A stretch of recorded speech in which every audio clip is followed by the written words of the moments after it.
1. Pia was blackmailed into committing a crime more suicidal than she could possibly have imagined, and she had no one to blame but herself. Knowing that didn't make it easier. She couldn't believe she had been so lacking in good judgment, taste, or sensibility. Honestly, what had she done? She had taken one look at a pretty face and forgotten everything her mom had taught her about survival. It sucked so bad she might as well put a gun to her head and pull the trigger. Except she didn't own a gun because she didn't like them. Besides, pulling the trigger on a gun was pretty final. She had issues with commitment, and she was so freaking dead anyway, so why bother? A taxi horn blared. In New York, the sound was so common everyone ignored it, but this time it made her jump. She threw a glance over one hunched shoulder. Her life was in ruins. She would be on the run for the rest of her life, all 15 minutes or so of it, thanks to her own foolish behavior and her shithead ex, who had screwed her, then screwed her over so royally she couldn't get over the knife-like sensation in the pit of her stomach. She stumbled into a narrow, trash-strewn street by a Korean restaurant. She uncapped a liter-sized water bottle and chugged half of it down, one hand splayed on the cement wall while she watched the sidewalk traffic. Steam from the restaurant kitchen enveloped her in the rich red pepper and soy scents of gochujang and ganjang sauces, overlaying the garbage rot of a nearby dumpster and the acrid exhaust from the traffic. The people in the street looked much as they always did, driven by internal forces as they charged along the sidewalk and shouted on cell phones. A few mumbled to themselves as they dug through trash cans and looked at the world with lost, wary eyes. Everything looked normal. So far, so good. After a long, nightmarish week, she had just committed the crime. She had stolen from one of the most dangerous creatures on Earth, a creature so frightening that just imagining him was more scariness than she ever wanted to meet in real life. Now she was almost done. A couple more stops to make, one more meeting with the shithead, and then she could scream for, say a couple of days or so while she figured out where she would run to hide. Holding on to that thought, she strode down the street until she came to the Magic District. Located east of the Garment District and north of Koreatown, the New York Magic District was sometimes called the Cauldron. It comprised several city blocks that seethed with light and dark energies. The Cauldron flaunted caveat emptor like a prizefighter's satin cloak.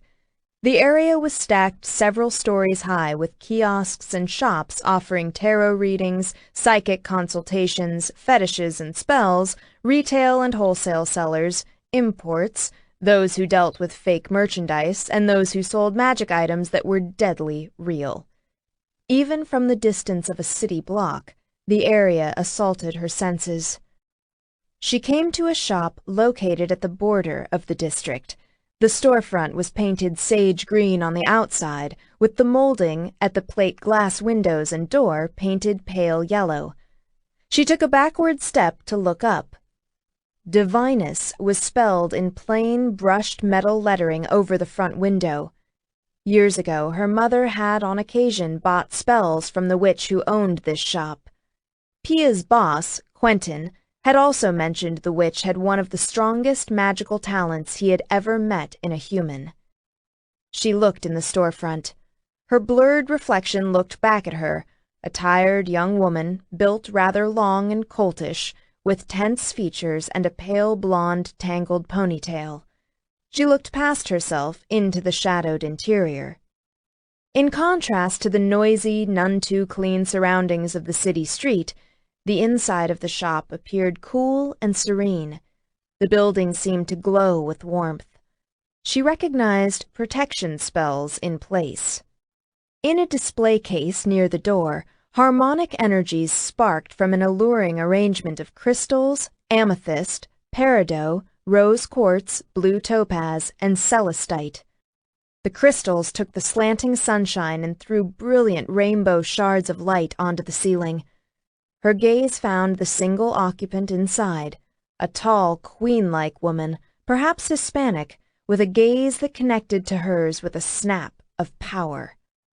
That was when the shouting started. "You don't have to go in there!" a man yelled.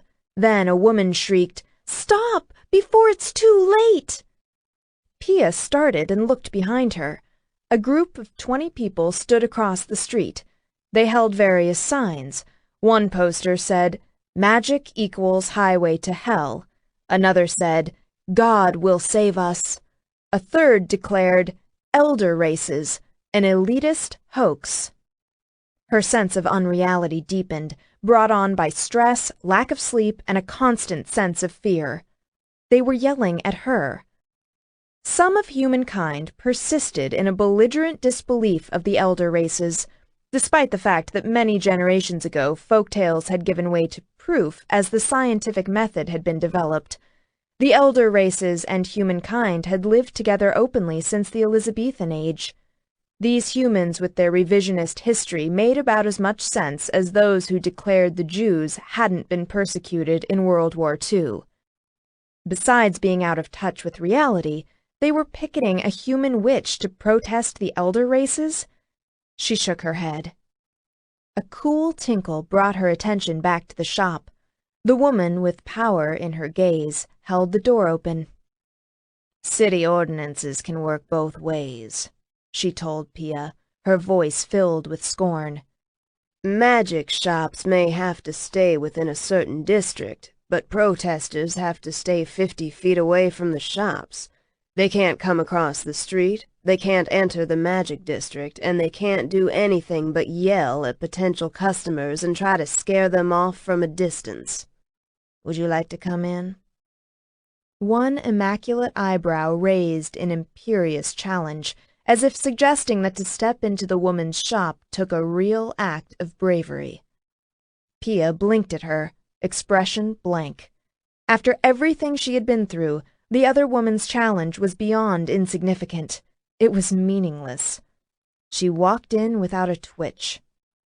The door tinkled into place behind her. The woman paused for a heartbeat, as if Pia had surprised her. Then she stepped in front of Pia with a smooth smile. "I'm Adela, the owner of Divinus. What can I do for you, my dear?" The shopkeeper's face turned puzzled and searching as she looked Pia over. She murmured, almost to herself, "What is it? There's something about you." Crap, she hadn't thought of that. This witch might remember her mom. "Yeah, I look like Greta Garbo," Pia interrupted, her expression stony. "Moving on now." The other woman's gaze snapped up to hers. Pia's face and body language transmitted a closed sign, and the witch's demeanor changed back into the professional saleswoman. "My apologies," she said in her chocolate milk voice. She gestured. "I have herbal cosmetics, beauty remedies, tinctures over in that corner, crystals charged with healing spells." Pia looked around without taking it all in, although she noticed a spicy smell. It smelled so wonderful she breathed it in deeply without thinking. Despite herself, the tense muscles in her neck and shoulders eased. The scent contained a low-level spell, clearly intended to relax nervous customers. While the spell caused no actual harm and did nothing to dull her senses, its manipulative nature repelled her. How many people relaxed and spent more money because of it? Her hands clenched as she shoved the magic away. The spell clung to her skin a moment before it dissipated. The sensation reminded her of cobwebs trailing across her skin. She fought the urge to brush off her arms and legs. Annoyed, she turned and met the shopkeeper's eyes. "You come recommended by reputable sources," she said in a clipped tone. "I need to buy a binding spell." Adela's bland demeanor fell away. "I see," she said, matching Pia's crispness, her eyebrows raised in another faint challenge. "If you've heard of me, then you know I'm not cheap." "You're not cheap because you're supposed to be one of the best witches in the city," said Pia as she strode to a nearby glass counter. She shrugged the backpack off her aching shoulder and rested it on the counter, pulling the tangle of her ponytail out from under one strap. She stuffed her water bottle inside and zipped it back up. "Gracias," said the witch, her voice bland. Pia glanced down at the crystals in the case. They were so bright and lovely, filled with magic and light and color.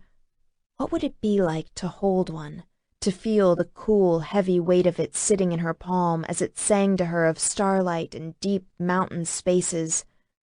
How would it feel to own one? The connection snapped as she turned. She looked her own challenge at the other woman. "I can also feel the spells you have, both on and in the shop, including the attraction spells on these crystals, as well as the one that's supposed to make your customers relax. I can tell your work is competent enough. I need an oath-binding spell, and I need to walk out of the shop with it today." "That is not as easy as it might sound," said the witch. Long eyelids dropped, shuddering her expression. "This is not a fast-food drive-through." "The binding doesn't have to be fancy," said Pia. "Look, we both know you're going to charge more because I need it right away. I still have a lot to do, so can we just please skip this next part where we dance around each other and negotiate? Because, no offense, it's been a long, bad day. I'm tired and not in the mood." The witch's mouth curled. "Certainly," she said. "Although with a binding, there's only so much I can do on the spot, and there are some things I won't do at all. If you need something tailored for a specific purpose, it will take some time. If you're looking for a dark binding, you're in the wrong place. I don't do dark magic." Pia shook her head, relieved at the woman's businesslike attitude. "Nothing too dark, I think," she said in a rusty voice. "Something with serious consequences, though. It's got to mean business." The witch's dark eyes shone with a sardonic sparkle. "You mean a kind of I swear I will do such and such or my ass will catch fire until the end of time type of thing?" Pia nodded, her mouth twisting. "Yeah, that kind of thing." "If someone swears an oath of his own free will, the binding falls into the realm of contractual obligation and justice. I can do that. And have, as a matter of fact," the other woman said. She moved toward the back of her shop. "Follow me." Pia's abused conscience twitched. Unlike the polarized white and black magics, gray magic was supposed to be neutral, but the witch's kind of ethical parsing never did sit well with her. Like the relaxation spell in the shop, it felt manipulative, devoid of any real moral substance. A great deal of harm could be done under the guise of neutrality. Which was pretty damn self-righteous of her, wasn't it, coming fresh as she did from the scene of her crime and desperate to get her hands on that binding spell. The urge to run pumped adrenaline into her veins. Self-preservation kept her anchored in place. Disgusted with herself, she shook her head and followed the witch. Here goes nothing. She really hoped that wasn't true. They concluded business in under an hour. At the witch's invitation, she slipped out the back to avoid more heckling from the protesters. Her backpack had been lightened by a considerable amount of cash, but Pia figured in a life-or-death situation, it was money well spent. "Just one thing," said the witch. She leaned her curvaceous body in a languid pose against the back doorpost of her shop. Pia paused and looked back at the other woman. The witch held her gaze. "If you're personally involved with the man that is intended for, I'm here to tell you, honey, he isn't worth it." A harsh laugh escaped her. She hefted the backpack higher onto one shoulder. If only my problems were that simple. Something moved under the surface of the other woman's lovely dark eyes. The shift of thought looked calculating, but that could have been a trick of the late afternoon light. In the next moment, her beautiful face wore an indifferent mask, as if she had already mentally moved on to other things. "Luck, then, chica," the witch said. You need to buy something else. Come back any time." Pia swallowed and said past a dry throat, "Thanks." The witch shut her door, and Pia loped to the end of the block, then moved into the sidewalk traffic. Pia hadn't shared her name. After the first rebuff, the witch knew not to ask, and she hadn't offered. She wondered if she had trouble tattooed on her forehead, or maybe it was in her sweat. Desperation had a certain smell to it. Her fingers brushed the front pocket of her jeans where she'd slipped the oath binding, wrapped in a plain white handkerchief.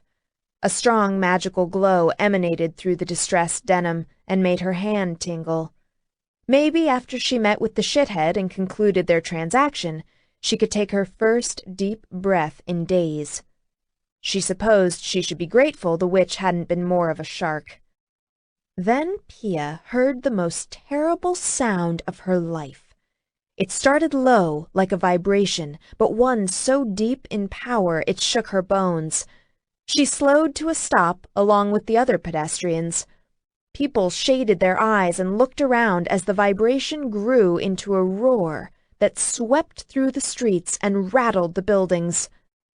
The roar was 100 freight trains, tornadoes, Mount Olympus exploding in a rain of fire and flood. Pia fell to her knees and threw her arms over her head. Others screamed and did the same. Still others looked around wild-eyed, trying to spot the disaster. Some ran panicked down the street. The nearby intersections were dotted with car accidents as frightened drivers lost control and slammed into one another. Then the roar died away. Buildings settled. The cloudless sky was serene, but New York City most certainly was not. "All righty." She pushed upright on unsteady legs and mopped her sweat-dampened face, oblivious to the chaos churning around her. She knew who had made that unholy sound and why. The knowledge made her guts go watery. If she were in a race for her life, that roar was the starter pistol. If God were the referee, he had just shouted, "Go." He had been born along with the solar system, give or take. He remembered a transcendent light and an immense wind. Modern science called it a solar wind. He recalled a sensation of endless flight, an eternal basking in light and magic so piercing and young and pure it rang like the trumpeting of thousands of angels.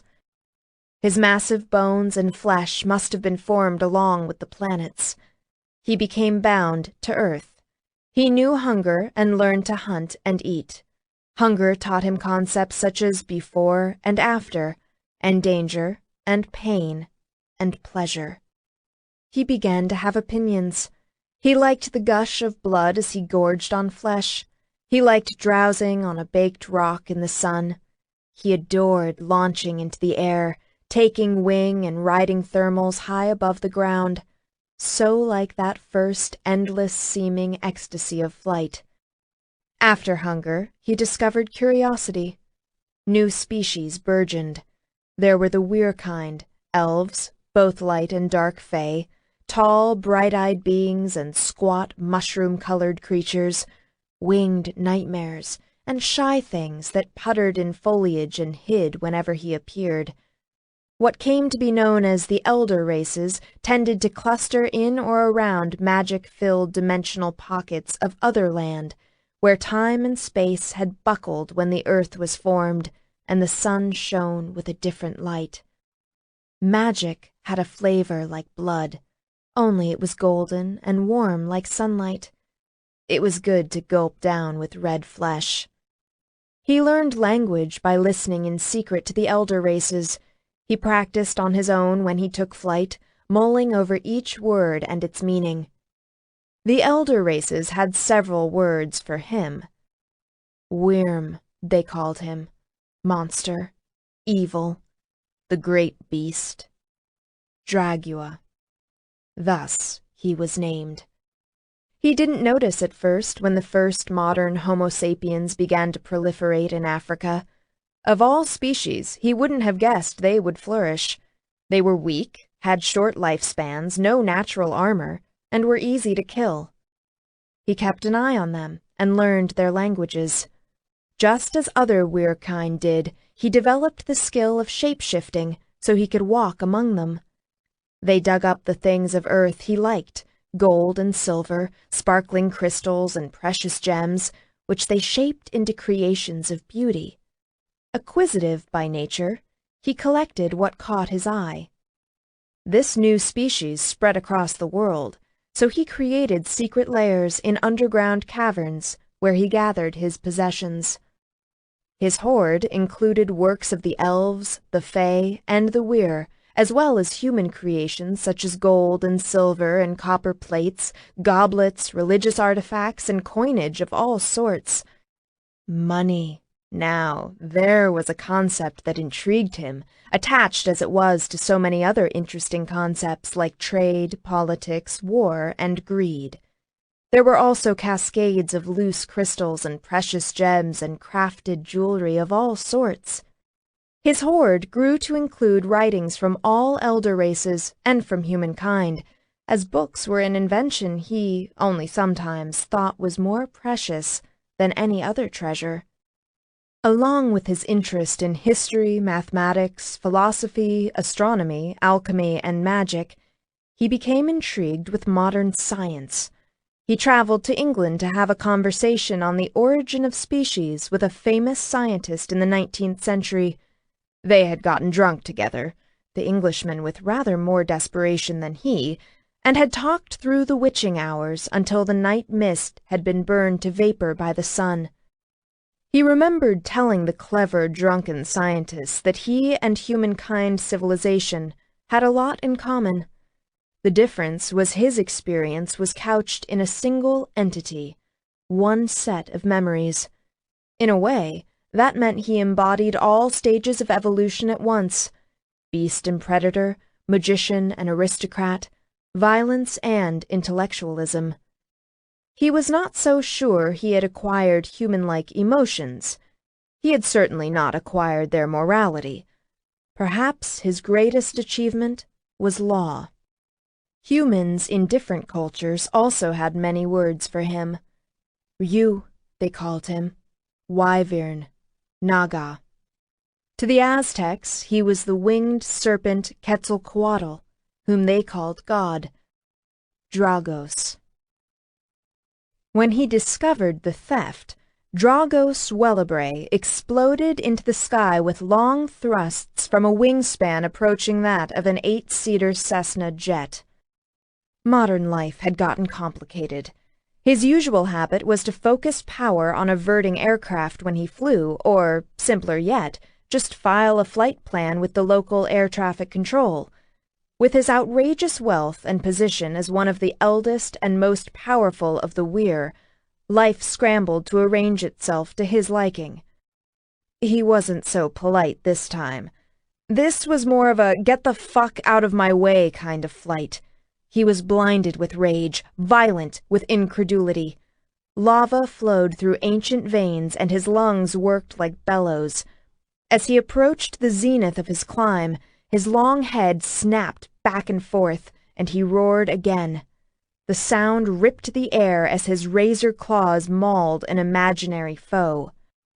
All of his claws, except for those on one front foot, held a tiny scrap of something fragile and, to be frank, inconceivable.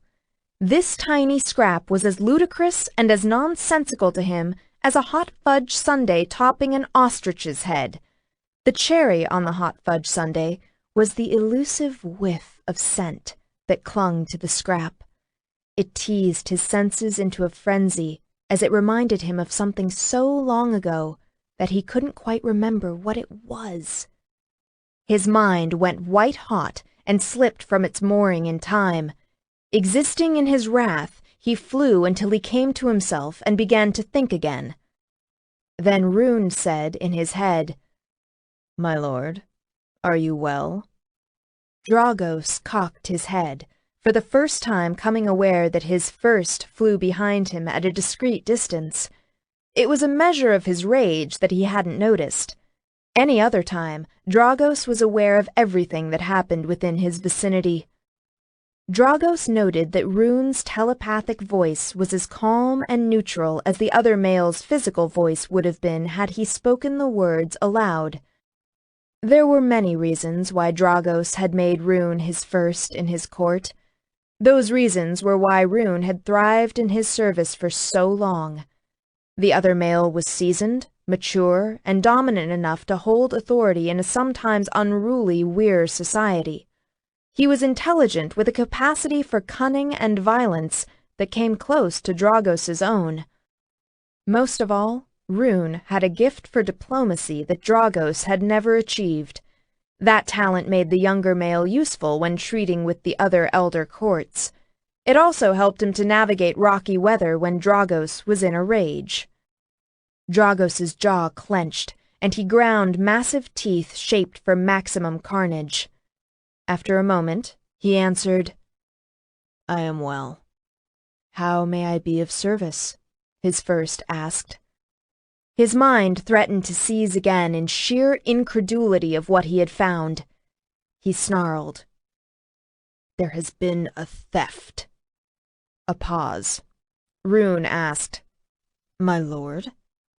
For once, his first's legendary coolness had been shaken.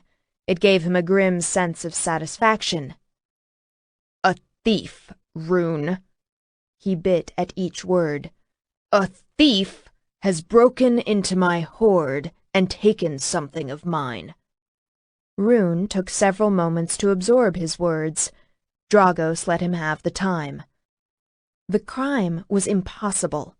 It had never happened, not in all the millennia of his existence. Yet it had happened now. First, someone had somehow found his hoard, which was an incredible feat in itself. An elaborate fake setup complete with state-of-the-art security was located below the basement levels of Wellabray Tower, but no one knew the location of Dragos's actual hoard except himself. His actual hoard was protected by powerful cloaking and aversion spells older than the pharaoh tombs of Egypt and as subtle as tasteless poison on the tongue. But after locating his secret lair, the thief had managed to slip past all of Dragos's physical and magical locks like a knife slicing through butter. Even worse, the thief managed to slip out again the same way. The only warning Dragos had received was a nagging unease that had plagued him all afternoon.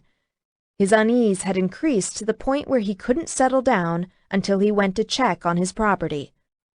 He had known his lair had been infiltrated as soon as he had set foot near the hidden entrance to the underground cavern. Still, he couldn't believe it, even after he had torn inside to discover the indisputable evidence of the theft, along with something else that trumped all other inconceivability. He looked down at his clenched right foot. He wheeled in an abrupt motion to set a return path to the city.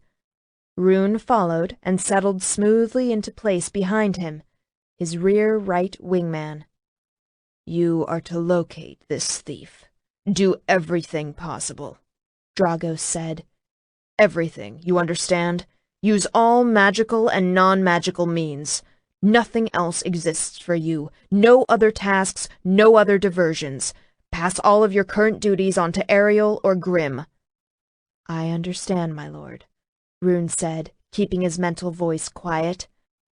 Dragos sensed other conversations in the air, although no one dared direct contact with him. He suspected his first had begun giving orders to transfer duties to the others. He said, "Be very clear about something, Rune. I do not want this thief harmed or killed by anyone but myself. You are not to allow it. You should be sure of the people you use on this hunt." "I will." "It will be on your head if something goes wrong," Dragos told him. He couldn't have articulated, even to himself, why he pressed the matter with this creature who for centuries had been as steady and reliable as a metronome. His claws clenched on his implausible scrap of evidence. "Understood." "Understood, my lord," Rune replied, calm as ever. Good enough, he growled. Dragos noticed they had returned over the city. The sky around them was clear of all air traffic. He soared in a wide circle to settle on the spacious landing pad, atop Wellebrae Tower.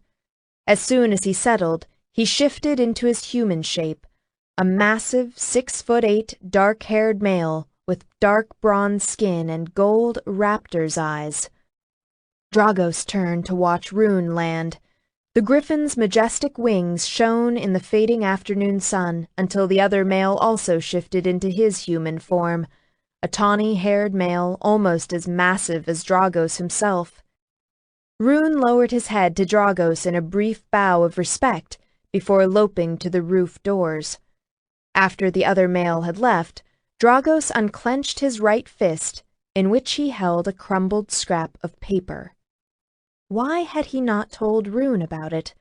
Why was he not even now calling the griffin back to tell him? He didn't know. He just obeyed the impulse to secrecy. Dragos held the paper to his nose and inhaled. A scent still clung to the paper, which had absorbed oil from the thief's hand. It was a feminine scent that smelled like wild sunshine, and it was familiar in a way that pulled at all of Dragos's deepest instincts. He stood immobile, eyes closed as he concentrated on inhaling that wild, feminine sunshine in deep breaths. There was something about it, something from a long time ago. If only he could remember. He had lived for so long, his memory was a vast and convoluted tangle. It could take him weeks to locate the memory. He strained harder for that elusive time with a younger sun, a deep green forest, and a celestial scent that drove him crashing through the underbrush.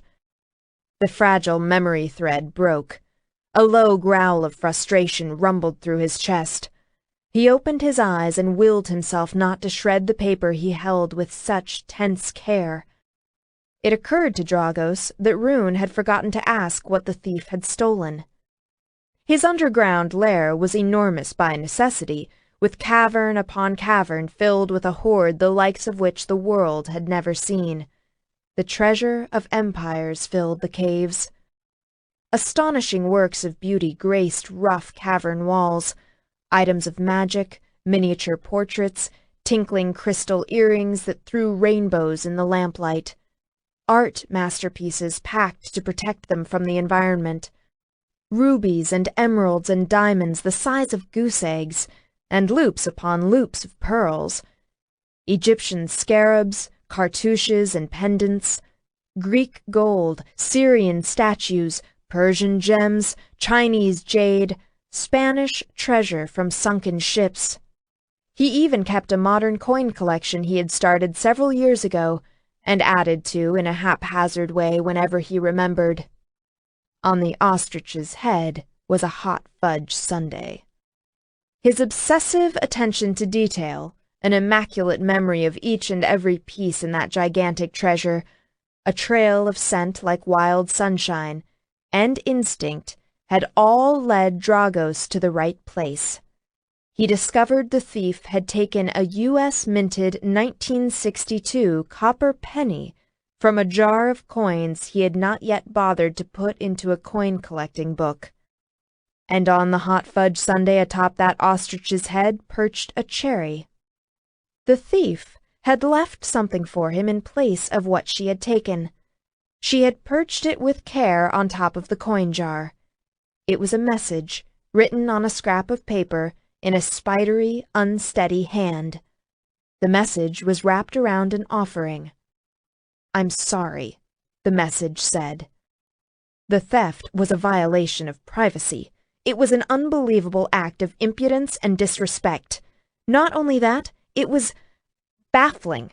He was murderous, incandescent with fury. He was older than sin and could not remember when he had last been in such a rage. He looked at the paper again. "I'm sorry I had to take your penny. Here's another to replace it." Yep, that's what it said. One corner of his mouth twitched. He gave himself a deep shock when he burst into an explosive, Guffaw. 2. Pia spent the next hour trekking across town. She witnessed how the city transformed after that unholy sound, as if it were a painting some artist smeared with sinister streaks of dark colors. Stress carved itself into the expressions of the people she passed on the street. Anger erupted in shouted confrontations, and clumps of uniformed policemen appeared. Pedestrians moved with greater urgency. Smaller shops and kiosks put out closed signs and locked their doors. In normal circumstances, she would have taken the subway, but as ugly as the mood had turned on the streets, she wasn't about to risk getting trapped underground. At last, she stood in front of the shithead's door. The tenement where he lived was in miserable condition. She breathed through her mouth and tried to ignore the used condom on the floor of the stairwell and the baby squalling 2 apartments down. After she did this one last thing, and she stopped by work to say goodbye to Quentin, she was so out of here. The door yanked open. Her fist was moving before she had fully laid eyes on him. He doubled over as she punched him in the stomach. He wheezed and coughed. "Fuck, bitch!" "Ow!" She shook open her fist. "Thumb outside, not inside, dummy." He straightened and glared at her as he rubbed his abdomen. Then he started to smile. "You did it, didn't you? You actually, really did it." "Like you gave me a choice?" she snapped. She shoved at his shoulder. It knocked him back enough so she could stalk inside and slam the door shut. His smile turned into a gleeful laugh. He fist-pumped the air. "Yes!" Pia regarded him, her gaze bitter. Shithead, a.k.a. Keith Hollins, had amiable good looks with shaggy dishwater blonde hair and a surfer's body. His cocky grin had women flocking to him like flies to honey. She had been one of those flies once. Then disillusionment had set in. She had thought him kind when he was charming. She had taken his caressing manner for real affection and called him boyish when the truth was he was selfish to the bone. He was Captain Fantastic in his own mind. He created the fiction that he was a risk-taker, when in reality he was a gambling addict. She had broken up with him a few months back. Then, just last week, his betrayal had punched her in the teeth. But it felt like much longer. Pia had been so lonely since her mother died 6 years ago. There was not another single creature who knew her for who and what she was. Only her mother had known. Her mother had loved her so much she had devoted her life to safeguarding Pia's welfare and safety. She had raised her daughter with a fanatical attention to secrecy, and with every protection spell she could muster or buy. Then Pia had thrown away almost everything her mom had taught her for a sweet smile and the promise of some affection. "I'm so sorry, Mom," she said in her head. "I swear I'll do better now." She stared at Keith doing a touchdown shimmy.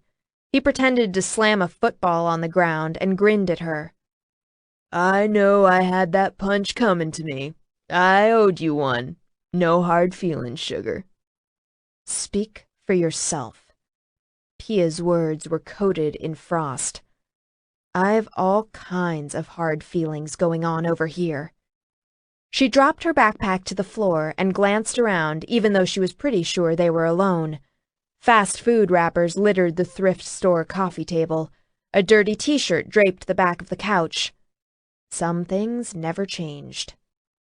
"Aw, come on, P. There's no need to be like that. Hey, listen, I know you're still pissed, but you gotta understand something, sugar. I did this for us." He reached for her shoulder, but she jerked back before his fingers could touch her. His smile dimmed, but he didn't lose his easy, caressing manner. "P, you don't seem to get it. We're gonna be rich now. Really fucking rich. Why, you can have anything you want. Won't you like that, darling?" Keith was the one who didn't get it. The dimwit didn't realize he was collateral damage. He had constructed this fantasy world in which he was a player, while his gambling debts grew worse, and he fell more and more under the control of his business associates. These associates were shadowy connections a couple times removed from Keith's bookie. She imagined them as a cackle of hyenas gathering around their prey with languid purpose. Keith was lunch, but they had decided to play with their food before the kill. She didn't know who his contacts were, and she didn't want to. It was awful enough that she knew there was real power somewhere up that food chain. Human or elven, weir or fey, it didn't matter. Something nasty had turned its attention this way. It had enough magic and muscle to take on one of the premier powers of the world. And here was Captain Fantastic, a mere human with not a single spark of power in him and not a lick of sense either. The fact that she had ever hooked up with him, even for a few months, would keep her humble forever. She told him, "You sound like the dialogue from a bad movie." Keith's flirtatious manner fell away, and he glared at her. Yeah? Well, fuck you too. And it goes on, she sighed. A headache had begun to pulse in her sinuses. Look, let's get this over with. Your handlers wanted me to steal something from Wellabray. I bet my associates that I could get them anything from anywhere, Keith sneered. And they suggested something from Wellabray. Today had been a long, bad day on top of a long, bad week. It had started the moment Keith had put an object of power in her hand and told her she was going to find Wellabray's lair with it. The shock still clung as she remembered the pulse of serious magic that had seared her hand. The feeling was compounded by a rush of terror, for whoever or whatever had the kind of mojo to create that artifact and hand it to Keith. That was sure a special moment, when she discovered Keith had betrayed her, when she realized that between Wellabray and the cackle of hyenas, she was screwed. If she stole from Wellabray, she was dead. If she didn't, she had no doubt Keith would tell his hyenas, and she was still dead. Rock, shake hands with hard place. Having the charm sit in her hand was like holding on to a cluster bomb. The design had been deceptively simple. It had felt like a finding charm with a one-time activation, but it had had the power to slice through all of Wellabray's protections. Her breath shook as she remembered the terrible walk she had taken earlier that day, through an innocent sunlit city park where coffee-drinking adults watched over shrieking children as they threw sand and pelted from the merry-go-round to the jungle gym. The sounds of traffic and barking dogs had punctuated the blistering pain in her hand as the charm's activated power flared and drew her along a flower-lined path to an anonymous, utterly forgettable, rusted metal maintenance door set into a park viaduct. The charm drew a thin, shimmering path that led through an invisible mist of cloaking and aversion spells, which had her convinced, with increasing urgency, that she was lost, mistaken, cursed, trapped in her worst nightmare, in mortal danger, damned for all eternity. Pia's fragile control snapped. She slapped Keith's chest with both flattened hands, driving him backward a few feet. "You blackmailed me into stealing from a dragon, you asshole!" she shouted. She pushed him again, and he staggered back. "I trusted you with my secrets!" Although not all of them, thank the gracious powers, not all. She'd somehow retained a few last scraps of self-preservation. "I thought we loved each other. God, what a wretched joke! I could crawl under a rock and die from embarrassment, except you are not worth it." Her last shove knocked Keith into a wall. The look on his face would have been comical if she'd had a sense of humor left. His astonishment turned ugly. His hands shot out faster than she expected. He shoved her back so hard she tripped and almost fell. "Well, I must have done a good goddamn job of faking it, he snarled, because you've gotta be the most miserable fuck I've ever had. Pia never knew until that moment that she was capable of killing someone. Her hands curled into claws.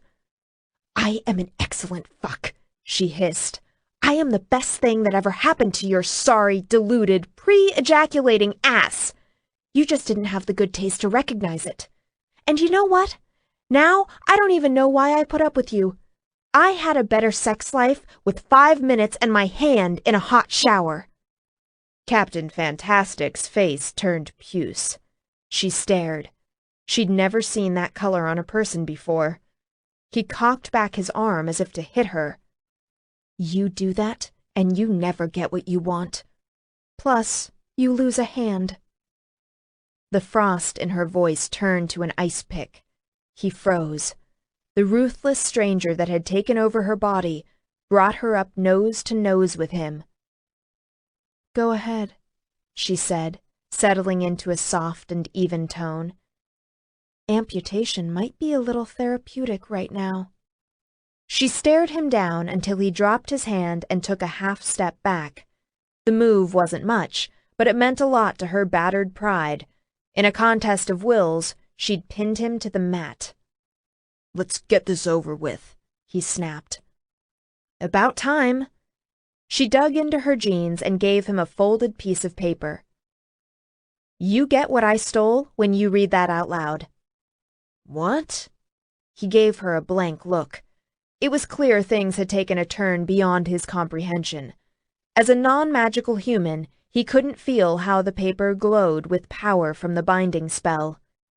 He unfolded it and scanned the contents, and his face contorted again with rage. He dropped the paper like it was on fire. "Oh, no, bitch. This isn't gonna fucking happen. You're gonna give me what you took, and give it to me now!" He lunged for her backpack. She took several quick steps back, letting him rifle through the contents. Wallet, tennis shoes, the half-empty bottle of water, and her iPod spilled onto the floor. He made an incoherent, strangled noise and rounded on her. She danced back another step and kept on her toes, both empty hands held up as she gave him a mocking smile. "Where is it?" Spittle flew. "What did you take? Where did you hide it? Fuck!" "You said it didn't matter," she said. As Keith advanced on her, she kept moving in counterpart, keeping a few feet between them. "You said your keepers—" "Associates!" he roared, fisting his hands. "Didn't care what I took as long as it was from Wellebrae, since they had the means to verify the take. I suppose that means they can spell it somehow to prove it really is from him." The back of her shin came in contact with the coffee table. She gathered herself and sprang backward as Keith made a lunge for her. She put a lot of push into her jump and landed in a crouch on the couch as Keith stumbled into the table. "And you know what?" she said. "I don't give a damn, except for one thing." Pia paused and straightened. She bounced a little as Keith scrambled back to his feet. His good surfer looks had twisted into an expression of hate. She wondered if it would occur to him that her backward jump had been too far and high for a normal human woman to make, but she supposed none of that mattered anymore. "The thing about blackmail is it never stops at just one payment. All the TV shows say so anyway," she said. She didn't know she had any more disappointment left until her stomach sank at the cunning expression that flashed in Keith's eyes. "Did you think I wouldn't guess you meant to keep using me? After all, why would you stop at just one theft? It was always going to be like, 'Hey, Pia, I'll keep quiet about you if you'll do just one more little thing for me,' wasn't it?" His top lip curled. "We could have been a real partnership." He had the gall to sound bitter. Unbelievable. She dropped her flippant tone and became serious. "Either you would keep blackmailing me, or sooner or later, if you haven't already, you would tell your owners about me. Or," She held up a finger. How about this scenario? You're going to give them what I stole, which will prove to them you were doing more than just idle boasting. It's going to make them take you seriously. His mouth tightened. They already take me seriously, bitch. Right, she continued. They probably promised to wipe out all your gambling debts if you could pull off the theft. Maybe they said they'd give you a good chunk of cash as well. You're hoping this will save your miserable hide. Then they'll finally sit up and give you the kind of attention you deserve. They'll have to take you as a real player and not some chump up to his ears in bad debt. But don't you see? If that happens, they're also going to get seriously interested in how you pulled it off. They're going to want to ask you a lot of questions. The anger faded from Keith's face as what she said sank in. It wasn't going to be like that, he said. I didn't tell them hardly anything about you. Hallelujah. It looked like he was turning thoughtful. Or what passed for thoughtfulness, for him. She relaxed enough to step off the couch and sit down. You know, I think I believe you on that, she said. At least, I think you believe it. But what you hardly didn't tell was already too much. She could see how his thought process would have gone. He was going to retain all the power. He would keep her strung along in a pseudo-partnership where he held all the strings and got her to do whatever he wanted. His associates were going to be admiring and respectful. He probably thought he would end up being a real broker for them, too, and get them whatever they wanted for exorbitant fees. Then Keith was going to get to live the good life. Okay, she said, scraping at the dregs of her flagging energy to adopt a brisk attitude. She braced her hands on her thighs. We have to step outside of Keith's fantasy land now. Here's how it's going to be. You swore you would keep what I said in confidence. This is all about keeping a dishonest man honest. You blackmailed me, so now I'm blackmailing you, because however you look at the scenarios I just painted, I'd be screwed. He shook his head and said, No, you wouldn't, P. All you gotta do is work with me. Why can't you just fucking see that? Because I'm not like you, Keith, she snapped, and damage control is the only way I have a remote chance of getting out of this nightmare. I can't believe you would just walk away. He looked as petulant as a little boy. I walked away a couple of months ago, she reminded him. You just wouldn't stay gone. Now, pick up that piece of paper and swear the binding oath, or I'm leaving, and you're never going to get what I stole. That would mean you'll have to renegotiate a different payment plan with those associates of yours on the money you owe them, wouldn't it? She didn't have to say how those different payment options would go. She could tell he knew his life was on the line. Keith regarded her, his mouth turning down at the corners. You know, it could have been good. She shook her head. Only in your dreams, cowboy. He walked over to the spell and picked it up, reluctance in every step.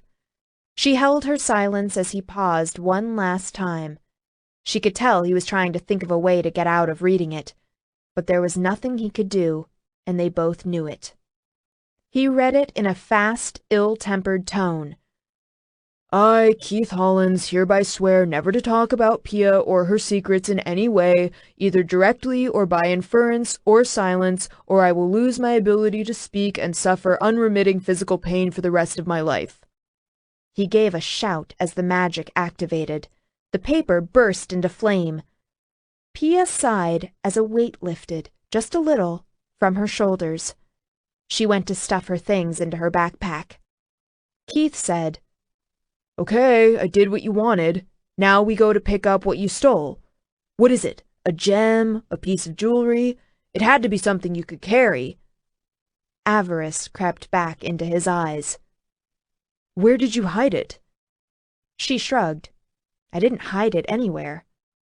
What? Realization dawned. He bared his teeth like a feral dog. You had it on you the whole time? She drew a folded linen handkerchief from her jeans pocket and handed it to him. He tore it open as she shouldered her backpack. She walked out the door as the swearing began. "Oh, fuck me! You stole a goddamn penny?" "Bye, baby," she said. She walked away. The hall misted in front of her. She gritted her teeth until pain shot through her jaw. She would not spill one more tear for that loser. He shouted after her, "What is a dragon doing with a penny in his hoard? How do I know this goddamn penny is even his?" Well, there was a question. She thought about reminding him his associates could verify a real theft. She thought about telling him she knew a fake would have gotten him killed, but the poor dumb schmuck was doomed anyway. Either Wellebrae would find and kill him, or sooner or later he would piss off one of his associates. They would want to know how he got hold of Wellebrae's property, and now Keith wasn't going to be able to tell them. How awkward was that? Then she thought of telling him about her own stupidity, since it hadn't occurred to her to try to pass on a fake to him. Despite a few unusual abilities, Pia didn't have a larcenous bone in her body. She couldn't think with the cunning of a criminal. Besides, she hadn't dared to do anything but the job once she had realized real power moved in the shadows behind him. Something was brewing. It was bigger and worse than anything Keith could imagine, or she would want to. It smelled dark like assassination or war. She wanted to run as far and as fast as she could away from it. Never in a million years would she have imagined finding a jar of pennies amid all that blinding treasure in Wellebrae's lair, or that take a penny, leave a penny would come to mind. Everybody did it at gas stations. Why the hell not? She thought of a whole conversation she could have had with him. Instead, she shook her head. It was past time to leave. "You'll be sorry," he shouted at her. "You'll never find anyone else that will put up with all your bullshit." She gave him her middle finger and kept walking. A low-level panic continued to urge Pia to run. After several lip-chewing minutes, she decided not to return to her apartment. The difficulty of the decision surprised her. She didn't own many things that mattered. Her furniture was just furniture, but she did have a few mementos from her mother, and she was fond of some of her clothes. Aside from possessions, the real wrench was breaking from the continuity of what home she did have. "Don't let yourself get too attached to people, places, or things," her mother had said. "You have to be able to leave everything behind. Be prepared to run on a moment's notice." The definition of their lives had hinged on this. Pia's mother had kept stashes of cash and different identities for them in a half-dozen places throughout the city. Pia had memorized public transportation routes, lock combinations, and safety deposit numbers for all the locations by the time she was 6 years old. They'd had regular escape from New York drills, where she would go through the routes and get access to the documents and cash, while her mother followed and observed. The picture IDs got updated as Pia had grown older. Still, while Pia had nodded and said she understood, the events of last week showed just how much she hadn't really understood or internalized things. Her mother had died when Pia was 19. Now, at 25, she was beginning to realize how sloppy her behavior had become. It wasn't just her monumental foolishness at trusting Keith. She had kept up with the regular self-defense and martial arts classes, but she had fallen out of the habit of taking them seriously.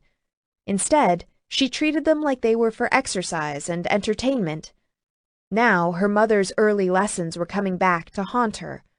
She only hoped she would survive long enough to appreciate what it meant to be sadder and wiser. Earlier, Pia had wiped out one cache to pay the witch for the binding spell. Now she took a circuitous path to Elfie's bar in South Chelsea.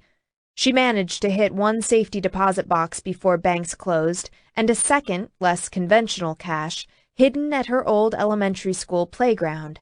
She had 3 new identities and $100,000 in unmarked, non-sequential bills stuffed in her backpack, along with a renewed paranoia weighing her down.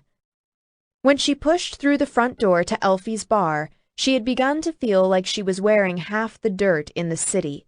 She felt grubby and hollowed out, emotionally drained and physically hungry.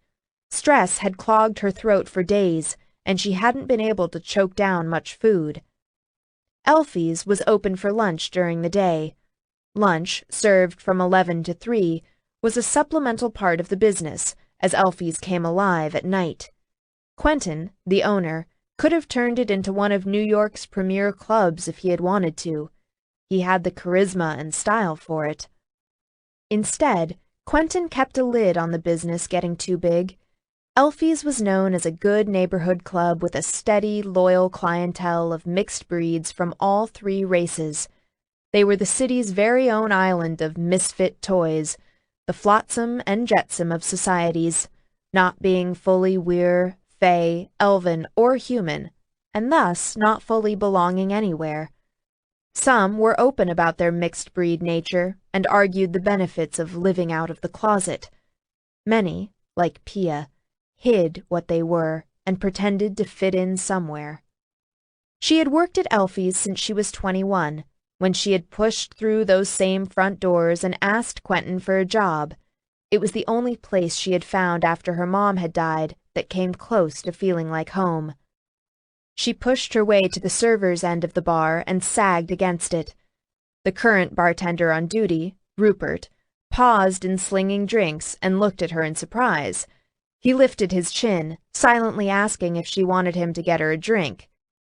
She shook her head and mouthed at him, "Where's Quentin?" The bartender shrugged.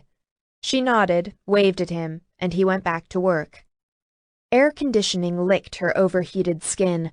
Her eyes threatened to water again as she looked around familiar surroundings. She liked bartending at Elfie's. She liked working for Quentin. She hoped Captain Fantastic and his hyenas rotted in hell. The after-work crowd cluttered the large, trendy space and lined up 3 deep for drinks. Low-level magic items and power sparkled through the constant buzz of conversation. Sports channels played on huge HD TVs on the other side of the bar. Most people watched the widescreen mounted high in one corner of the bar. She looked up to a CNN newscast. And in local news, reports continue to roll in on the extent of the damage from this afternoon's mysterious event. Meanwhile, speculation continues to run rampant as to the cause. A blonde, lacquered woman, one of CNN's regulars, gave the camera a professional smile. The reporter stood in front of a sidewalk where crews of workmen were sweeping up mountains of broken glass. The barfly next to Pia said in a voice that sounded like tumbling rocks, "Hey, gorgeous, weren't you taking a week of vacation? What are you doing here on your time off?" She glanced at the hulking, squat half-troll perched on a custom-made steel stool. On his feet, he slouched at 8 feet tall with pale gray skin and a thatch of black hair that refused to lie down. "Hey, Preston," she said. "Yeah, I'm still off. I just need to talk to Quentin for a minute." Preston was one of Elfie's regulars. He declared he lived life on his own terms. A freelance computer programmer, he worked from home during the day and warmed the bar stool at Elfie's at nights. He drank like a fish and occasionally acted as volunteer bouncer when things got dicey. "You know it's a bad sign when you can't leave work at work, honey," he grunted as he slurped down a tall Coke glass filled with scotch. "It's a curse," she agreed. Pulled by an invisible string, her gaze drifted back up to the overhead screen. She watched in equal parts fascination and horror. "Quentin went somewhere about 20 minutes ago," the half-breed troll told her. "Said he'd be right back." She nodded as the CNN reporter continued. Meanwhile, public officials confirmed that the origin of the event occurred some distance from Wellebrae Tower on 5th Avenue, in a local park near Penn Station. Wellebrae Enterprises has released a press statement claiming responsibility for the unfortunate research and development accident. We now go to Thistle Periwinkle, PR director for Wellebrae Enterprises and one of the more famous spokespersons from the elder races. The scene cut to a small figure surrounded by reporters in front of Wellebrae Tower's polished chrome and marble veneer. The crowd at the bar broke into two-fingered whistles, scattered stamping, and applause. "Woot! Fairy Barbie! Yes! My girl!" The petite figure wore a pale pink business suit that accentuated an hourglass figure with a tiny waist. Standing close to 5'10", Pia always felt like a galumphing horse when she saw the fairy on television. Wellebrae's famous public mouthpiece wore her fluffy lavender hair in a chic, flipped-up bob. She wrinkled her tilted nose with a sympathetic smile as a dozen microphones were thrust in her face. "God, she's hot." Preston heaved a sigh. "What I wouldn't give for a chance at that." Pia gave the huge, craggy male a quick glance and scratched at the back of her head. The fact that the cutesy fairy was Wellebrae Enterprises' PR spokesperson always seemed manipulative to her. "Look at how nice and friendly and safe we are, oh my!" The fairy held up a delicate hand. As soon as the shouting quieted, she began to speak. "This will be just a brief statement today. We'll follow up later with more details as we better understand the situation. Wellebrae Enterprises regrets any inconvenience this incident has caused the good people of New York and promises a prompt resolution to any and all property damage claims." The fairy's gamine smile died. She looked dead on into the lens of the camera, her normally merry expression grim. "Rest assured that Wellebrae is using every resource available to conduct a full investigation. He gives you his personal guarantee that what caused today's incident will be taken care of swiftly and decisively. There will never be another occurrence." So much for cutesy. The crowd of reporters around the ferry stilled. In the bar, the constant burr of noise died. Even Rupert stopped serving drinks. Someone nearby said, "Damn! Did that twee little chick just pull off scary?" On the widescreen, the scene erupted into chaos again before it cut back to the main newsroom at CNN, where the blonde reporter said in an urgent tone, "And there you have it. Wellebrae's public statement, and didn't it sound like a loaded one, folks?" The news show went on to do a brief biographical sketch on Wellebrae. There wasn't much documented about the reclusive multi-billionaire. He was universally acknowledged as one of the oldest powers in the elder races and recognized as the iron-fisted ruler of the New York Weirkind domain. He was also a major, if shadowy, power player in the Washington political scene.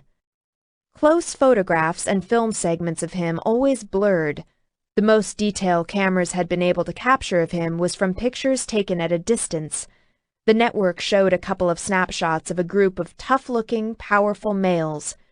In the midst of them towered a massive, dominant figure caught in aggressive mid-motion, dark head turned away. Wellebrae had never made a public acknowledgement of what he was, but news shows loved to speculate. They avoided claiming anything, but made much of how his first name, Dragos, really meant dragon, and Wellebrae was a mythological giant winged serpent. Even the most marginalized half-breed that crept around the edges of the elder race's politics and society knew what and who Wellebrae was. Every one of them would have felt in their bones the dragon's roar that had shaken the city to its foundations. Pia groped for Preston's scotch. The troll handed the glass to her, and she gulped at it. The liquid slid down her parched throat and exploded into a burning fireball in the pit of her stomach. She gasped and handed it back to him. "I feel you," said the troll. "They've been playing stuff like that all afternoon. Apparently the incident, he made finger quotes in the air, broke windows in buildings as far as a mile away and cracked one brownstone down the middle. I heard it myself, and I'm man enough to admit the sound made my stones shrink. Panic pulsed through her again. She dropped her hands below the bar to hide how they shook. She cleared her throat. Yeah, I heard it too. Who ever made him that mad? Preston shook his head. I can't imagine, but it's gonna make Judgment Day look like a picnic. A deep voice said by her ear, You look like shit. Pia almost leaped out of her skin. Then she pressed the heel of her hands against her eyelids until she saw stars before turning to face Quentin. That's my boss, she said over her shoulder to Preston. A compliment a minute. The troll snorted. Quentin leaned against the wall by the swinging doors that led to the back. He regarded her with a frown. He was 6 feet 2 inches of lean, tensile strength and spare, graceful features. One of those scary, gorgeous guys that could make the cover of GQ if he had been a model. His dark blonde hair, when loose, would fall past broad shoulders, but he normally kept it pulled back in a queue. The severe style emphasized the long bones of his face and piercing blue eyes. Pia's emotions took another wild swing. Her lips tightened, and she looked down to tug at a backpack strap. I need to talk to you, she told him. Figured as much. He straightened from the wall and turned to push open one swinging door. Pia wiggled her fingers at Preston and walked to the back, Quentin behind her. The door swung into place, muting the bar noise. She continued through the stockroom and stepped into his spacious office. She stopped in the middle of the room, dropped her backpack, and just stood there, her tired mind a blank. A beautifully proportioned hand came over her shoulder and hooked under her chin. She allowed him to turn her around, though she could only meet his intent gaze for a moment before her own drifted to an area somewhere over his right shoulder. Her chest hurt. She could feel his scrutiny travel down her body. I'm leaving town, she told the area over his shoulder. Her voice sounded choked. I came to say goodbye. Silence stretched and grew thin. Then Quentin put a hand on her forehead and wrapped the other around the back of her neck. Her gaze flew to him, and the concern she saw in his expression almost did her in. He said, You have a headache. Golden warmth began to flow from his hands, infusing her head and spreading through her body, easing pain away. Oh, God, I had no idea you could do that, she said with a sigh. That feels so good. When her knees sagged, he pulled her into his arms and held her close. I'm afraid I can't do anything about the heartache. Pia's mouth trembled. He must have read misery on her face like a road map. She rested her head on his shoulder. Aren't you supposed to yell at me for not giving you 2 weeks' notice? How about I don't, and we'll just say I did. He rubbed her back. Deal? She sniffed and nodded, wrapped her arms around his waist. Quentin's age was indeterminate. He could have been anywhere from 35 to 135. There was something stern and ageless about him in repose, and his aura carried a hint of violent secrets, so Pia had always put her money on older. She'd had a flaming crush on him for years. Usually she enjoyed it. It was a comfortable indulgence, made all the more so because she knew she would never act on it. There had been a frisson of awareness the moment they laid eyes on each other. Quentin bore a low-level hum of power that pulled at her bones. She recognized what it was. He carried a glamour that helped him pass for human, which was very similar to hers and the other half-breeds who camouflaged themselves. She wasn't sure what he was, but she guessed part elven. She knew he had no idea what she was either, and because he didn't pry, she had tolerated the speculative glances he had given her at the beginning of their acquaintance. One of the things she appreciated most about her relationship with Quentin was that they didn't ask each other questions that were too personal. After the first couple of months of wariness, they had relaxed in each other's company, having come to a tacit understanding. They both knew they had things that were better left hidden in the shadows. They were both content to leave them there. He began to untangle her ponytail, combing through the strands with long fingers. "Did Keith have anything to do with this? You haven't seen him since you broke up with him, have you?" She was shocked at how good it felt to have Quentin stroke her hair. Going boneless, she turned her face into his shirt. He smelled like warm, virile mail and green growing places.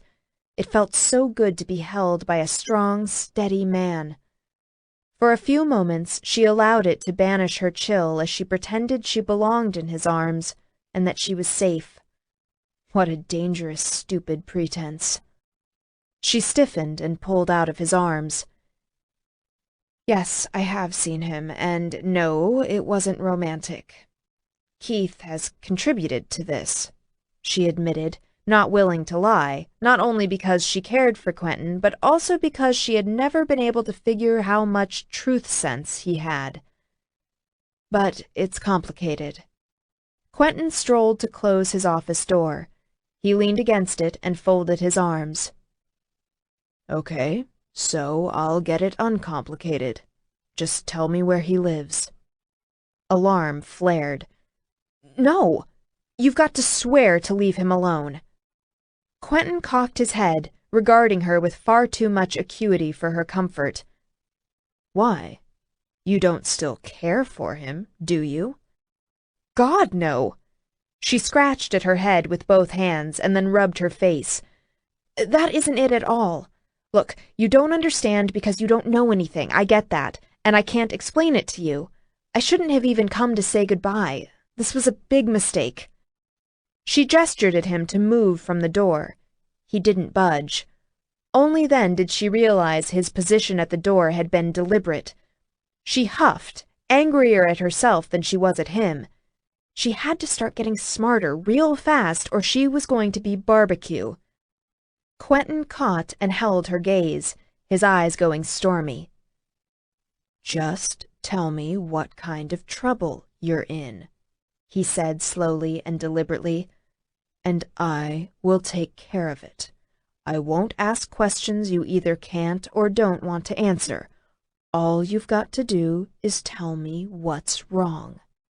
Just like that, her panic was back, only this time it was for him. She leaped forward and grabbed him by the shoulders. "You listen to me." She tried to shake him, but he was too big. The stubbornness in his face made her snarl. "I mean it. You have got to take me seriously. Shit's happened, and I'm not telling you about it. I'm leaving, and that's that." Still watching her, he took her hands from his shoulders, wrapped them together, and held them against his lean chest. "Pia, we've known each other for 4 years, and we've respected each other's privacy very well up until now. Whatever else you are, I know you're a smart cookie." "You say that to me with a straight face after I fell for Keith? What a joke," she said. She tried to jerk her hands away, but he wouldn't let go. "You made a stupid mistake. That doesn't make you stupid," he said, crushing her hands against his chest until she felt them throb. "I've seen you watching how things work around here. Do you think I don't have contacts or influence? Let me help you." She stopped struggling since she wasn't able to get loose anyway. "I know you have influence. There's got to be lots of reasons why Elfie's has such a large, loyal clientele of half-breeds, and why you talk with so many of them back here in your office. And I'm sure there's got to be a lot of interesting conversations during your Monday night poker games. Judging from other visits and backdoor deliveries, I'm also quite sure you have contacts from the Elven domain, and God only knows who else." "Then you should know I can help you," he said. He seemed to realize he was hurting her and loosened his hold. "All you have to do is let me." She rolled her eyes. She knew he was stubborn, but this was ridiculous. "You're still not listening to me. You can't help me." She turned her hands over and clasped his. "We're still not going to talk about it, but just think for a minute, will you? Dragon?" She curled her hands into claws. "Rawr!" "Me leaving town?" He whitened as he stared at her. "What did you do?" She shook her head. At least he was taking her seriously now. "All you need to know is my kind of trouble has got you outclassed and outgunned. Do nothing. Even better, don't even think of doing anything. And God, Quentin, whatever you do, don't go after Keith. There's something really bad and scary out there that thinks it can mess with Wellebrae and get away with it." Leaning forward, she let her forehead chunk on his chest. "After telling you just that much, now I'm going to have to kill you. Please, listen to me. You've come to mean a lot to me, and I don't want to hear you've been hurt or killed, especially when there's nothing you can do anyway." His arms came around her again, and he squeezed her so hard she lost her breath. Then he put his lips next to her ear. "I am not," he said, "going to let you go on the run without helping you. Deal with it." She groaned and pushed against him, but he wouldn't let her go. "What is the matter with you, moron? Do you have a death wish?" "Oh, shut up. Of course I don't. I just look after my own," Quentin said. He let her go and strode to his desk. Surprised, she staggered and pivoted to track him. His mouth thinned into stern lines. She saw again the shadow of something scary darken his face. He flashed her an ironic glance. "Even if she does incomprehensible, stupid things and squeals like a girl." "Fuck you, you're not the boss of me. Anymore, anyway," she muttered. She watched him open his wall safe with swift efficiency. He pulled out an envelope and handed it to her. "You're going to go here," he told her, "to a little place I own." His autocratic attitude caused a brief impulse of anger to sputter like an engine ticking over, but she was losing the energy to fight with him. She opened the envelope, pulled out 2 house keys on a plain metal ring, and just looked at him. "Ask me where it is. Say, 'Quentin, where is it?'" he said. "Go on." "Quentin, where is it?" she parroted without expression as she started to throw the keys onto his desk. "Why, thank you for asking, Pia. How uncharacteristically polite of you." He strode back and told her, "It's just outside of Charleston." She froze in mid-toss. South Carolina, Charleston? The seat of the Elven Court, Charleston, smack in the middle of their domain? Quentin smiled. "That's the one. The one Wellebrae can't enter without the Elven High Lord's permission, or he breaks all kinds of treaties and things get really fucked up for him." His smile faded and he searched her gaze. "I don't know what happens after you get there, or what your next step is. This may do nothing more than leverage some elder politics to buy you some breathing room. But it's a first step." "Yes, it is," she breathed, staring at the keys. She stuffed them into her pocket and threw her arms around Quentin. Maybe, just maybe, there was hope for her after all. Quentin pushed another set of keys on her and walked her out the back into the small parking lot adjacent to the back of the bar. He stopped by an unassuming blue 2003 Honda Civic. "Take it," he said. "This is too generous," she said, her throat clogged. "And you're too involved as it is." He refused to take the keys back. "Look, the car can't be traced to you or back to me. I keep 6 of these. It's no big deal. Shut up and get in." "I'm going to miss you," she said. He gave her a fierce hug. "This isn't goodbye," Sure it isn't. She wrapped her arms around his long waist and held him tight. I mean it, Pia. Find a way to keep in touch to let me know you're okay, or I will come after you. She could only hope that something would happen to keep him from making good on that promise. He had to stay out of this mess. She couldn't bear to think she might have gotten her boss and friend killed because she couldn't leave without saying goodbye. He pressed his lips to her forehead and stepped back. Go on. Get out of here. She pushed the unlock button on the keyring, threw her backpack in the passenger seat, and climbed in the car. When she pulled to a stop at the end of the block, she looked in the rearview mirror. Quentin stood at the edge of the parking lot watching her, his hands on his hips. He waved at her. There was a break in the traffic. She pulled onto the street, and he was gone. Quentin had said the drive took more or less 12 hours, depending on traffic, from New York to Charleston, most of it on I-95. She wanted to get as much distance between herself and the New York Weir domain as she could. After 40 minutes, she stopped at a Starbucks and bought a tofu salad sandwich and a large coffee so strong it could have scoured her bathtub clean.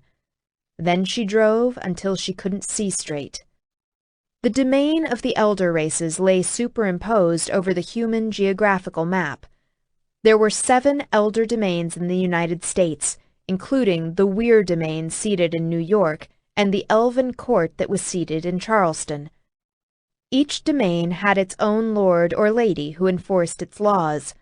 Some elder rulers preferred to live at a distance from humankind. They kept their courts in other spaces, where only those with magical aptitude could discern and cross dimensional boundaries.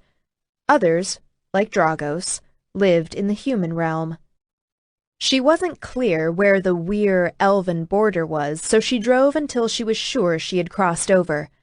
Sensible or not, she felt a little of the fear peel away. Finally, around 3 a.m., the exhaustion she had been fighting wouldn't take no for an answer. She pulled into a motel and got a room with one of her fake IDs. She put the door chain on, dropped her backpack onto a chair, and sank onto the bed. The room spun as she toed off first one shoe, then the other.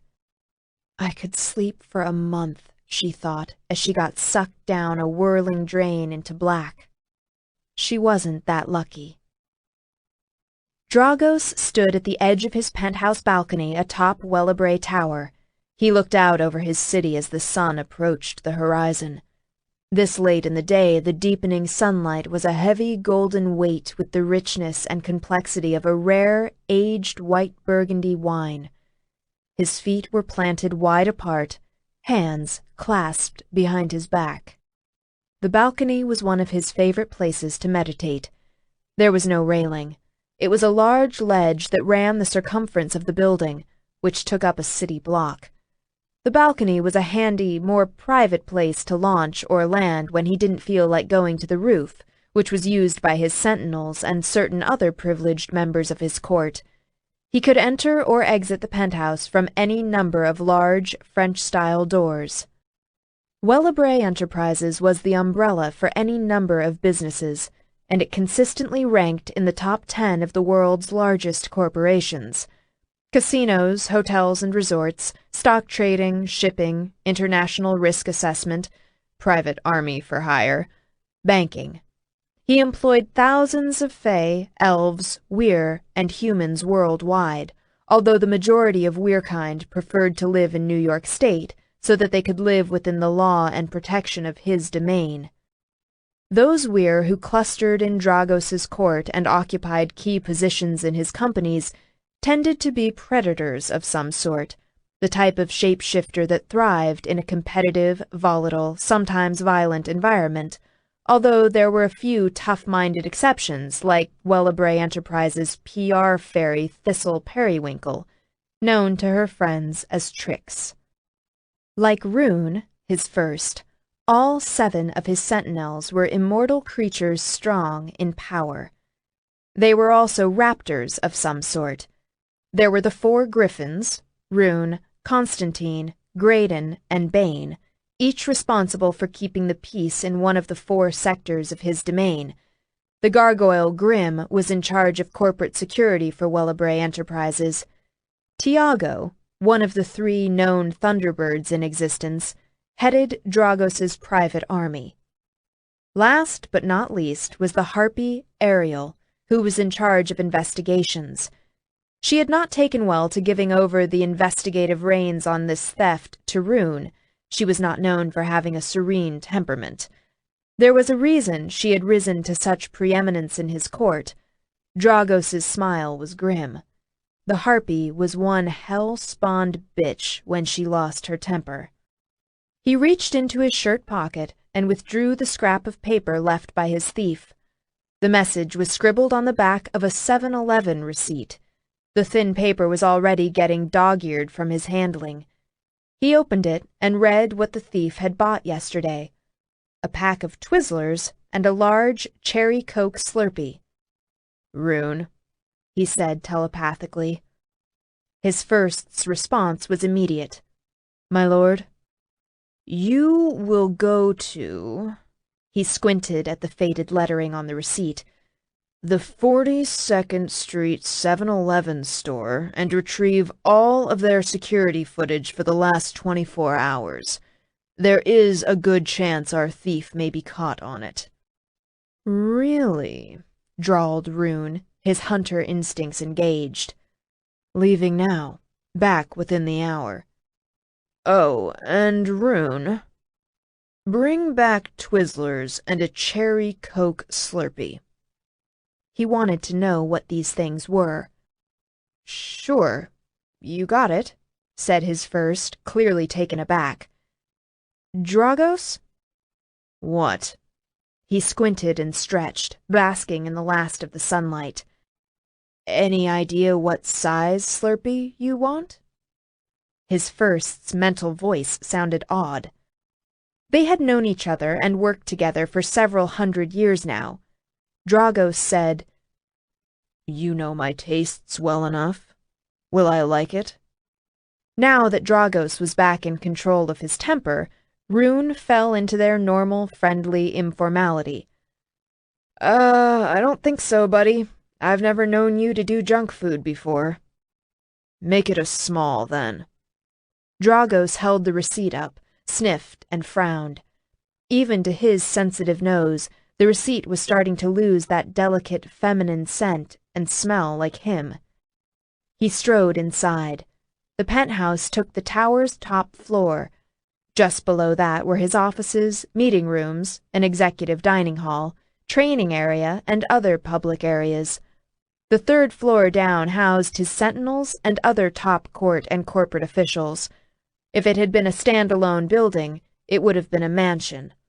All the rooms and halls were built on a massive scale. Dragos located the kitchen in the penthouse. It was a foreign place filled with chrome machines and countertops. No one was there.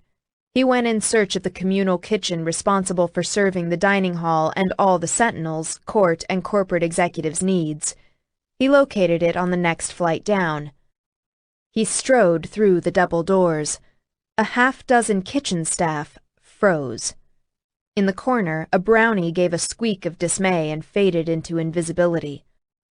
The head chef hurried forward, wringing her hands. She was a dire wolf in her weir form, but she kept her human shape, that of a tall, gray-haired, middle-aged woman during work hours. "This is an unexpected honor, my lord," she gushed. "What can we do for you?" "There are plastic bags with zippers on them. I've seen them in commercials," Dragos said to her. He snapped his fingers, trying to remember the name. "You put food in them." "Ziploc bags?" she asked in a cautious voice. He pointed at her. "Yes, I want one." She turned and snarled at her staff. A fairy leaped to a cupboard and then bounded to them. She bowed low to Dragos, head ducked and eyes to the floor while holding a cardboard box up. He pulled out a baggie, placed the 7-Eleven receipt inside, and zipped it closed. "Perfect," he said, placing the small bag in his shirt pocket. He walked out, ignoring the babble that rose behind him. While he waited for Rune to show up, he went to his offices to confront the most urgent of issues waiting for his attention. His 4 assistants, all Weir, hand-picked for their quick intelligence and sturdy dispositions, occupied the outer rooms that were adorned with works of abstract expressionism by such artists as Jackson Pollock and Arshile Gorky, and sculpture by Herbert Ferber. Located in a corner of the building, his office was decorated in natural tones with wood and stone. As with the penthouse, the outer walls of the office were plate glass set with wrought iron French doors that opened to a private balcony ledge. The interior walls were adorned by 2 mixed-media canvases he had commissioned from the late artist Jane Frank. They were from the artist's Aerial series, which depicted landscapes as if seen in mid-flight. One canvas was a landscape by day, the other by night. As he sat at his desk, his first assistant, Christoph, poked his dark, shaggy head in the door. Dragos clenched his teeth on a surge of irritation.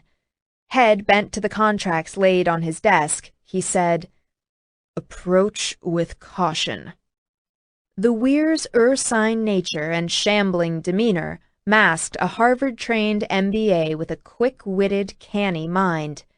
Clever bear that he was, Christoph said the 2 words guaranteed to grab his attention. Urian Laurel. His head lifted.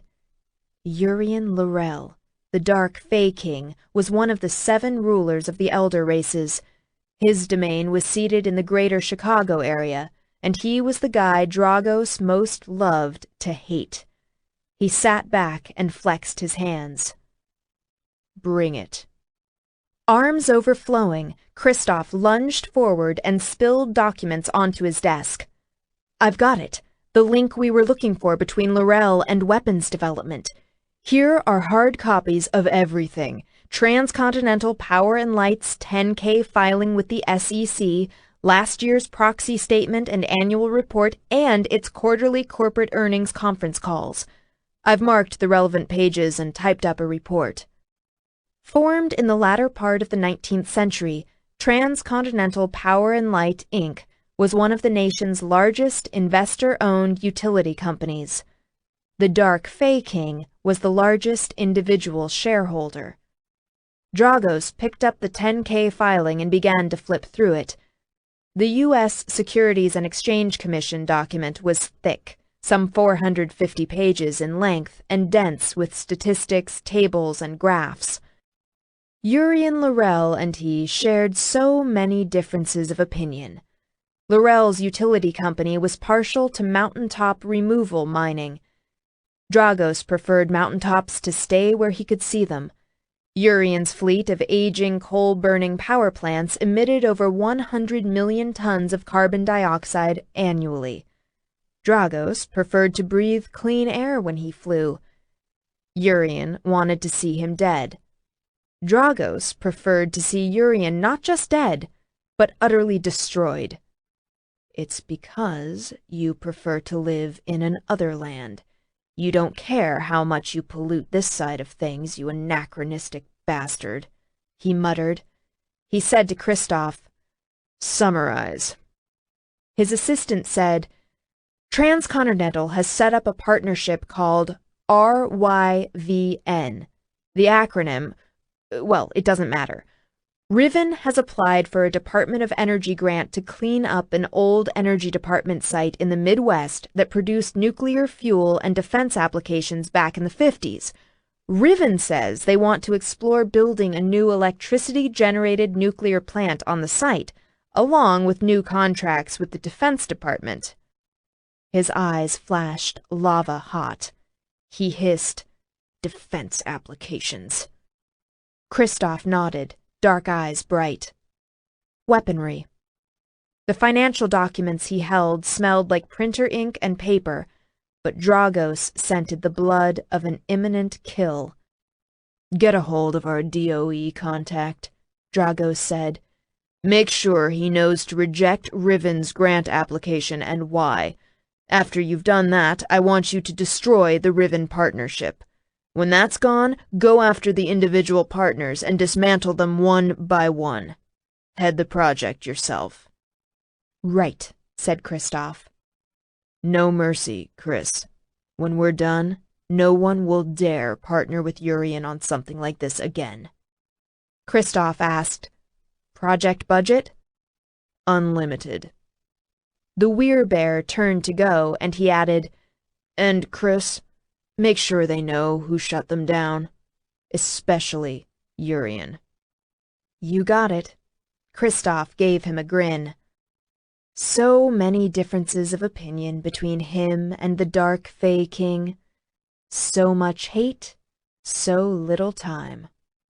Just then, Rune appeared in the doorway, wearing torn jeans, combat boots, and a Grateful Dead t-shirt.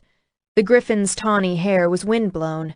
He carried 2 drinks in a cardboard box drink holder, a plastic bag, and a bulging manila folder under one arm. He dumped out the contents of the bag.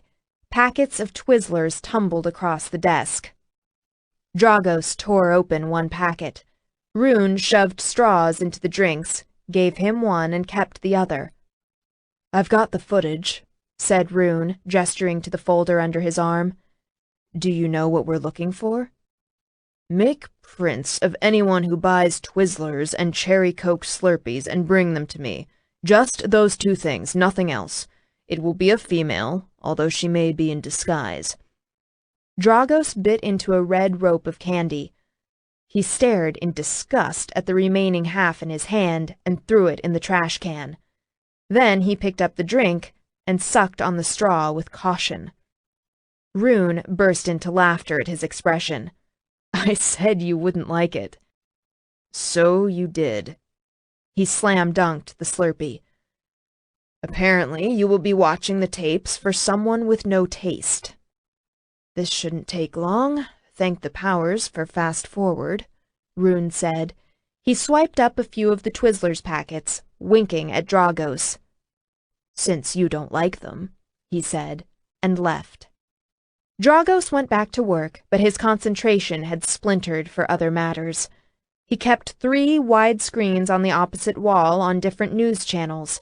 His other 3 assistants came and went. The ticker tape headlines of one channel caught his attention, and he turned the volume up.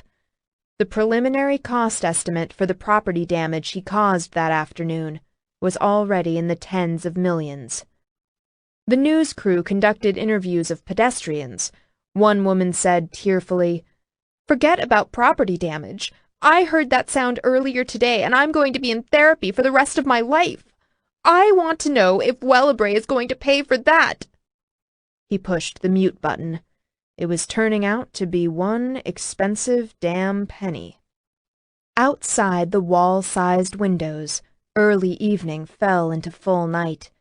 Then Rune came loping back into his office, paper in hands. "I've got it. Got her," his first exclaimed. "Lots of people bought lots of crap, but only one woman bought only Twizzlers and a Slurpee. What are the odds?" Dragos leaned back in his chair. He felt a pulse of dark anticipation as Rune handed him the paper. He shuffled through all of the photos. They were of a fixed scene of the 7-Eleven's registers and the glass front doors. Rune threw his large frame into a chair and watched as, with an impatient shove, Dragos wiped clear the large expanse of his desk and began to lay the photos out one by one. Rune had printed several sequential 8x11s. As Dragos laid out the grainy black and whites, he could almost imagine the woman in the photos moving. He couldn't wait to see the footage and watch her move for real. There she was, opening the door. She moved to the left and disappeared from the camera. There she was again, reappearing, holding a packet of Twizzlers and a Slurpee drink in slender hands. She paid, gave the cashier a smile. The last photo was of her pushing out the front door.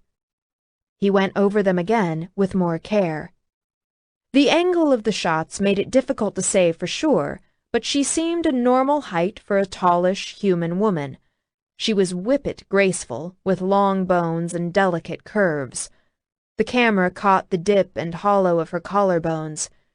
She wore her thick hair in a ponytail that was somewhat disheveled, and it was either white or some other light color. He was betting on some shade of blonde. Her triangular face was far too young for it to be gray. The slash of Dragos's dark brows lowered over his blade-straight nose. The woman looked tired, preoccupied. No, she looked more than tired. She looked haunted. The smile she gave the cashier was courteous, even kind, but sad. She wasn't what he expected, but he knew in his old, wicked bones that this was his thief. He traced a finger down the silhouette of her figure as she walked out the 7-Eleven door. It was the only one of her walking away. He didn't like this picture. He slammed his flattened hand down on it and crumpled it in his fist. "I've got you," he said. "I have just one question for you," Rune said. The griffin's long legs were spread out, his eyes curious. "How did you know to send me there and what to look for?" Dragos looked up with a flash of secretive jealousy. "Never mind how. We've found her, and your part in this is done. You can go back to your regular duties." Rune nodded at the photos. "What about her?" "I'll take care of her." Dragos bared his teeth. "I'm hunting this one. Alone." He sent Rune away, climbed into his penthouse bedroom, and opened the French doors. The late spring air licked into the room. He stood in the doorway looking at the gleaming city lights. "Where are you, thief? I know you're running somewhere," he said to the night. He lifted his head to the breeze, which carried the city's complex mélange of scents. Power, magical or otherwise, has its own set of habits. He realized he had fallen into a bored complacency. Either life conformed to what he desired, or he bent it to his will. He didn't ask, he took. If a business interest threatened him, he had them destroyed. No mercy. He had settled into the unsophisticated laziness of brute force. Dragos summoned his power and began whispering beguilement into the night. He held the image of his thief firm in his mind. The magical threads flexed like long, unused muscles and began curling outward on the breeze. It was only a matter of time before they found their target. "I've got you now." 3. Pia dreamed of a dark, whispering voice. She tossed and turned, fighting to ignore it. Exhaustion was a concrete shackle. All she wanted to do was sleep.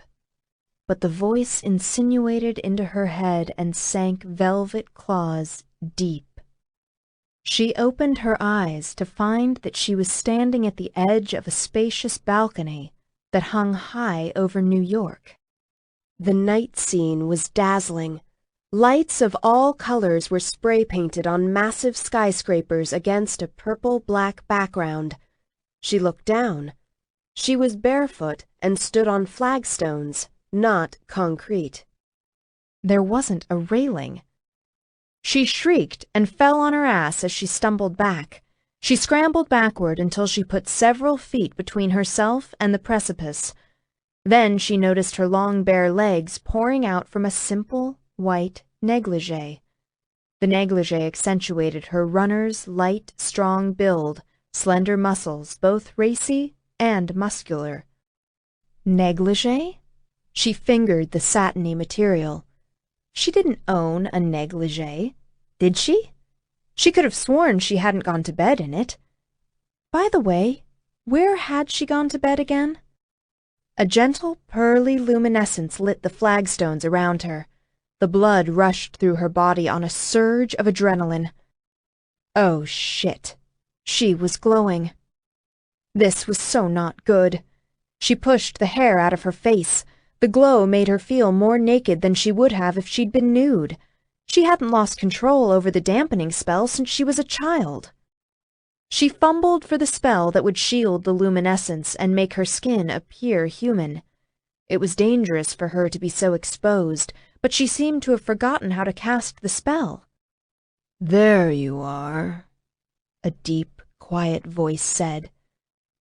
"I've been waiting for you." That voice! Whiskey and silk, ageless and male. It poured over her and set her body on fire. She was bereft of air. Her lips parted on a soundless gasp. She turned toward elegant open French doors wrought of black iron. White, gauzy, floor-length curtains billowed in the breeze. They obscured as much as they revealed. "You want to come inside now?" That incomparable, beautiful voice created a deep yearning that shook through her. She scrambled to her feet. A small part of her mind rebelled. Hello, that part of her mind said to her. Not into yearning much. Remember what happened the last time you gave in to yearning? You fell for a shithead who blackmailed you? You lost everything and had to go on the run? The scene around her flickered and started to fade. The dark whispering surged in strength until it was all she could hear or think about. She was so lonely, her chest ached. It actually physically ached. She pressed a hand between her breasts and looked around in confusion. The hypnotic voice ordered, "You will come inside now." All of a sudden, that was the only thing she wanted to do. She went to the curtains and gathered them up in one hand as she looked inside into a huge, shadowed bedroom. She caught an impression of a fireplace and large, sturdy furniture sprinkled throughout the room. A male reclined on pale covers on an enormous, dark-framed bed. He had a massive physique, thick muscles bulging over long limbs, the bare skin of his torso dark against pale linen. The fall of hair onto his strong forehead was darker still. A sensual mouth quirked in a cynical smile. Only his eyes gleamed against the darkness with a faint, calculating, witchy glow. Unease skittered on light mice feet down her back. There was something important she had to remember about his eyes. If only she could think of it. Power, like champagne, filled the room until she felt like she was swimming in it. She had never been in the presence of so much magic before. It pressed against her skin, exhilarating and terrifying, addicting. It turned the fire the voice had ignited in her into liquid desire. An animal sound came out of her. The man uncurled a long, muscular arm and extended a hand to her. Resistance melted. She went to him in a rush. She had barely reached the bed when he exploded into action. He took hold of her arms, dragged her across his body, and slammed her into the mattress as he rolled on top of her. Pinning her down with his heavy body, he locked his hands around her glowing wrists and yanked them over her head. The corded strength in his fingers made the flesh and bone they shackled feel slender and fragile. Magic and desire choked her. Her breathing turned erratic at his controlled violence and the dominance of his body pressing her down. Sexual heat pooled low in her body as the juncture between her thighs grew slick. A rumble started low in his throat. The bed shuddered with the feral sound. His harsh, shadowed face was hewn out of the same indomitable mountain that had formed his body. There was something familiar about his spiked black hair. "Look at me," he said, thrusting his face down until they were nose to nose. "Look at me." In the pearly glow of her body, his gaze flashed gold like a falcon's eyes, predator's eyes, sorcerer's eyes. Something shouted a warning in a distant part of her mind, but it was too late. She had already flung back her head and looked into his eyes. Just like that, she was snared like a spider in a web. He could do anything he wanted to her now. Anything at all. She found it impossible to care. She found she wanted to be snared. She rubbed against his taut, sexy body. It felt so good to be pinned by him, a renegade pleasure that went against everything she'd been taught or thought she understood about herself.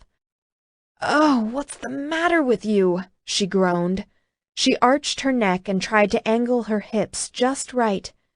That area between her thighs was beginning to throb with a deep, insistent, empty ache. "What are you waiting for?" He stilled, as if she had surprised him. Then something changed between them. She didn't know what it was, but she could feel when it happened. The air grew even more electric, a live wire jumping ungrounded, building force as it bounded back and forth between them. Then he shifted with slow deliberation, settling full on her. His growl deepened, the rumble vibrating in that immense, muscled chest. His eyes were wild, ravenous. His head came down on her with the force of a raptor's plummet. Hard, open lips captured hers. The gentle seductiveness that had been in his voice earlier was gone. He shoved into her mouth, penetrating her with a hot, hungry tongue, while he ground her into the bed with his hips. Something lay stiff and heavy along her flat stomach. With a thrill of shock, she realized it was an enormous erection. Her lips shook beneath his as she whimpered, "That's so good."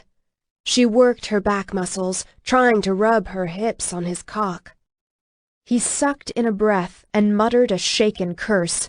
He made his body into an enormous cage, constructed of bone and muscle and starvation as he bowed around her, pinning her with arms and legs and weight. She arched up with all her strength, exhilarating in the cage, which gave her a paradoxical feeling of release. She moaned as they ate at each other's mouths, frantic to consume each other. His hands moved on her wrists, a restless shackle. His tongue thrust an aggressive rhythm as he fucked her mouth. The ancient primitive rhythm only made her need flash hotter. She needed him to penetrate her in other ways. She writhed and he moved so that thick muscled thighs were on either side of hers, which brought his hips in full alignment with her aching pelvis. It also brought the length of his erection against her clitoris. He ground against her, flexing like a great hunting cat, rubbing the hot, hard length of flesh along the graceful ridge of her pelvic bone. Pleasure raked frenzied claws through her. She cried out into his mouth and pushed her hips against his. Vaguely, she knew something was wrong. She was acting out of character, even for a sexual dream. It had something to do with a lifetime of loneliness, with the electric sensuality this male exuded, with him calling her to him with sorcery, and with her looking into his eyes and becoming snared, with his seductive, cunning patience. She tried to hold on to those thoughts, but they ran like water flowing through her fingers. Her sexual frenzy, his sexual frenzy pouring over and through her, overrode all of it. He dragged his mouth from hers, turned his head to one side, and gasped something. The words were foreign, the language harsh and burning with power. They sounded like curses. His hands slid away from her wrists. One dove to the small of her back to yank her hips tighter against him. The other came up to palm her small breast while he lay hard against her. His marauding lips plunged down the side of her face to her throat. He bit her, a savage and archaic gesture that sent an earthquake through her body. She shrieked and raked her nails down the immense musculature of his back while she wrapped her legs around those taut, pumping hips and pulled him even closer. They were almost there, almost there. He rolled with her until she lay sprawled on top of him. She adjusted to the new position with an eager wiggle, mouth turned to him, seeking his. Hard hands sank into her hair and held her head imprisoned against his hairy chest. She needed him to push inside her like she'd never needed anything before. She plunged one hand between them to grip the velvety, broad head of his penis. It was damp at the tip.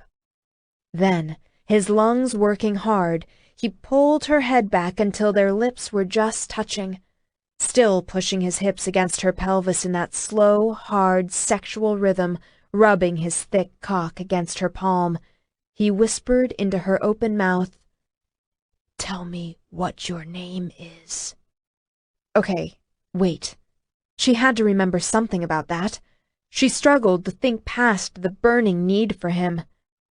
"Tell me," he whispered, the words winding around her, snaring her tighter. Wait a minute. Her breath shook. Names have power. Power like that in his voice. She cast around in her desire-fuddled mind for a good lie, but heard herself say, "Pia, Giovanni." She panted in real pain and rubbed herself along the length of his body, trying to rediscover the rhythm he had begun. She needed to come so bad she could have screamed. Pia. He didn't so much say the name as breathe it. His hot breath coiled around her like tendrils of smoke from an infernal fire. Pretty.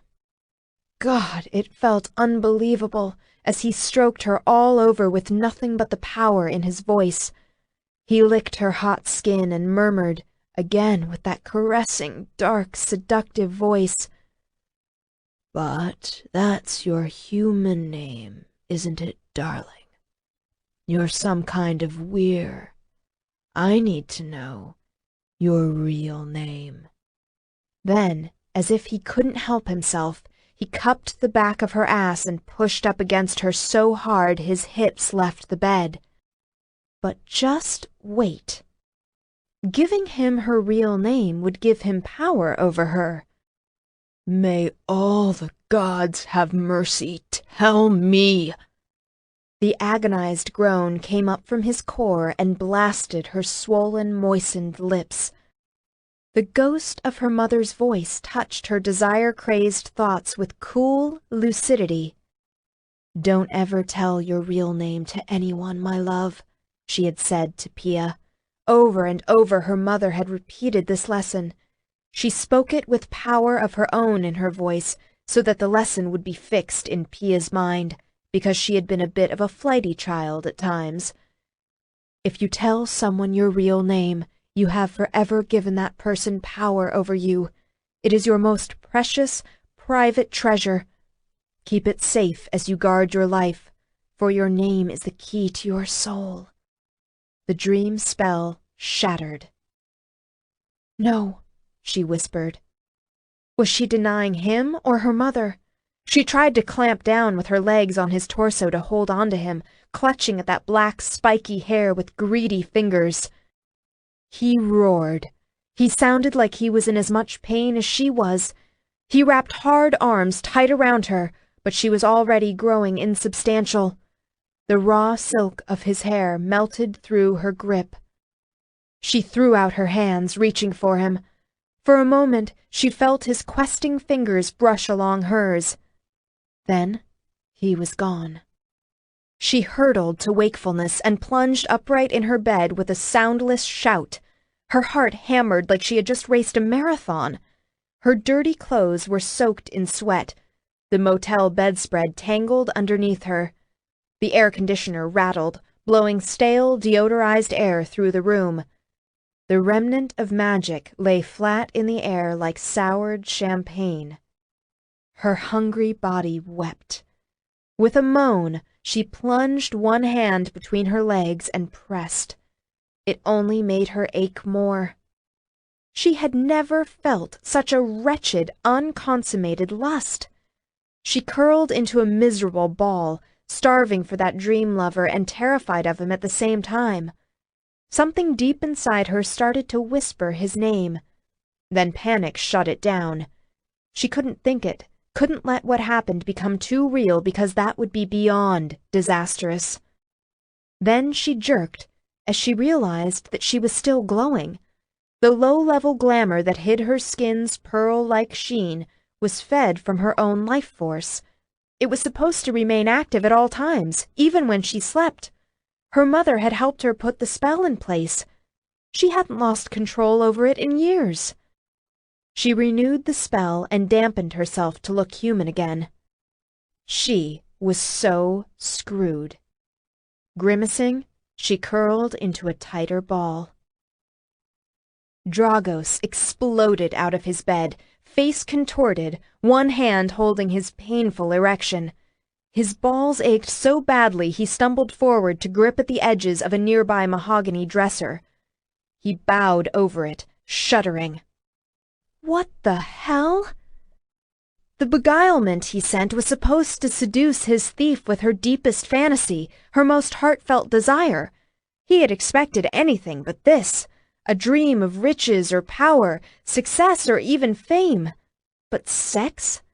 The ultimate opportunist, he had laughed to himself and had been quick to oblige, as he beguiled her deeper into his dream trap. Then she stepped into his bedroom, and his world stopped. She was lovelier than he could have imagined, her body glowing with its own internal moonlight. His mind seized. What was she? His knowledge of the elder races was near encyclopedic, compiled as it had been over the long ages. He cast back, searching for any memory of this type of creature, and slammed into a blank wall. All that came to mind was that distant, tantalizing memory of the time he had caught the hint of a scent on the breeze that had driven him wild. He remembered now. Centuries ago, he had plunged into the forest in Northumbria and chased after an elusive, wild scent very like his thief's, catching and losing it again in fitful spurts, sure that he had heard the sharp rustle of foliage as some mysterious creature bounded away from him. The forest had teemed with the power of green growing things, back when both he and the world were so much younger. In the dream, he concentrated everything he had on this woman, greedy to understand and categorize what was happening, to find its appropriate place in his vast memory. Yet he met with absolute failure. The magic that was an inherent part of her was delicate and filigreed, layered with feminine complexity and beauty. It felt wild and mysterious, cool like her moonlit glow.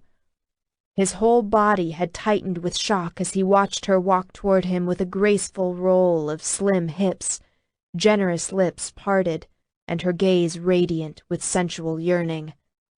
Yearning for him, the great beast. Wellebrae. Wyrm. He did not recognize himself then, or the volcano that erupted inside him. The beast pounced and took her with violent, voracious force. And she had loved it. Blind lust took him over then, scorching him in a way he had never experienced before. He fell prey to it, and to her, body and old, wicked soul. The beguiler became the beguiled. The sensual undulation of that graceful female form underneath his felt like some kind of epiphany. Eating at her plump, eager mouth made him ravenous. All he could think about was plunging his cock inside her in an ecstasy of ravishment. He had managed to hang on to the reason for the spell he had cast, as he recognized in one corner of his mind that however intense and pleasurable this dreamscape felt, it was designed to feed a hunger, not assuage it. It worked to use his prey's weaknesses and desires against it so that he could pull it into his control. Neither of them would gain fulfillment from the dream, only increased appetite. But when he tightened the spell and pressed her for the ultimate surrender, she denied him. His thief said no to him. He snarled and tore the mahogany dresser apart. He picked up the bed and hurled it across the room, then whirled and drove his fists into the wall. He must have hit a girder because something inside the wall groaned and buckled. The door to his bedroom slammed open. He whipped around, almost faster than sight, teeth bared. Rune and Ariel entered like twin cyclones, half-dressed bodies aimed like weapons. His first was armed with a sword, while Ariel carried a semi-automatic. Rune went left, and the 6-foot Harpy dove right, before they both realized he was not under attack. They slowed to a stop. To give his sentinels credit, they didn't run when faced with the nude figure of their enraged lord. In fact, Dragos had to admit it was brave of them to enter his bedroom in the first place. That thought was the thread that helped him to gain enough control so that he didn't tear their heads from their shoulders. "Bad dream?" Rune said, keen gaze steady as he straightened from a fighting crouch and let the tip of his sword fall to the floor. "I've got her human name," he said. They all knew who he meant. "Pia Giovanni. Find out what you can about her, quickly, and get me the witch. I need a tracking spell."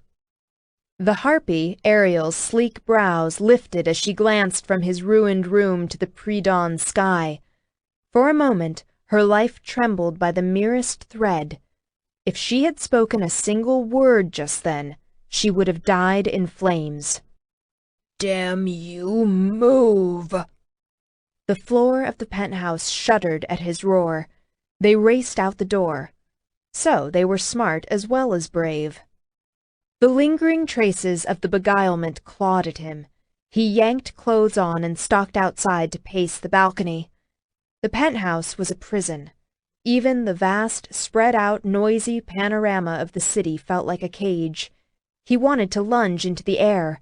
He felt the impulse to slaughter something, but he was trapped and flightless until the witch arrived.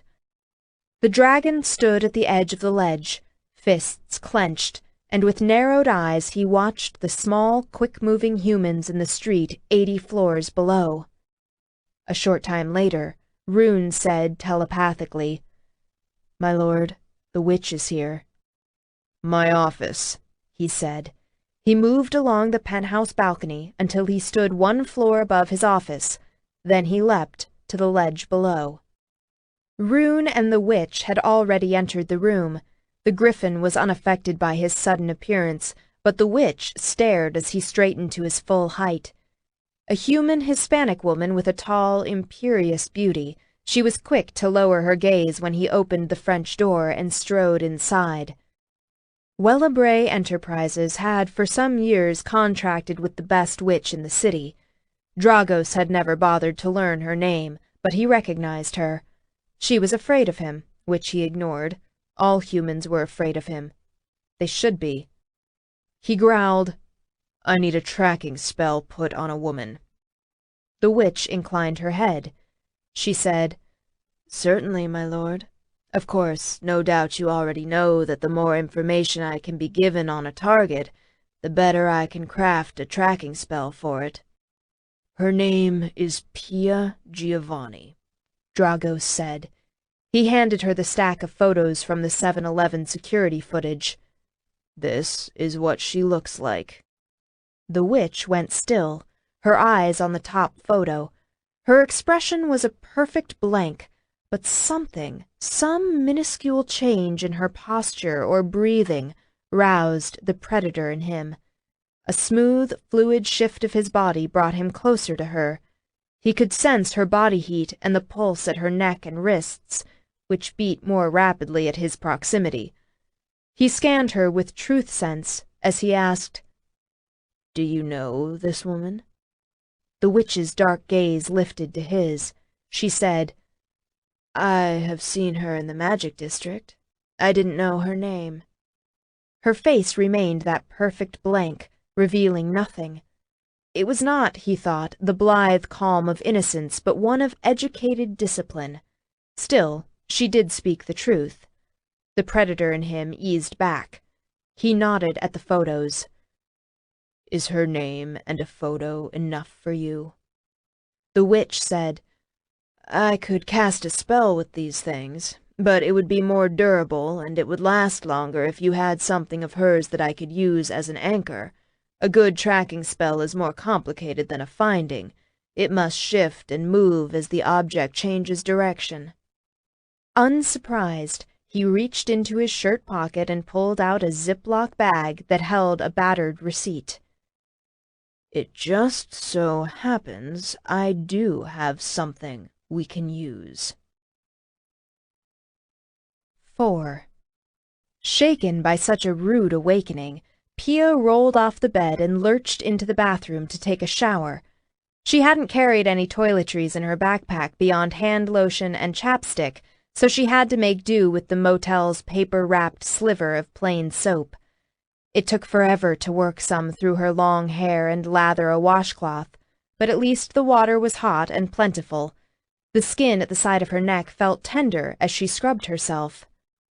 She paused and rubbed at the tender area. What was that? After a quick final rinse, she wrapped her tangled hair in a towel, grabbed another towel to dry off, and then wiped the fogged sink mirror to peer at her neck. Bite. It was a bite mark. She fingered the area at the juncture of her neck and shoulder. The skin wasn't broken, but there was an impression of teeth, and a suck bruise was already forming. She whispered, "The bastard gave me a hickey?" In a dream? Goosebumps rose on her skin. She rubbed her arms and avoided looking at her white face with the dark circled eyes. Somehow, that horrible dream had been real. His magic had found her. He knew what she looked like. She told him her name. Get out now. Good thing she had 3 other names, with picture IDs that said so, because she had to hit delete on the one she'd lived with her whole life. Pia Alessandra Giovanni had to go. She felt another pang, another loss. Her mother had given her that name from long-held fondness for the time she had spent in medieval Florence. How much more did Pia have to lose? Apparently, everything. It was too much for her tired mind. She yanked a brush through her hair, miserable at how it had snarled without conditioner, and then she dressed in her dirty clothes. When she started the Honda, the dashboard clock said 6:30 a.m. She had slept just under 2 hours. She went through another drive-thru and bought juice, more coffee, and apple slices, although she could only choke down a few bites. She drove south as the sky grew pastel and brightened into full day. The temperature warmed the farther she went until she rolled down the windows and opened the Honda's moonroof. If she'd been making the trip for any other reason, she would have enjoyed herself. The sky was cloudless. The scenery in South Carolina was different from what she was used to.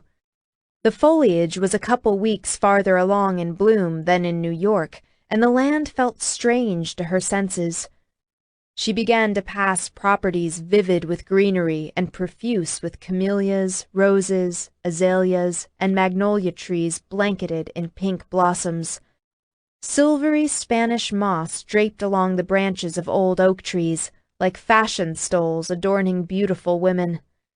Charleston and the surrounding area had a grace and beauty that was quite different from the brisk urban setting she had just left. She had given an ironic chuckle when Quentin had handed her directions to a beach house in a place called Folly Beach. Folly. Ha! It was about 20 minutes south of Charleston. Most of the houses, he told her, were vacation rentals. He had owned his for over 30 years and kept it furnished and stocked with linens and kitchenware. When she got close to her destination, she stopped at a superstore to buy clothing essentials and toiletries, aspirin, a prepaid cell phone, and food supplies. When she reached the checkout lane by the liquor aisle, she caved and bought a bottle of scotch as well. A girl's gotta have priorities.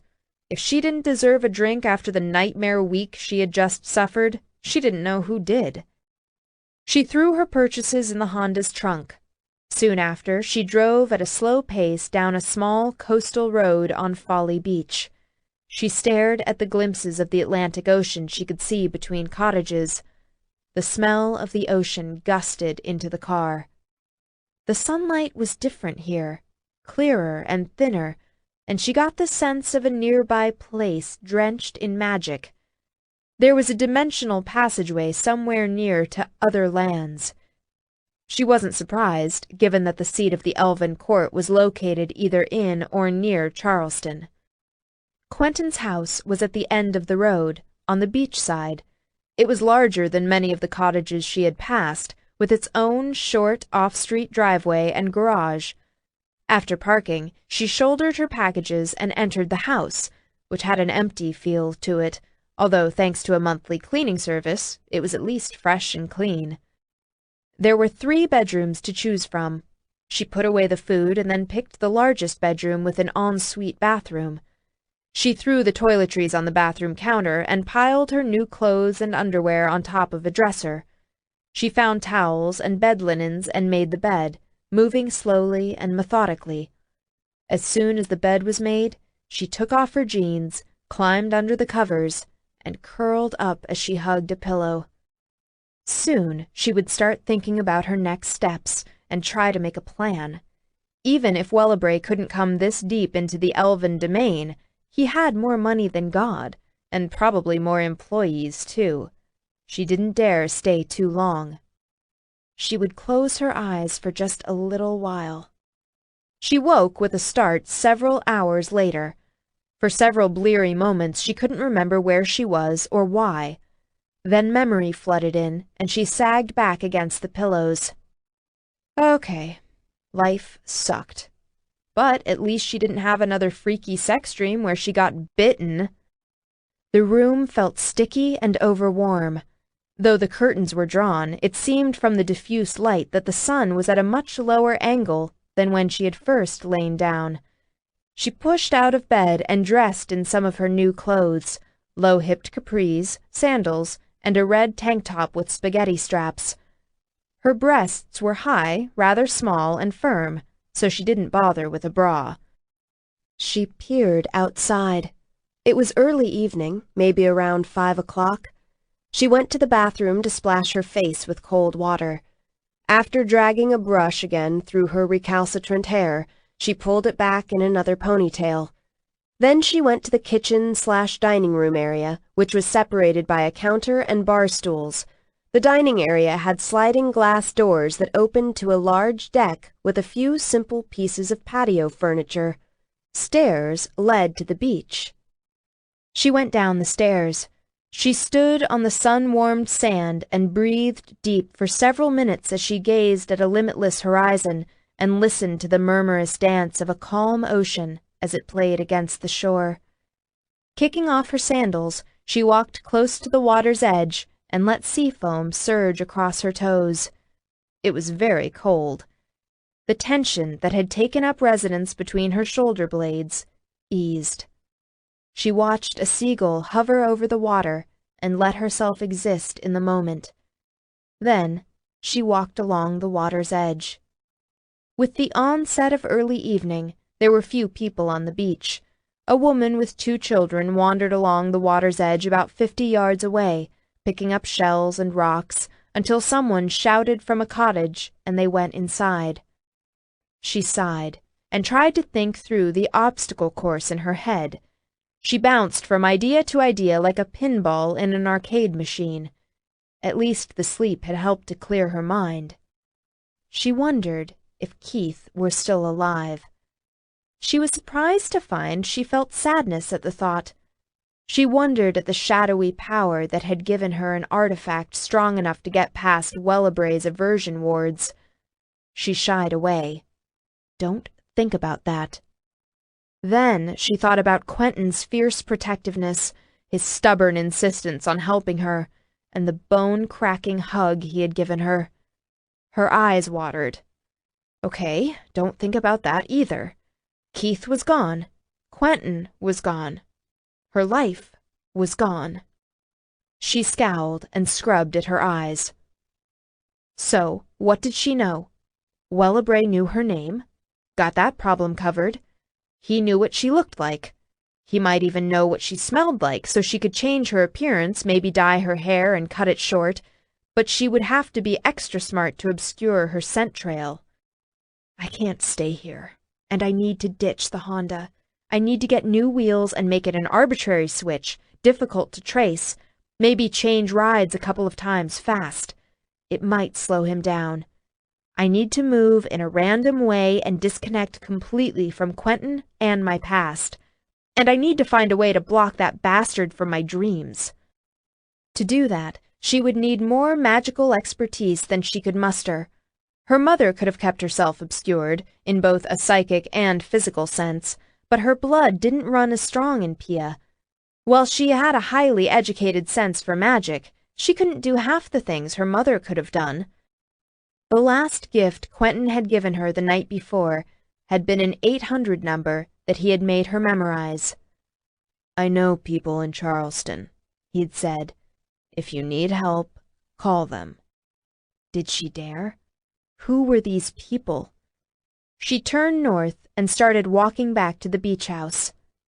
And did she dare stay here another night? She glanced at the sky and paused. In the distance over the water, a patch of the sky rippled. It looked like the watery shimmer of heat waves off an asphalt highway on a hot summer day. But the May evening was cooling down, the sky just starting to darken in the east, and there was no asphalt anywhere near that ripple. She shaded her eyes. What was it? It was big and seemed to be getting bigger fast. She watched the patch grow, her stomach clenching. She'd never seen anything like it before, but she knew it was wrong. Wait a minute. That shimmering patch of air wasn't growing bigger. It was getting closer. Oh, shit. Pia's thinking splintered into raw instinct. She whirled and sprinted. She may not have inherited many of her mother's abilities, but if there was one thing she could do with an extravagance of talent, it was run. Her bare toes dug into the sand, and she nearly flew down the beach. But nearly flying isn't the same as really flying. Even as she pushed with all the speed she had in her, she knew she wasn't going to be able to outrun what hurtled toward her. A shadow engulfed her from behind. She caught just a glimpse on the sand in front of her of an enormous winged shape with a serpentine neck and a long, wicked head. Then the shadow collapsed in on itself, and a split second later, a mountain slammed into her back. She crashed into the sand so hard it knocked the breath out of her. The mountain resolved itself into the hard, heavy body of a male. Muscle-corded arms came down on either side of her. Huge hands latched onto her slim wrists, while a long thigh crossed over the backs of her legs. She wheezed, struggling to get her bruised ribcage to expand so her lungs could function, her palms and knees abraded from the impact. She stared at those imprisoning hands. Like the arms, they were powerful, colored a dark bronze that looked very dramatic against her pale skin. Her mind wailed. She was so dead. The male put his nose in her hair and took a deep breath. A convulsive shiver racked her body in response. He was sniffing her. She felt his nose at the back of her neck. He rubbed his face in her hair. A whimper was born and died at the back of her throat. "Good chase," he growled, his voice a dark rumble at her back. She coughed, and sand puffed up in front of her. "Not long enough." The weight lifted from her back, and he flipped her with mind-numbing swiftness. She slammed back into the sand, arms spread-eagled as he held her by the wrists again. He bared his teeth at her in a machete smile. "We could always do it again." She thought of him letting her go and pouncing again, playing with her like a great cat, and shuddered. "You're not supposed to be here," she whispered. Her eyes had gone watery from the force of the impact that knocked her down. She tried to focus on the dark, fierce face bent over her. Then her vision came clear. Wellebrae was breathtaking. Energy and power boiled from him. He radiated it like a dark sun. He had a handsome brutality, facial features cut into bold lines and angles as if a sculptor had hewn him from granite. His skin was a dark brown with a bronze hue, and those brilliant dragon's eyes were hot gold. In his human form, he was almost 7 feet tall, 300 pounds of dominant weir male sprawled like an avalanche across her body. In comparison, she felt delicate, very breakable. His hair was inky black, just like in the dream. It had slipped through her fingers like silk. The shock of his assault had not begun to pass, but through it she noticed one astonishing thing. He had thrown his thigh over hers again. He stared at her neck. Realization pulsed. He was looking at the bite he had given her. A hard length was growing against her hip. "So, is that your long, scaly, reptilian tail, or are you just happy to see me?" No, she did not just say that. Did she? She cringed in mortification, screwed her eyes shut, and waited to be splattered all over the beach. Nothing happened, good or bad. Yet. Maybe if she kept her eyes closed, it wouldn't. She whispered through shaking lips, "I didn't mean to say that. Pay no attention to the lunatic inhabiting this body." As silence continued, she opened one cautious eye. He studied her, lava gaze alert with interest. "Are you possessed?" he asked. She had to clear her throat twice before she could answer. "You would think so, wouldn't you, with all the dumbass moves I've made over the last couple of months? I've been acting out a lot with all the stress. This stranger seems to have taken over my mouth.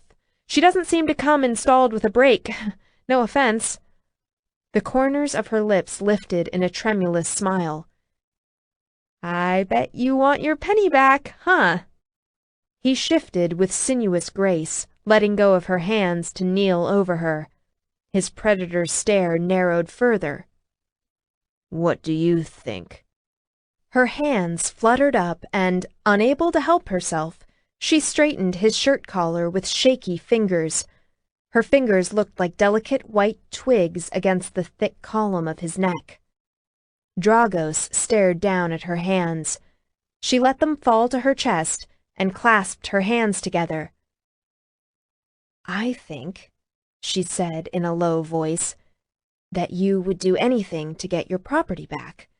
No matter what was taken, no matter what it took, no matter where you would have to go to find it." "No one takes what is mine." His growl reverberated through the ground. He bared his teeth and bent down until he was nose to nose with her. "No one." Holy mother, he was terrifying and magnificent. He disappeared in a blur as her eyes watered again. She nodded and whispered, "I know. I don't suppose this matters much to you, and I don't expect it to change anything, but I am sorry." Dragos cocked his head, his attention sharpening. "So your note said." Voices grew closer. She craned her neck and saw a couple walking hand in hand toward them. Dragos put a hand over her mouth to keep her silent. As they both watched the oblivious couple pass not 5 feet away from them, she realized he had to be shielding them from curious eyes. Only thing to do. Otherwise, someone might call the cops if they saw a man assaulting a woman on the beach. Then there might be a wholly avoidable massacre. After the couple walked away, Dragos shifted his weight onto one hand and traced a finger down her cheek, followed her jaw down the side of her neck. He watched the path his finger took as it traced the delicate curve of her collarbone down to the edge of her shirt. His finger felt hot and abrasive against the softness of her skin. She shivered harder and bit back a moan. Wow, she'd had no idea her sexuality was so messed up. Here was this predator of all predators exuding menace as he crouched over her. He was the only known real dragon in existence. It was like he was a natural monument or something.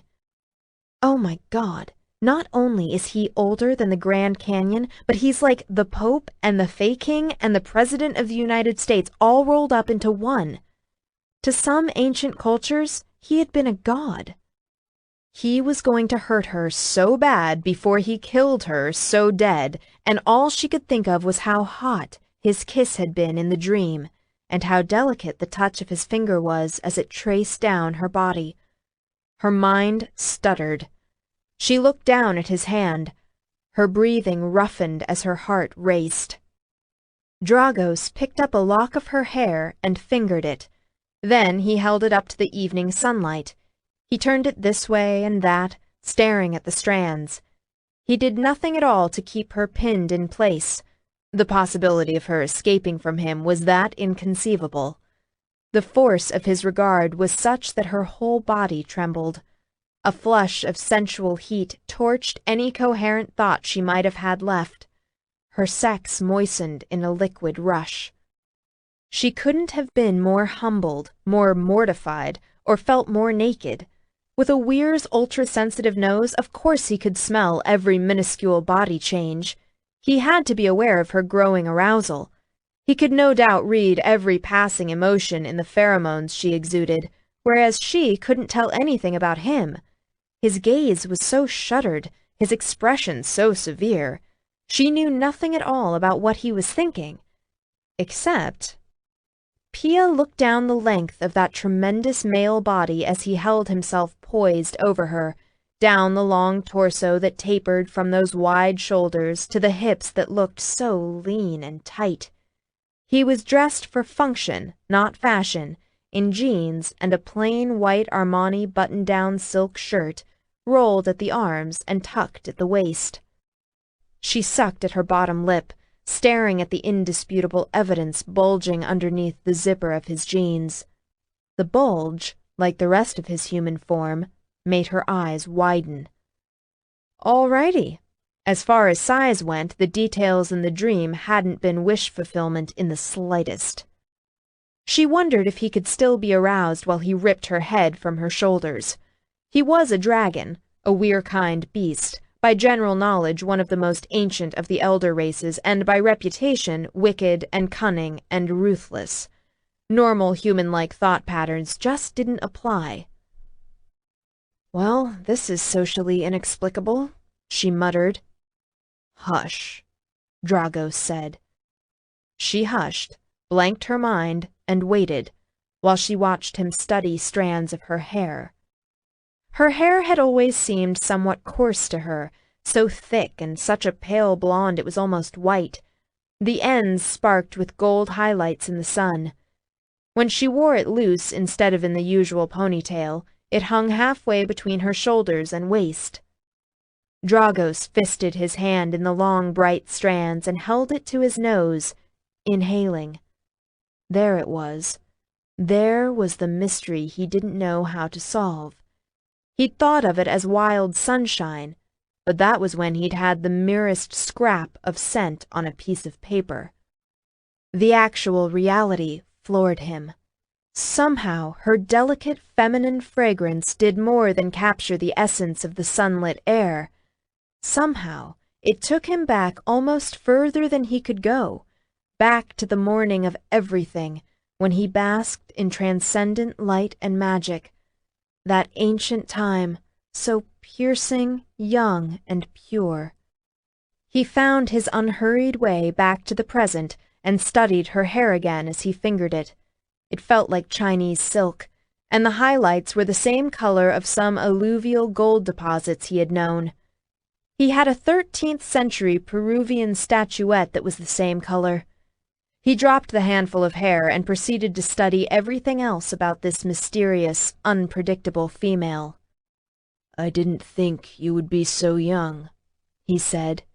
He felt the same wild surge of excitement he had in that other long-ago time, when he had lost control and crashed through the undergrowth in chase of something.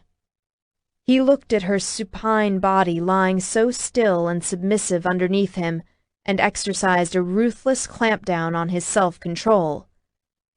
"There's Weir blood in you. Also human." He watched her long, graceful neck muscles as she swallowed. "I'm 25, she said, her voice turning husky. The predator in him noted she made no mention of the Weir blood, but she gleamed with subdued power, and he remembered in the dream she had been as luminescent as the moon. Had that luminescence been symbolic or literal? What weirkind or fae would gleam like that? The elves carried a light within them, but not like what he had seen in the dream. "Look at you," he murmured, almost to himself. "You're a baby. Nothing but a moment, a heartbeat." She took a quivering breath. "I'm more than that." He quirked an eyebrow, but otherwise ignored the faint protest. For all her paleness, she was rather jewel-toned. There were the gold highlights in her hair, the cream in her light skin was like pearls. Those large eyes that watched him with such frightened, perplexed arousal were a violet blue as deep as the midnight sky. Like sapphires. He could almost fancy he saw distant stars in those eyes. He sat back on his heels and stood while he yanked her to her feet. "We'll go now to wherever you are staying." She staggered a bit as she regained her footing, watching him with the wariness of a wild creature ready to bolt again. "Why?" she asked, dark blue eyes flashing. "You're just going to kill me. Why don't we get this over with already?" "You have no idea what I am going to do," he told her. That had to be true because he didn't know himself. He was awash in strange emotions and impulses. His lids dropped as he watched her face. He said, "I have a lot of questions. Just tell me what I want to know, and I'll let you go." "You mean that?" She searched his face. He laughed, a husky, wicked chuckle. "No." Fury flashed across her face and was dampened. "Fair enough," she said, voice flat. She turned and strode toward the beach house. Dragos followed, frowning. Just like he didn't like the photo of her walking away from the camera, he didn't like her voice dull and flat, or her expression shuddered. It muted those jeweled tones. The fear and stress in her scent jangled, depressing the intoxication of her arousal, the addicting young wildness of her normal fragrance. That flash of fury had been much more interesting. Fury also had a scent, like the crackle of a bonfire. She scooped up a pair of sandals. He watched her trim ass and long, slender legs as she climbed wooden stairs to a balcony and entered a beach house by sliding doors. She dropped the sandals again just inside. As he entered, he closed and locked the door behind him. She went to the kitchen sink and focused on scrubbing the sand from the abrasions on her palms. The house was growing chilled, the kitchen floor tiles cold under her sandy feet. Her ponytail felt like a rat's nest attached to the back of her head. Still, in that flat, dull voice, she asked, "Are you hungry?" He paused, surprised again by her. He leaned against a wall. There was no telling what the lunatic in her body would say next. "What if I am?" he said. She glanced at him, face tight. "If you are, I'll need to order delivery. I'm a vegetarian, and you're rather famously not. Assuming I'm not on the menu for your dinner, I don't have anything to feed you that you'll like." She meant to feed him supper? He had serious questions for this female, his property to locate, and in outrage and fury he had set aside, not banished. He had justice to mete out and vengeance to claim, but first he had to map out this unfamiliar territory he traveled in. He realized something. For the first time in a long time, perhaps even centuries, he wasn't bored. From the moment he picked up that scrap of paper in his lair, his little thief had continued to surprise him. Dragos rubbed his jaw and prepared to be entertained. "Get something," he said. She began thumbing through a telephone directory on the kitchen counter.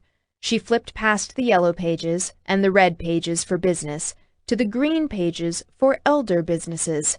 Her head was ducked as she muttered under her breath. Dragos leaned forward, barely catching what she said. "What?" She paused and looked at him, eyes wide. What?" she asked. You whispered, "Get something, please," he told her. "What is it you want me to get?" Despite the grimness of her situation, she was surprised to find amusement bubbling up. She kept a stern grip on it. "It's normal," she told the dragon, "for people to say please when they make a request. You said, 'Get something.' Most people would say, 'Get something, please.'" "Ah."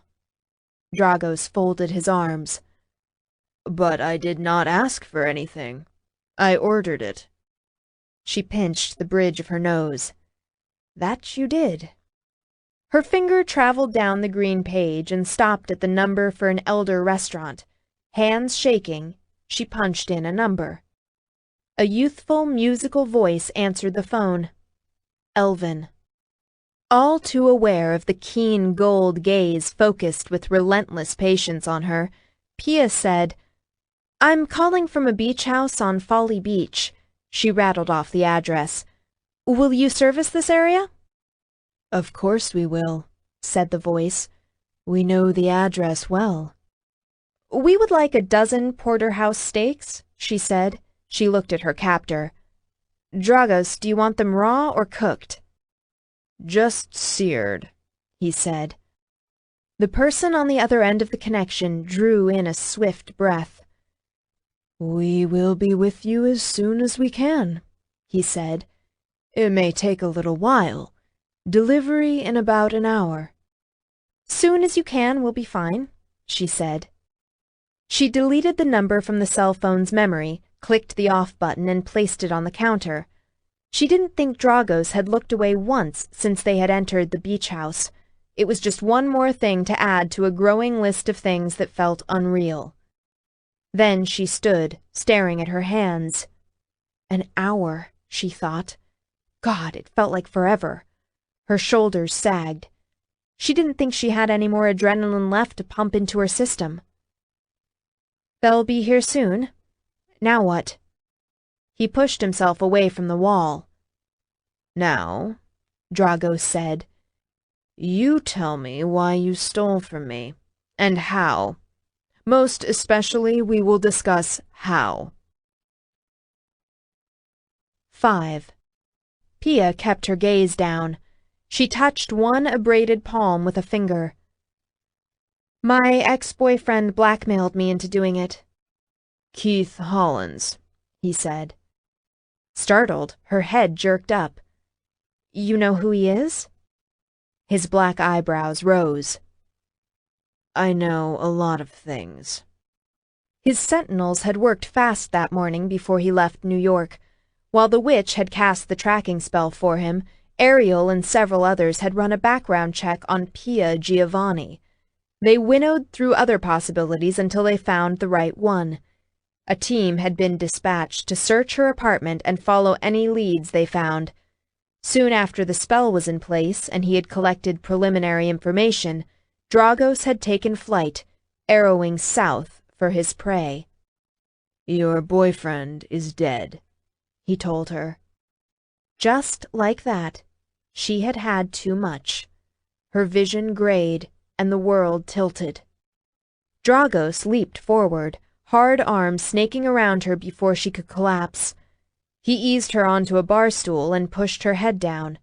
Her ponytail was a mess, he noted with disapproval as it spilled toward the floor. He kept one hand at the back of her neck. With the other, he worked the puffy elastic thing out of her hair until it fell free, if still somewhat tangled. He slipped the puffy thing into his pocket. She asked, muffled, "Did you kill him?"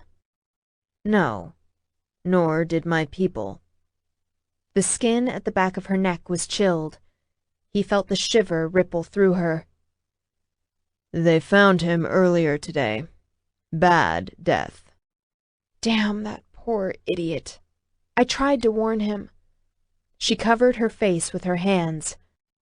Jealousy spiked. His lip lifted in a silent snarl. She was his thief, nobody else's. "You loved him." "No," she said, wretchedness in her voice. "Yes. I don't know. I thought I did once, but he wasn't who I thought he was. After I broke things off with him, the bastard blackmailed me.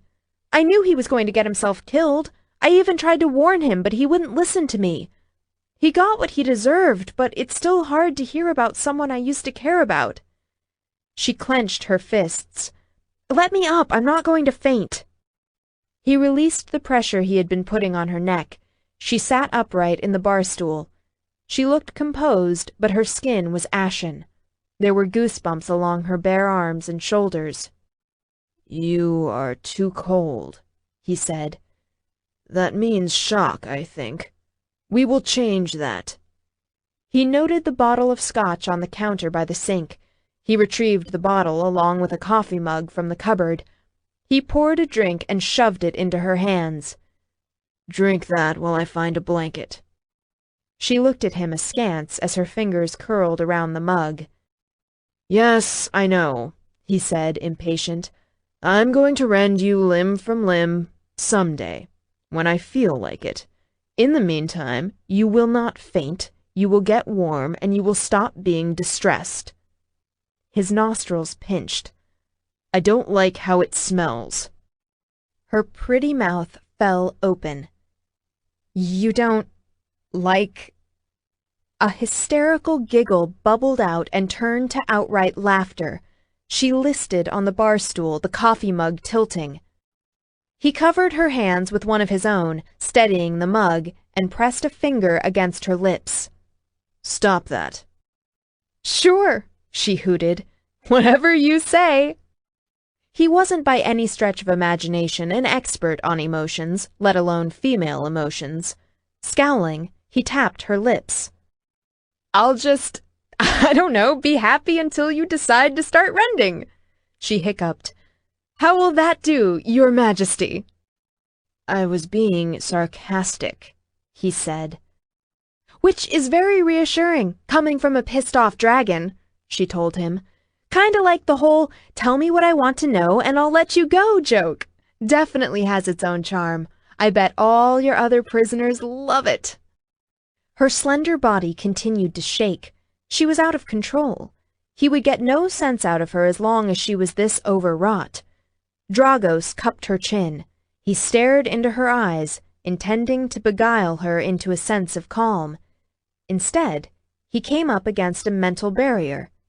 Intrigued, he inspected it, feeling along the borders. The barrier seemed to be both natural and intentional. There was the echo of another feminine power interwoven in it, a subtle presence very like her own and yet separate. It was an altogether beautiful construction, an elegant citadel that protected the female's core. This was why she was able to break the beguilement in the dream. He could batter that wall down if he wanted to, but that would be like taking a sledgehammer to an opal. There would be nothing coherent left to salvage of her afterward. "Stop it," she whispered. Her body had stiffened, straining away from his touch. "Get out of my head." He held fast and used his voice instead of his mind. "Quiet, female," he murmured. "Be quiet now." His deep voice murmured. Tendrils of the sound curled into the air and wrapped around her. It soothed and reassured. Her breath shuddered, and she grew still. She stared in Dragos's gold eyes. Impossible depths existed in those brilliant pools. She could fall into his gaze and never come out. "Valium's got nothing on you," she murmured. "Bottle that and you could make another fortune." "You are calmer now," he said. His severe, dark face was inscrutable. "Yes." She wrenched her gaze away and stared into her coffee mug. She forced herself to say, "Thank you." He let go of her chin and hands and stepped back. "Drink." She looked up as he disappeared into the hall. Then she raised the mug to her lips and drank it all down. Scotch napalmed her veins, hitting her all the harder since she hadn't eaten well the last week. She put the mug on the counter and inspected her hands, felt along her jaw. She had taken a battering when he slammed her into the ground, but his handling of her since then had been quite careful. How remarkable! What did it mean? He strode back into the kitchen, the light blue hoodie she had bought earlier bunched in one hand. He nodded at the empty mug and dropped the hoodie in her lap. She shrugged it on as he crossed his arms. Perched on the bar stool as she was, he towered over her even more than he would if she were standing upright. She had thought the house was quite spacious until he had walked into it. "We will begin again," he said. She kept her gaze focused on his crossed forearms that looked very dark against the white silk shirt. The distance across his pectorals was extraordinary. On another man it would be too much. On him, those heavy muscles armored a body long enough to carry them with power and grace. "Keith blackmailed me into stealing something from you," she said. "It didn't matter what it was. He owed some people a lot of money." "Gambling debts," he said. She lifted her head. Had he settled into a hunter's patience? "You got that far already?" "We found his bookie. Also dead." Icy fingers slid down her spine. She pulled the hoodie closer around her torso. "I dated Keith for a few months. For a little while, I thought... It doesn't matter what I thought." He tilted his head. "You thought what?" "You're not interested in all that." Color tinged her cheeks. "Don't make assumptions about what I am interested in, or what I will think, or what I will do. You have no idea what interests me," he told her. He settled back against the edge of the dining room table and crossed one ankle over the other. "We clear?" She nodded, her color deepening. She went on, "We've already established I was an idiot. Keith came along when I was feeling low, and I fell for his charm. I was indiscreet. I should have known better, and I screwed up." Her throat closed. "You said you had broken things off," he prompted when she fell silent. She nodded. "I had, a while ago. Then, last week, he showed up. He was full of the scheme that was going to pay off all his debts and make him rich. Of course, by then, my rose-colored glasses were gone. I didn't want to have anything to do with it, or him. Then he made me." "Blackmail, you said, over your indiscretions." He spoke in a neutral tone. He had throttled the aggression down. She was very aware that he was managing her, but he still sounded pitiless. She covered her throat with one hand as he dissected her expression. "Can we please not talk about that?" She tried to steady her voice. "Please?" His lids dropped down, hooding his gaze. "Go on with your story." "There's what I know," she stressed the last word. "There's what I think, and then there's what I've guessed. Keith was all about his associates, people he met through his bookie that he was going to do business with. He was somehow a bigger man in all his stories than he was in real life. Know what I mean?" He nodded, keeping silent. "Well, I think he was half desperate, half boasting, and all the way manipulated. He started promising those contacts of his anything he could. His loans had come due. He said he told them he could get them anything they wanted." She swallowed hard. "And they said, 'How about something from Wellebrae, then?' They gave him a charm that would locate your lair, and Keith came to me." "Did they now?" He hadn't moved, but he had tensed all over. What radiated off him had her heart pounding.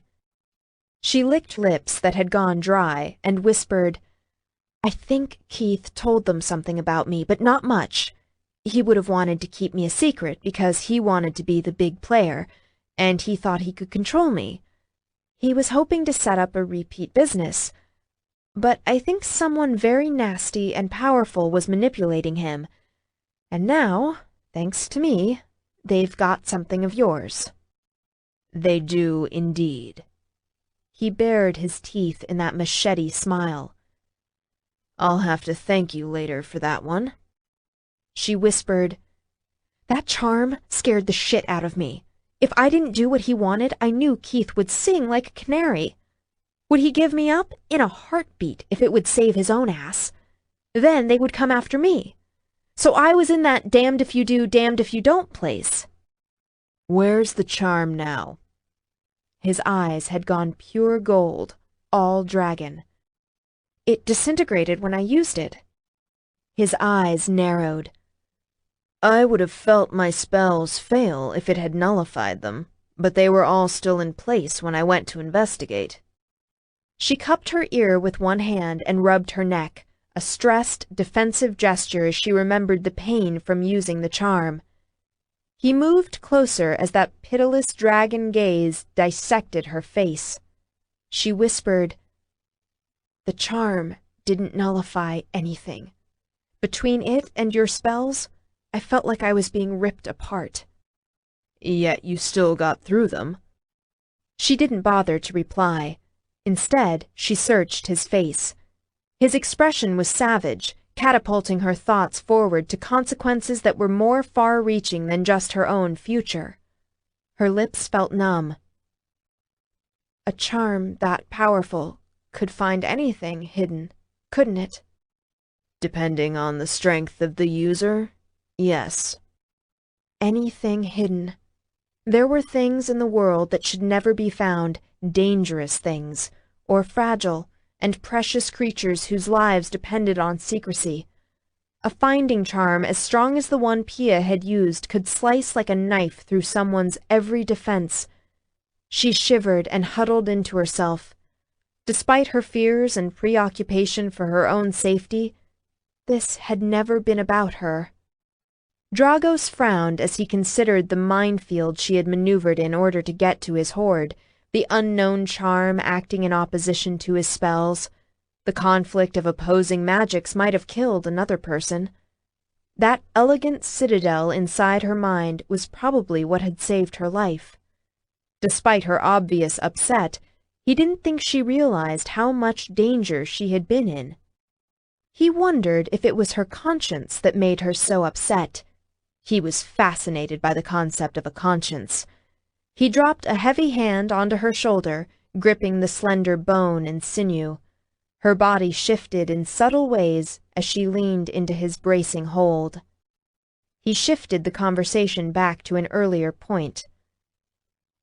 Hollins might have given you up anyway, before they killed him.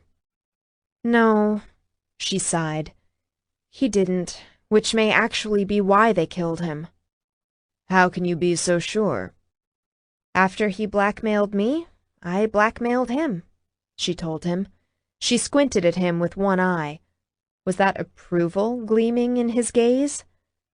I wouldn't give him what I stole unless he read the binding spell I bought yesterday. He would have lost the ability to speak if he tried to talk about me. Her stomach twisted as she imagined what must have been done to Keith. It had been a bad death, Dragos said, and Dragos wasn't exactly known for being squeamish. Was Keith's death on her conscience if he had been the one to start the whole damn thing? Or did she start the whole damn thing by opening up her big mouth? The morality of it all was getting too convoluted for her to figure out. How did you get past my locks and the wards? She closed her eyes and put her hands over her face. What did it matter anymore? I'm a half-breed. I don't have much weir blood or many abilities. I can't change into a weir form, and I don't have a lot of power. I don't have anything interesting about me. She pulled her hands away and looked at him. He was staring at her. What? Have I grown 2 heads? You believe you don't have anything interesting about you? He said. Or that you don't have much power? She gave him a blank look and a shrug. Except, I guess, for one stupid parlor trick I was too fucking stupid to keep to myself, she said. I showed Keith when we were both drunk and goofing around. What was it? It's easier to show than tell. She walked over to the sliding glass door, unlocked it, stepped onto the deck, and shut the door again. Outside, the evening had darkened to dusk. Still staring at her, he stalked over and put a fist against the glass as if to break through it. She told him, "Go ahead and lock it again." His dark brows lowered in a scowl. She just looked at him. "Oh, go on. You know you could catch me again if I tried to run." His gold dragon's gaze holding hers, he did as she told him. She opened up the door and stepped back inside. "See?" He looked at the door and back at her again. "Do it again." She stepped outside. She walked back in after he locked the door. He said, "I didn't feel you cast a spell." "That's because I didn't. It's just a part of me." Locks, wards, you name it, and she could walk through it. Nothing could cage her. Nothing, that is, unless it plummeted out of a clear blue sky and sat on her. She dug the heel of her hand into one temple where a headache was starting to throb and sighed, "That's all I know. That, and again, I'm sorry. I suppose you'll want to do the rending now." He hadn't moved back when she stepped inside. She was so close she could feel his body heat on her skin. He had a kind of strength and vitality that was a constant shock to the system. She felt small and cold and pale by comparison.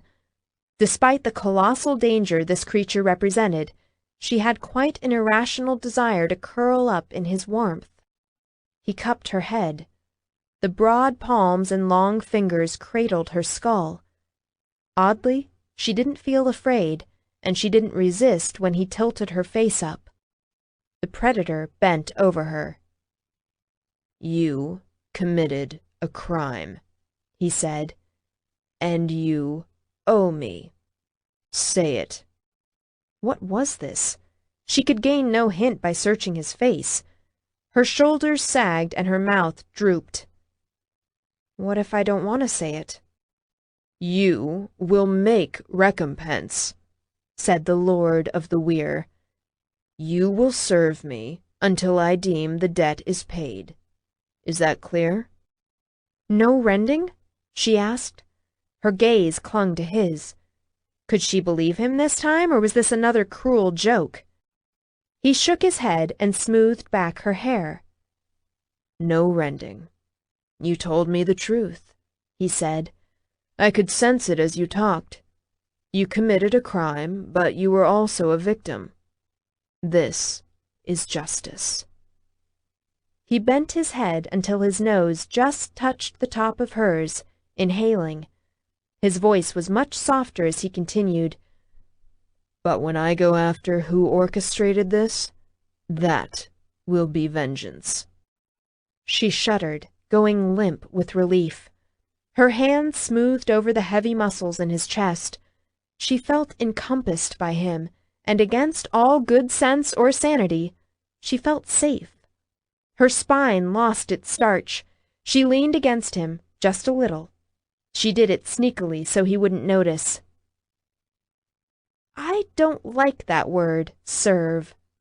What would you want me to do?" "I'll make use of you somehow," he said. "What if I don't want to do it?" Her head started to lower, a drooping flower on a stalk. His hands guided her to rest on his chest. "I'm not stealing again," she warned, "so if that's what you want, we might as well get back to the rending right now." Listen to her, big tough girl. "There is nothing you could steal that I couldn't get in any number of other ways. I will not put you in harm's way." He kept her head cradled in one hand and put an arm around her. He murmured, "I do not endanger my treasures." What did he mean by that? She was mesmerized by his hold in a way that had nothing to do with beguilement. She tried to focus. "I'm not agreeing, mind you," she grumbled. "I'll have to think about it." But it didn't sound so bad. It was much better than rending. And she did steal from him, along with telling him too much about herself. She bit her lip. What if he decided to blackmail her too? "I wasn't aware that I gave you a choice," he said. Was that amusement in his voice? Crime and judgment, remember, not negotiation. You lived in my domain, you lived by my law. But you go ahead and think about it all the way back to New York." A car horn sounded from the street side of the house. She jumped and yanked herself away. He looked at her with his eyebrows raised. "Oh, God," she said. That's the delivery. I'll go get it. Be right back." She charged for the door to be brought up short by his hand circling her wrist. "I'll get it," he said. "Don't be silly," she told him. A wild horse galloped in her chest. "I said I would buy you supper, and I will. It's the least I can do." "No." He brushed past her, long legs eating up the distance to the front door. "Oh, damn." She caught him by the arm just before he opened it and tried one last time. "Please, Dragos, let me do it." He put his hands to her shoulders and nudged her back into the living room. "Something is not right. I can feel it. You are not going out there," he said. He had turned into a stone-cold killer. His power revved like fighter plane powering up. "It's not safe."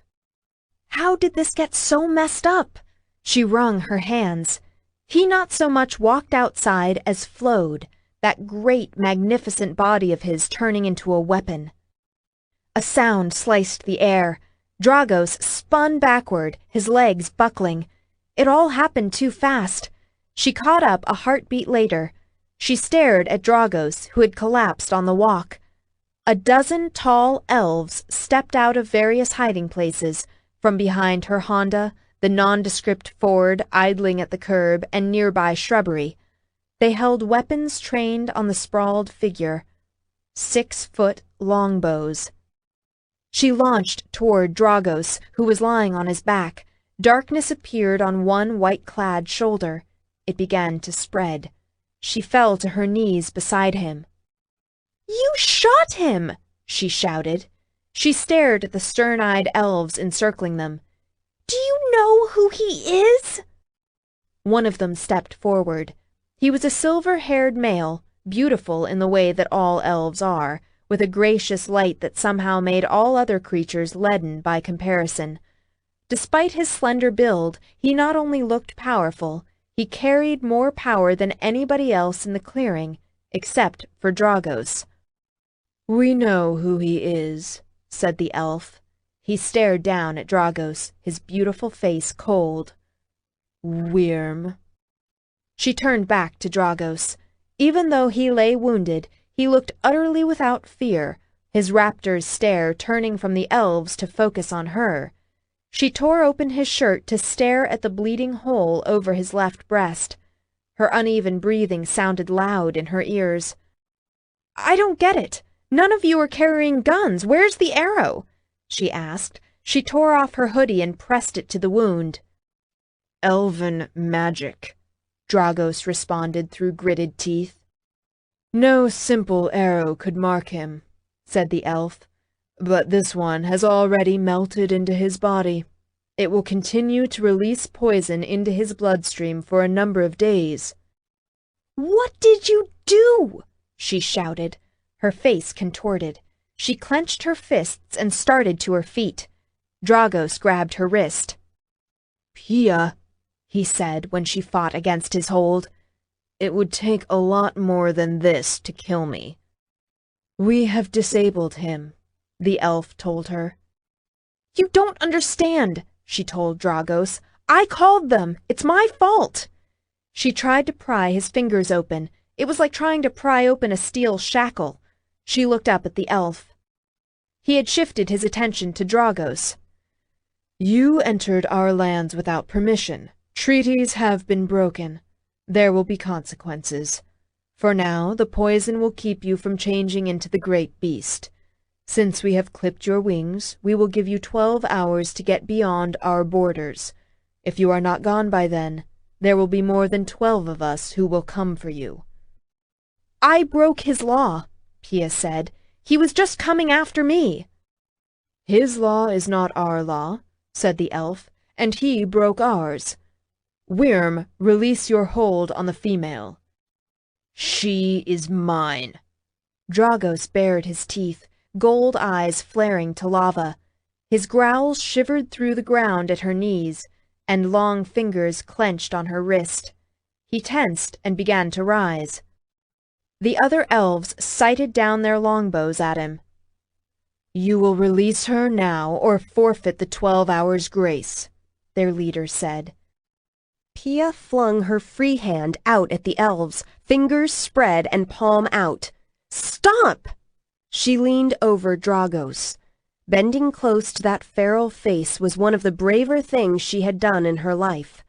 Some instinct she could not have verbalized had her gentling her voice. "Dragos," she murmured, calm and quiet, like she would speak to a wounded animal.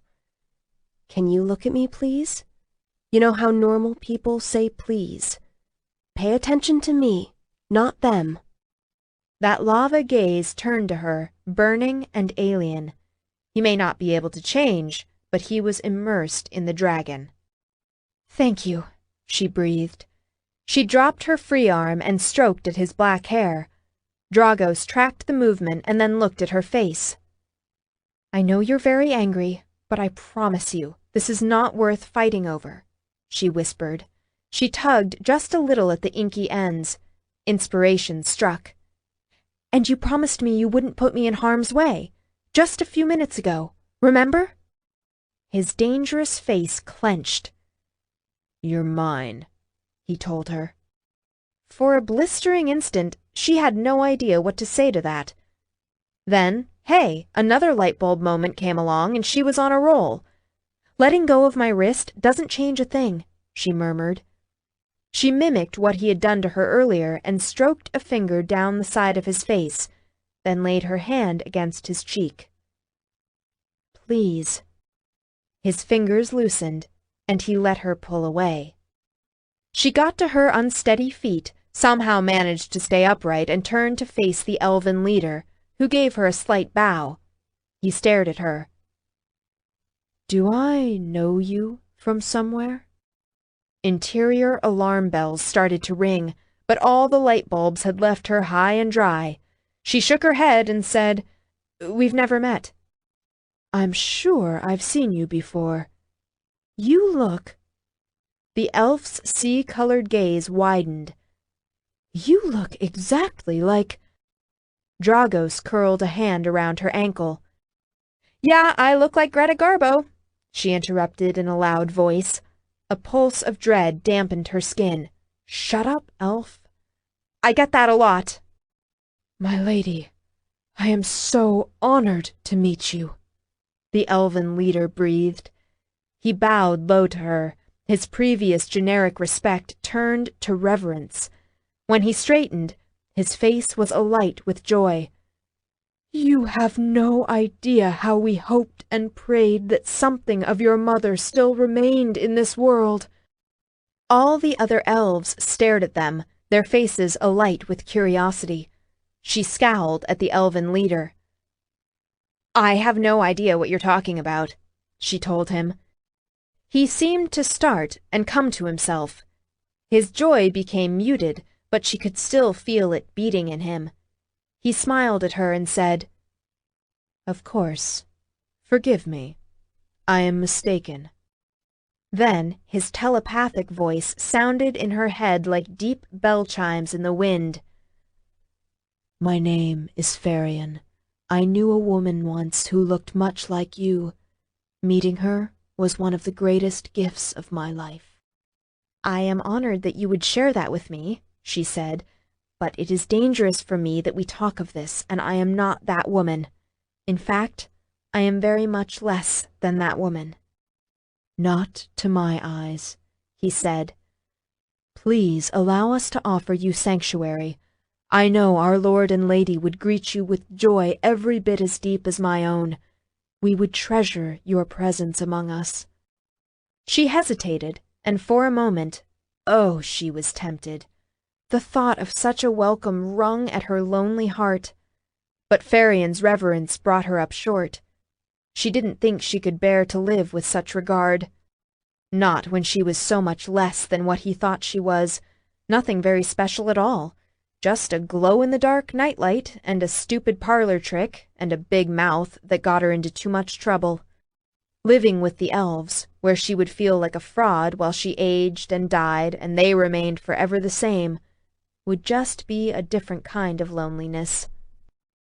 The jealous hand on her ankle tightened. She looked down at Dragos, who was watching her with a narrowed gaze. "I thank you for the offer of sanctuary. Perhaps one day I may take you up on it," she said to Farion. While she couldn't accept, she couldn't bear to say no either, to what might be the only home ever offered to her. "In the meantime, I have a debt to pay." Farion said aloud, "Lady, I beg of you, come away with us. Do not stay with the beast." She squatted by Dragos and dared to peek under the hoodie covering his wound. It had stopped bleeding. She mopped the blood streaks from his shoulder as gently as she could, wiped her hands on the material, and folded the bloodied part into the rest of the hoodie. "This train wreck is all my fault," she said. "I have to do what I can to make it right." Dragos's grip on her leg eased. His fingers slid along her calf in a subtle movement. It annoyed her so much she snapped at him. "But no matter what ridiculous thing you say, I am not yours. You wouldn't be here except for me, so I will see you to the elven border. I know you lost your head, and you got all scary and obsessive and territorial, and you want to get back your property and all that, but come on. All I took was a fricking penny. Besides, I already gave you another one."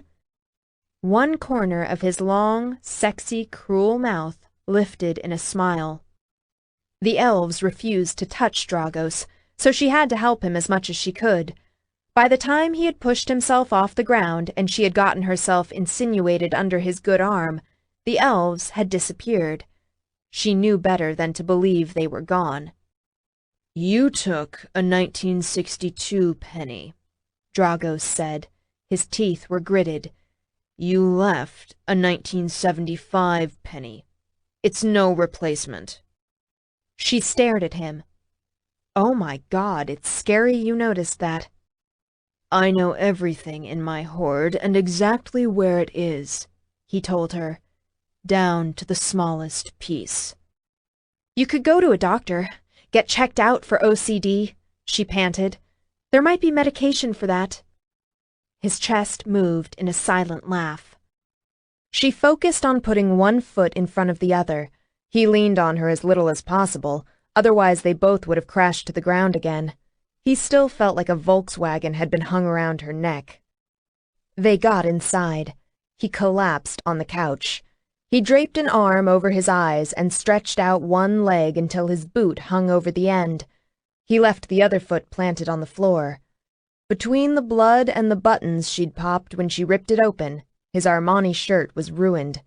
She eyed his chest, that went both wide and far, narrowing to an 8-pack that rippled into his jeans. For God's sake, the male was injured, and here she was ogling him like a pervert in a porn store. "I'm just not right in the head," she muttered. He said from under his arm, "I'll pursue that comment later." She turned to the kitchen. "I'll get you some water." "Scotch." "Okay, and water." She brought the bottle of scotch along with a jug of water and a cloth. He swiped the scotch bottle from her, uncapped it, and drank half without pausing. She waited until he came up for air. Then she sat on the wood-framed coffee table and used the washcloth to wipe the blood off his chest. The entry wound was already nothing more than a white scar. "Does it still hurt?" she asked, anxiety gnawing at her. "Yes." "I'm sorry." "Your voice is too loud. Shut up," he told her. She bit both her lips as she finished washing him. He sighed and shifted. While he had lost none of that lethal animal grace, it was obvious he was in pain. "Keep doing that with the cloth. It feels good." He paused. "Please." After freezing for a moment, she said, "I'll get a clean one." She dropped the bloodied cloth in the sink, grabbed another, and hurried back. He hadn't moved. She began to smooth the dampened cloth over his chest and shoulders. If he had felt hot before, now he was an inferno. She took the arm draped across his washboard stomach, pushed up the sleeve, and bathed it. Then she put it down and reached for the arm he had covering his eyes. He let her, eyes glittering under half-closed lids. "It was the phone call," she said. "For the stakes. I didn't call a number from the phone book. I had memorized a helpline number somebody gave me." "I got that." His reply was very dry. She nodded, dipped the warm washcloth in the water from the jug to cool it down, and started over again. The words kept pouring out of her. She said, "I was scared when I called them. I thought you were going to kill me." "Got that too." "I'm sorry," she burst out. She grabbed the scotch bottle from him and took a deep swig. As she lowered the bottle, she caught him smiling. "Good," he said. "You should be very sorry. In the last 2 days, you have cost me an untold amount of manpower, tens of millions of dollars in property damage." "Hey, let's keep the record straight. I wasn't the one who threw a hissy and hollered fit to wake the dead." Her spine straightened and she glared at him. His smile broadened, a slash of white in the room's gathering darkness. "You've caused me all kinds of broken treaties with the elven community, and now I'm sick as a dog." She pointed at him. "You broke those treaties. You weren't supposed to come here. How crazy is that?" A pause. She looked at him with sad eyes. "Are you really sick as a dog?" "Pretty much." He gestured for the bottle and she handed it over. "My body's fighting off the poison. It's better than it was. In a little bit, I'll be able to move around on my own." She turned and sat with a small grunt on the floor. She leaned back against the couch, facing away from him. She drew up her legs, put her elbows on her knees, and pushed the heels of her hands against her eyes. Her headache had grown. "I'm not sure where the elven domain ends, but it won't take long to drive it. Couple hours. We've got some time." He dug his fingers into her hair and lifted up the strands. "I want some of your hair." She lifted her head. "What?" "I said I want some of your hair. Give me a lock and I'll forgive you for breaking and entering." "Okay, sure." She squinted at him. "So I give you a lock of my hair, take you to the elven border, and drop you off?" He laughed. "I never said I was letting you go. I just said I'll forgive you." "I knew that had to be too easy," she muttered. "You're just not a straight road, are you? Okay, so why will you forgive me but not let me go?" Her shoulders sagged. "Never mind, I'm too tired for this conversation." He kept running his fingers through her hair. "Did you ever give your boyfriend any?" Her eyes tried to close. The gentle tugging on her scalp was making it all but impossible to keep her head upright. "Ex," she mumbled. "Ex," he amended. "No." She fought against the drugging pleasure to wake up. She gave his hand a half-hearted push. "Stop it, I can't keep my eyes open when you do that." "So don't." He smoothed his palm over her head. He liked how her voice got soft with drowsiness. He liked that she didn't smell of fear any longer, that her scent was tinged with a lingering faint arousal. "Go to sleep," he murmured. "Gotta meet that deadline. Set an alarm." She tried to struggle to her feet. As she was rising off her knees, he hooked an arm around her waist and pulled her down on top of him. It wasn't hard. She was off balance to begin with and wobbly with fatigue. She oofed and tried to push off him, but he wrapped his arms around her and trapped her in place. "Lie down," he ordered. "I'll make sure we leave on time. Go to sleep." She collapsed on him like a house of cards. He pulled her head into a comfortable spot on his uninjured shoulder. "Quit giving me orders," she yawned. Under the guise of shifting to get comfortable, she rubbed her cheek against his chest, wallowing in the sensation of warm, powerful male. It seeped into the cold cracks that ran deep inside her. "You're not the boss of me." "Sleep," he told her. Just like that, from one moment to the next, she was asleep. No one was around to witness when he experimented with pressing his lips against her forehead. He decided he liked that too. 6. The bed shifted underneath her. Pia yawned and rubbed her nose. Why was the mattress so uneven and warm? Her eyes popped open. The room was full dark. All she could see were shadows. She was sprawled on Dragos, their legs entangled. She stiffened and tried to push herself upright, but the heavy arms encircling her refused to let her go. And her head was pinned. She gave a tug. He had wrapped her hair around one thick wrist. Gravel seemed to be lodged in her throat. She croaked, "You think I would try to run away again while you slept? I wouldn't leave you when you were hurt." He unwound her hair and let go of the ends, smoothing it back. "I didn't sleep." This time, when she pushed onto her elbows, he let her, allowing one arm to loop across her waist. Not going to think about that nap, not going to think about sleeping in his arms or how shocking it was that it felt so good. Whoops, she just thought about it. "How could you not sleep?" she asked. "Did you feel too sick?" "It's not my usual habit, but I can go days at a time without eating or sleeping if I need to." He kept his voice at a sedate pitch. The sound rumbled through her. "I have no intention of sleeping in the elven domain. Besides, all I needed to do was rest." "How do you feel now?" Too groggy to keep her head up, she sank down again and rested her cheek on his pectoral. Satin skin over iron. "Better. My shoulder feels like ice, but the pain has eased. I'll be able to get up and move around, but I don't think I'll be able to shift until well after their deadline expires. The magic of their poison was well constructed." She ran light fingers over his injured shoulder. The area felt feverishly hot, much warmer than the rest of his body, not icy. "That doesn't hurt?" "No."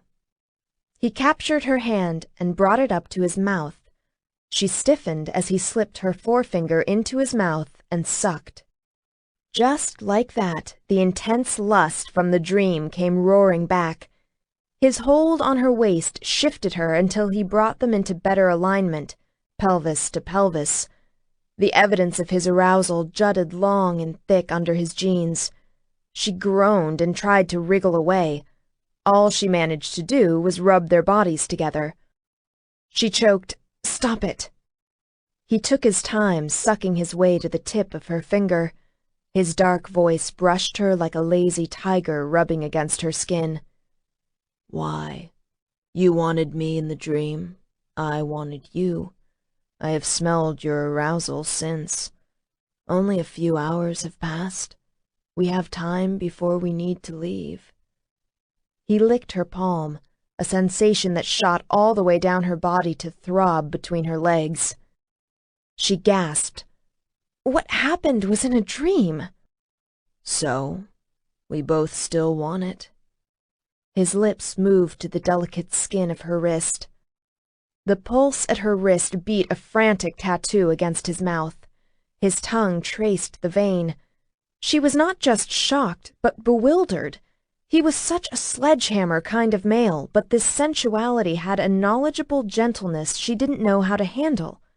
She had to work to find her outrage again. When she did, it was whimpering in delight. The dream was a spell. It wasn't real. "It was the truth," he said.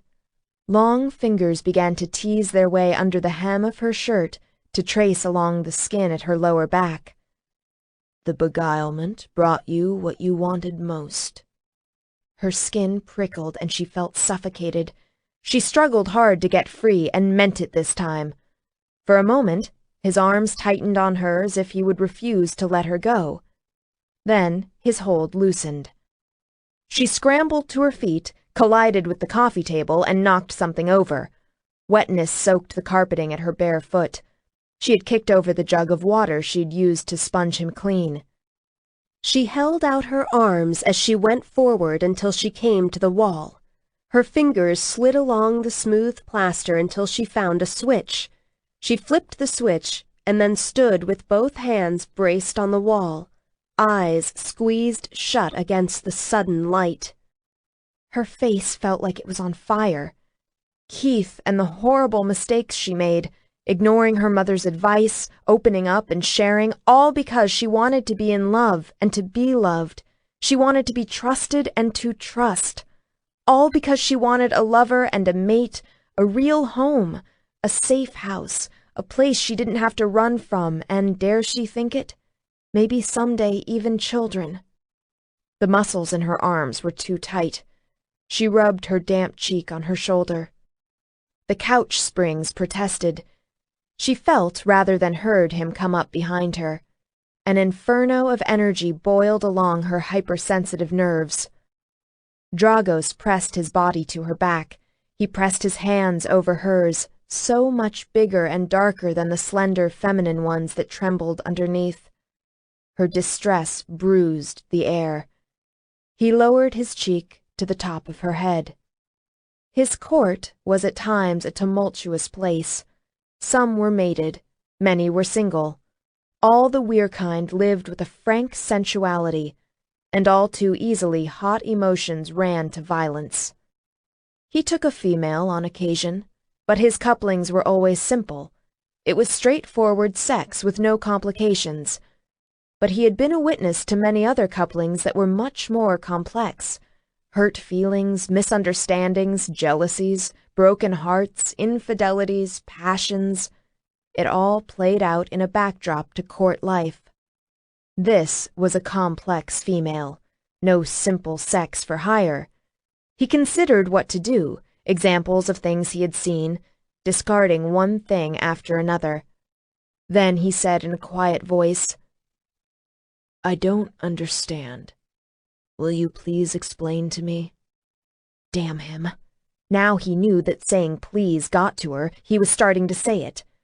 She shook her head. He sighed. "I am old, and I am often cruel and calculating, and it is not safe to be around me when I am in a rage. I do not apologize for what I am. I am a predator, and I rule other strong-minded predators. But I did not mean to distress you." She calmed as she listened to him. The horrible sense of exposure faded. He surrounded her with his body, and his energy engulfed her. He didn't understand. He thought the dream was just about sex, if it were only that simple. She leaned her head back, and he moved so that she rested in the hollow where his neck met his shoulder.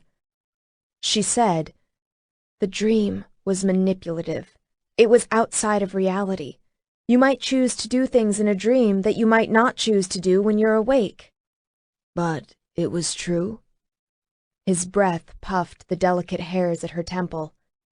How strange that he was uncertain. He wore arrogance with much more ease.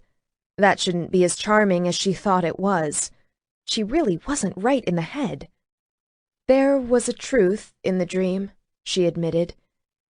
"It is not as obvious as just sex." "There's more to it than I thought." She could hear the smile in his voice. He sounded pleased. "You're glad about that?" she asked, unable to keep from smiling too. "You're complicated. I am not bored." She pulled one hand out from under his and covered her mouth. "I'm so happy I could entertain you, Your Majesty." He wrapped his arms around her. "So, what is this reality that is not as obvious as the sex in the dream? How does it connect to the arousal I have sensed from you?" She reveled in the strength of those arms and decided to let herself enjoy being held. No analysis, second-guessing motives, no looking forward, no expectations. Is that how I really feel? How much might be left over from the dream spell? You're complicated too, and I've been pretty damn scared of you off and on today. And for me, attraction is one thing, but making She drew in a sharp breath. But sex, she amended, is quite another. I have to have a certain level of trust in someone before I can choose to be that vulnerable. You trusted Keith, he said. She couldn't keep from flinching. Yes, I did, and he betrayed me, and that still hurts. The beguilement from the dream has worn off, he told her. Whatever you feel is real, and what you choose to do about it is all your own. He pulled her hair to one side and put his lips to the bite mark at her neck. Her pulse fluttered like a butterfly, and her breathing hitched. His arms tightened, and then he let her go and stepped back. She turned around, disheveled and bewildered. Graceful bare feet gleamed pale against the neutral beige of the carpet, her toes painted a glossy red. She looked delicate and delicious, and his groin tightened. He ignored it. We should go. She nodded, trying to tuck flyaway strands of her hair behind her ears. Yes, of course we should. How long did we rest? Couple hours. He turned away, fighting to control his reaction to her. There's time to clean up then. If you don't mind, I'm going to take a shower and change. I won't be long. She hurried down the hall. Dragos angled his head and watched her leave. He still didn't like that image of her walking away. Someday you will trust me. Then you will tell me what more there was to the dream and why you were so shaken. You will not be afraid of me, and you will tell me all your secrets. And then you will be mine. He smiled. She didn't realize he was still on the hunt. Good. It was better that way. In the bedroom, Pia grabbed the second new outfit she had bought along with underwear, a pair of blue jean capris, and a lemon-yellow stretch t-shirt with capped short sleeves and a scalloped neck. Only one more new outfit to go. At the rate she was dirtying things, she was going to have to do laundry or buy more clothes. She closed the bathroom door, feeling silly as she locked it. Like that and the U.S. Army would keep him out if he chose to get in. She shook her head, started the shower, stripped, and stepped in. The warm water gushed over her head and body, soothing achy, tired places. She hissed when it hit her abraded knees. Working fast, she washed her hair with the proper shampoo, sighing with relief as she worked conditioner through it and the ropey length became softer and more manageable. Then she soaped the rest of her body, rinsed, dried, and dressed. She brushed her hair and pulled it back with a yellow scrunchie, threw the toiletries back into the shopping bag, and stepped out of the bathroom. Dragos had stretched out on the rumpled covers. He made the queen-sized bed look small and cramped. She ran into an invisible wall when she saw him. He lay on his back, eyes closed, one hand behind his head, the other resting on that long washboard stomach. He had removed the blood-stained shirt and wore only his jeans and boots. The shoulder wound still shone white against the bronze skin. His ribs rippled under heavy pectorals and dark nipples puckered against the cool air. He had washed too, the inky sprinkle of hair still damp on that truly inhuman chest. His head was damp too. She caught the scent of clean mail. As with every room he entered, he owned the bedroom just by being there. She shivered and rummaged for her last clean shirt, a long-sleeved button-down. After she tore off the tags, she put it on and wore it like a jacket, since the hoodie had had such a short lifespan.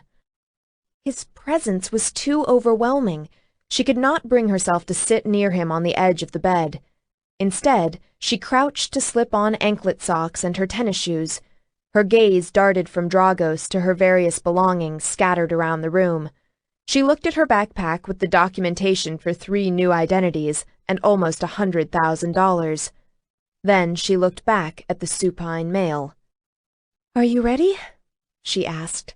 She sounded as winded as if she had run a marathon. She went around the room and collected her belongings, stuffing them into another shopping bag. "Yes," he said. He took a deep breath and sighed. It was an awe-inspiring sight. She licked her lips and tried to think of other things. "You don't need those other identities," he told her. "I like the name Pia Alessandra Giovanni. It suits you." Shit. 3 very expensive, well-constructed identities down the toilet, and the others were back in New York. "I can't believe you," she exploded. "That was my stuff. You had no right to look at it." "Of course I did," he said. How did he manage to come up with that? She threw one of the shopping bags at him. He must have been watching her with his eyelids slit. In a movement that looked lazy yet was very fast, he caught the bag with one hand. "I bet you counted the money, too," she snapped. "Of course I did," he said again. He grinned, a white slash of a smile. "Women really do take a lot longer in the bathroom. I also looked in the refrigerator, used your cell phone to call New York, and pocketed your car keys. There can't be a scrap of predator wear in you because you aren't just a vegetarian. You're a vegan. No wonder you're so scrawny." Scrawny? Only he could think of calling a 5'10", 140-pound woman scrawny. She threw the other shopping bag at him. He caught that too, but couldn't stop the bottles of shampoo, conditioner, and lotion spilling over him. "I am not! And anyway, I'm not quite a vegan either. I'll eat honey if it's harvested in a responsible manner. But forget about all that. You give me back my car keys." "Not happening," he told her. She launched at him and smacked him in the chest. "You bastard! You did not have any right to go through my things or steal my car." He started laughing, a deep, full-out belly laugh. Then, in a move that mimicked the one in the dream, he grabbed her arms, rolled her over his body, and slammed her into the mattress. She squeaked. He rose over her, eclipsing the light. Those golden raptor's eyes were alight.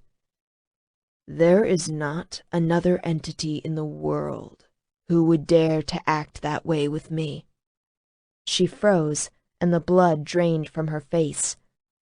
His expression changed. He held a stiffened finger under her nose and said, "No, I did not mean that as a threat." Her lips trembled. "What did you mean, then?" He laid a hand on her cheek. It was so long it almost covered the length of her head. "You're mine," he said.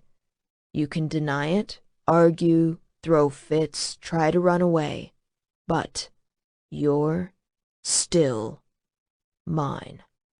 "That's insane," she whispered. "I have no idea what that means. I don't belong to you or anyone else." "Yes, you do," he told her. His thumb stroked her lips. "You are mine, and I will keep you. I will not hurt you, and I will protect you. And you're beginning to trust me. All of that is a good thing." "I am not a piece of property, damn it!"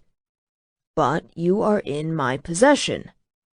She enunciated, "I think you are a lunatic."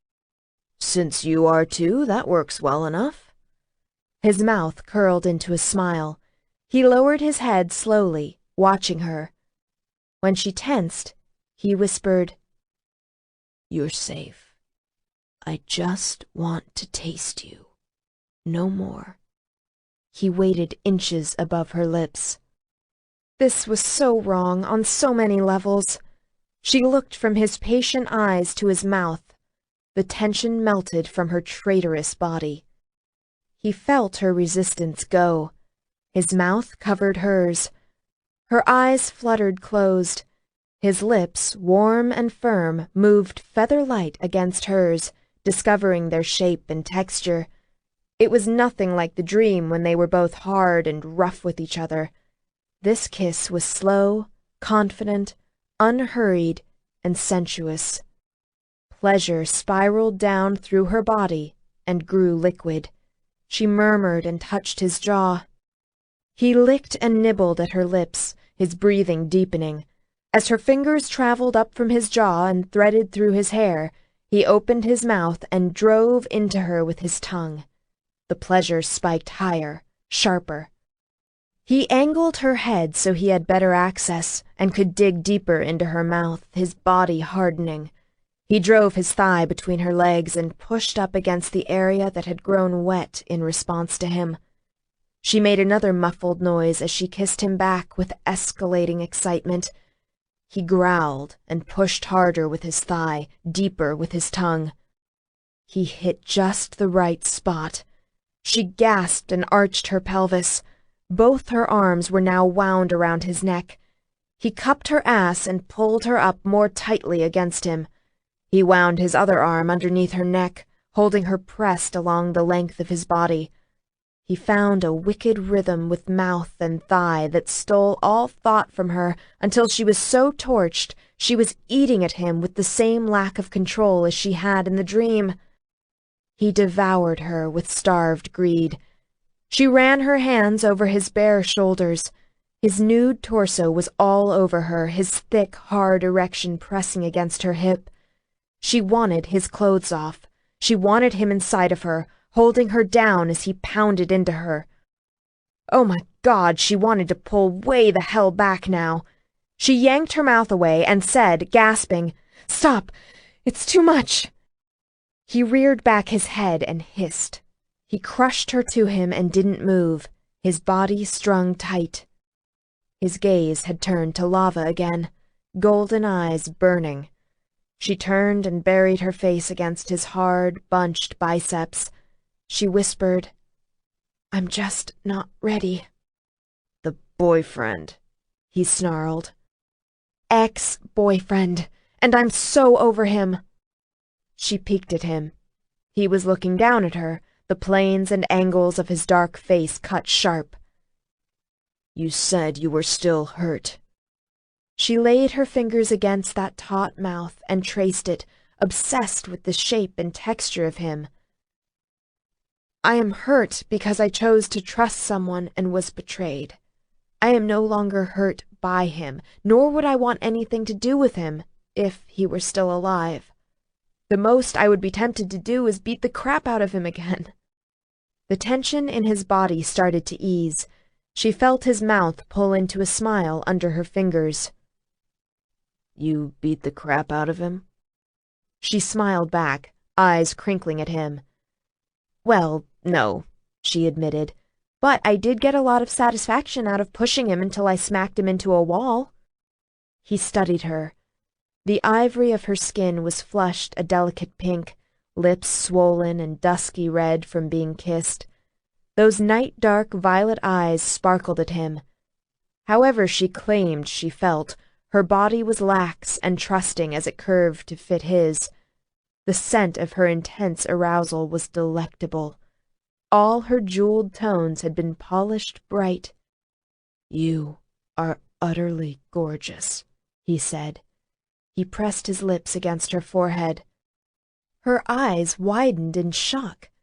Then she looked away, her flush deepening. She couldn't think of anything to say.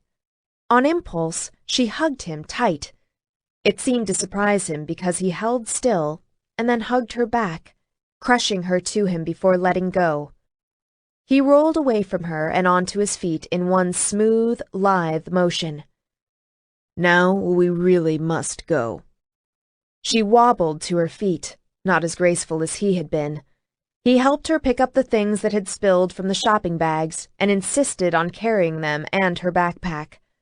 Feeling she had lost vital control of her life somehow, she trailed after him. Before they left, she went to the kitchen to collect her cell phone and to grab what she could eat on the run. She ignored the salad ingredients and dressing. She threw into another shopping bag a package of almonds, soy yogurt, and a spoon she swiped from the utensil drawer, along with the bottled water she had bought. The dryer was running in the small utility room off the kitchen. Dragos stopped it and pulled out his torn Armani shirt. He had rinsed out the blood as best he could, but the pristine white was gone. He shrugged it on, but didn't bother to fasten what few buttons were left. She found herself grateful for even that indifferent coverage. Although it didn't help much, he was still distracting and sexy, with glimpses of that long brown torso showing at the open shirt. The sight of his bare chest had stolen every digit of her IQ. They stepped outside. As Dragos closed the front door, she made a mental note to call Quentin to warn him they hadn't left the house in quite as good a shape as she would have liked. Dragos escorted her to the passenger's side of the car as he looked around. The stone-cold killer was back. He opened the door for her and closed it after she was seated, then put the packages in the back and climbed into the driver's seat. "Are you expecting trouble?" she asked, looking around at the tranquil night scene. Altogether, with her nap and everything else, they had used about 6 of Dragos's 12-hour time limit, and it was around 3 a.m. Someone several beach houses down was having a party, with all lights blazing, but they kept it quiet. "Not if the elves keep to their word," he said. He located the lever and pushed the seat back as far as it could go. "Why wouldn't they?" she asked, her eyes wide. "I've never heard anything bad about their integrity." "You're quite a bit younger than I am, too," he reminded her. "Every race has had its less-than-stellar moments now and then. Oh, for fuck's sake, this car is going to kill me." "What? Why?" "Still waiting for it to pick up speed," he told her. "Any day now. What is it, a POS?" "What's a POS?" "Piece of shit car." She started to laugh. "It's a Honda Civic, and it's a fine car, very fuel efficient." "Well, we know why, don't we?" Despite his words, he kept to a modest speed until they had left the beach area and came to a main highway. When he accelerated, he held the car's speed steady at the speed limit.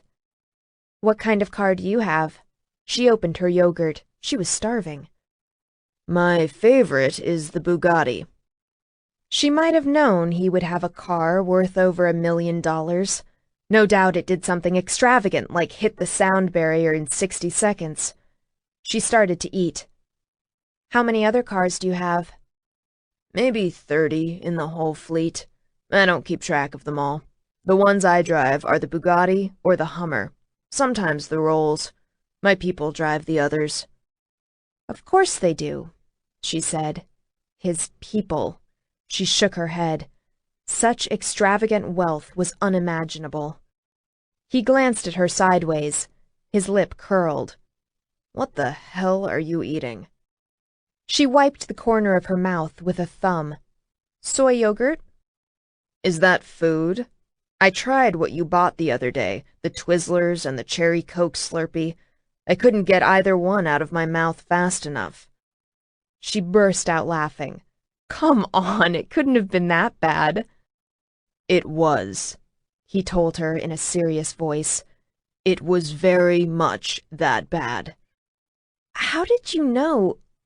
Realization dawned. "Oh, the note I left you. I wrote it on the back of a receipt." She smacked her forehead. "That's how you tracked me." "We got the security footage from the date of the receipt. Between that and your human name you told me in the dream, we had you." She sighed, finished her yogurt, and opened the package of almonds. "So much for my life of crime." She offered him the opened package, and he shook his head. Headlights came up behind them and stayed a steady distance away. She noticed him looking in the rearview mirror and twisted in her seat. "What is it?" "We have an escort to the elven border." His profile looked hard in the dim, reflected light. How polite of them. "What do you want to bet they would offer roadside assistance if we got a flat?" "Well, you can hardly blame them," she pointed out. "You did trespass." "Yes, and you stole from me," he said. "And look at how well we're getting along." She was taken aback. She thought back on the overloaded day. They were getting along extraordinarily well. She suspected she ought to be freaked out by it. Come to think of it, some part of her was. "Now that you mention it," she murmured, "you do seem to be running against type a bit, aren't you?" "Of course," he told her in a silken voice. "Do you think I go from possibly rending to kissing in a day with just anyone who's stolen from me?" I haven't had much time to think about it." She hadn't had time to think of much of anything. He held up a finger. "First, you're the only one who's ever successfully stolen from me." He held up another finger. "Second, I am not a forgiving creature. In fact, you're the only one I've ever forgiven before." He put up a third finger. "And third, I like vengeance. I'm looking forward to ripping apart the person who gave you that charm and who ended up with my penny." "Put like that, I should still be running away screaming," she said. She swallowed and looked out her window at the dark night scenes passing by. "Why is this so different?" "Remember when I said I wasn't bored?" She nodded as she folded the corner of her long-sleeved shirt between her fingers. "Looking back, I think I've been bored for centuries now. That's a pretty big rut. People rush to give me anything I could want, and if for some reason that doesn't happen, I can always buy what I want." "I can't imagine," she murmured. "Well, I live that way every day. But you're different. You have been a series of surprises from the first," said Dragos. "I have never been so angry. Then your note made me laugh out loud. The dream?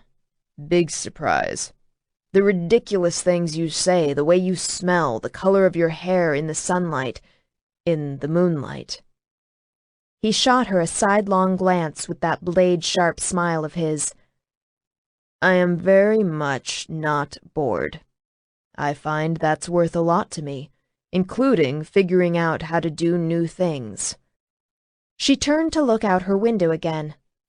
Oh, great. So she could relax as long as he was entertained? What happened when he got bored with her? Would he forget how he forgave her? She bit her lip. Good thing there were still 3 cash in New York with 3 new identities and more money.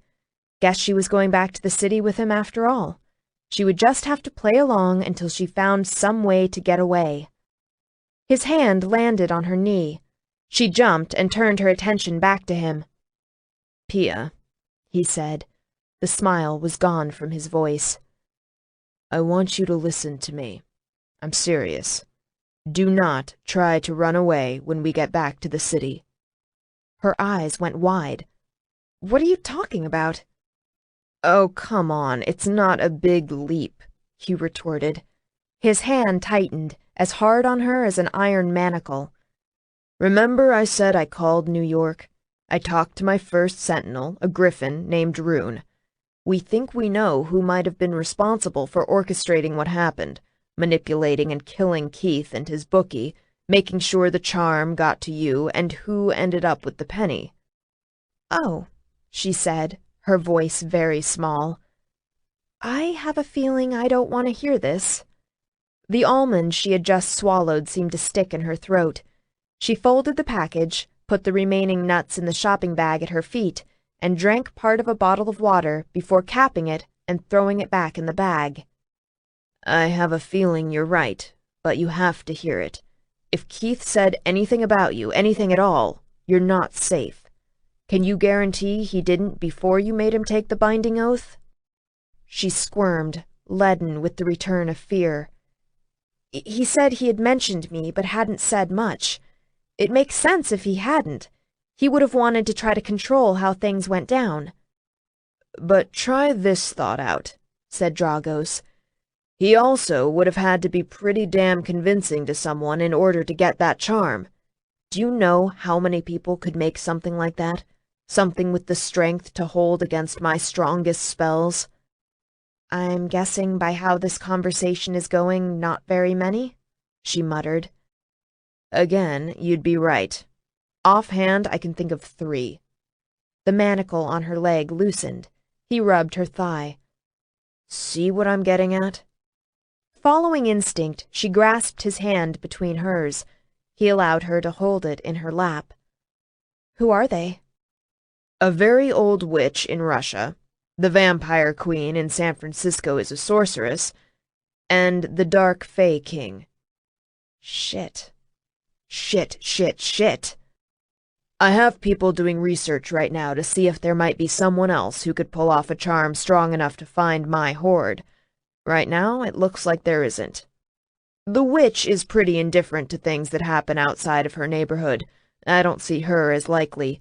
And the vampire queen is a friend of sorts, or at least an ally. But the dark fae king? Dragos shook his head with a grim smile. Urian hates me beyond anything else. It just so happens that for the last 200 years I've had something he desperately wants, and I'm not letting him get his hands on it. He wouldn't hesitate to level the continent if he thought it would take me down too. You'd be nothing but a small bump in his road. From what little she knew of the Fae, there were 2 courts, one dark and one light, and more often than not they were fighting each other over something. The light Fae were ruled by a queen. Urian ruled the dark Fae. He could be the nasty power that had manipulated Keith behind the scenes. She focused on the hand she held in her lap. It was such a big, strong hand. His arm was a tree trunk. She realized she was petting him, stroking his long fingers with her own. My people are very good. I don't think you would be able to get far anyway, but you've proved to be surprisingly resourceful, he said. He could be many things, seductive, coaxing, quiet, but this capacity for gentleness surprised her. And on the off chance you did manage to get away, I would find you again. But you would be in danger until I did, so how about that promise? Okay, she said. Good girl. His hand tightened on hers, and then he pulled away. They fell into silence. Some time later, when the sky had lightened to pre-dawn, the headlights behind them flashed, and the car that had been following pulled away. She supposed that meant they had crossed out of the elven domain. After a while, her eyelids drooped again. She didn't think she could fall asleep, but 2 two-hour stretches and an afternoon nap wasn't enough rest, since she hadn't slept a full night through for a while. She rubbed her temples and said, One of these days, I'm going to get a real meal and a real night's sleep. Dragos said, I told Rune to find someone who could cook the kind of food you eat. Despite herself, she had to smile. He made vegetarianism sound so foreign, like cooking dog food. That was very thoughtful of you. Thank you. She had a brief struggle between pride and desire won. She put her head against his arm. It was wrong. It was foolish. She shouldn't take such comfort from the hard, muscled warmth she leaned against. And the last thing she should do is start to rely on it. He cupped her head and then focused again on driving. She dozed. Some indefinable time later, she came alert to a vague sense of anxiety. It strengthened as she straightened and looked around. The morning light was stronger, although the sun had not yet appeared at the horizon. The passing scenery was whipping by. She glanced at the speedometer. They were traveling close to 110 miles an hour. She looked at Dragos. His body was relaxed, and he drove with complete competence, but his dark face was fierce. What's wrong? Something's found us. We're being tracked. I don't know if we can outrun it, but we're giving it a shot. Even knowing it was useless, she couldn't help but look around. She also opened her senses wide, straining to understand what she was picking up. Comprehension eluded her. She had never before experienced what she was sensing. What is it? He asked. I don't understand what I'm feeling, she said. His eyebrows rose. Try to describe it. That's just it. I don't know. She shrugged, feeling inadequate. It doesn't feel good. It's like a feeling of dread, knowing something bad is near. Don't you feel it? No, he said. You're describing something different than the spell that has locked onto us. The feeling may be connected to your wereblood. Where are we? The next big city is Fayetteville. If we get there, we're going to change course. If we get there? He sounded so calm. She gripped her seatbelt. What came next happened so fast. At a blind curve, a large vehicle roared down on them. Dragos swerved hard, holding the car in tight control. But just then, another vehicle came from ahead on the right. The passenger's side. Light blinded her. Dragos gave one last vicious yank at the wheel. The tires screamed as the car went into a spin. Everything whirled. Then the oncoming vehicle was about to impact the driver's side. He threw his torso over hers, jamming her head into the hollow of his neck. A horrendous noise as everything... 7. Pain woke her up. Her body was twisted at an uncomfortable angle. She was surrounded by jagged metal and trapped under a heavy weight. She groaned. Shh, Dragos whispered. It's all right. You're going to be all right. She tried to take a deep breath and couldn't. I can't breathe, she whimpered. I can't move my legs. We've been in a wreck, Pia. You're pinned in, but I'm going to get you out. For now, you must listen to me. Don't move. Can you do that for me? Just for a little while? His voice wove into her and brushed aside her panic. He was beguiling her into calming down. Someday she was going to have words with him about messing with her head. Right now didn't seem like the time. She tried shallow breaths and mouthed, "Okay." There's a brave girl, he soothed. The heavy weight on her chest lifted briefly. Metal groaned. It was a terrible sound. Pain seared her legs and back. She cried out, and the world grayed over. Dragos cursed a steady stream of vitriol as Pia lost consciousness again. The impact had been so violent the car was an unrecognizable heap of twisted metal. Most creatures could not have survived the crash.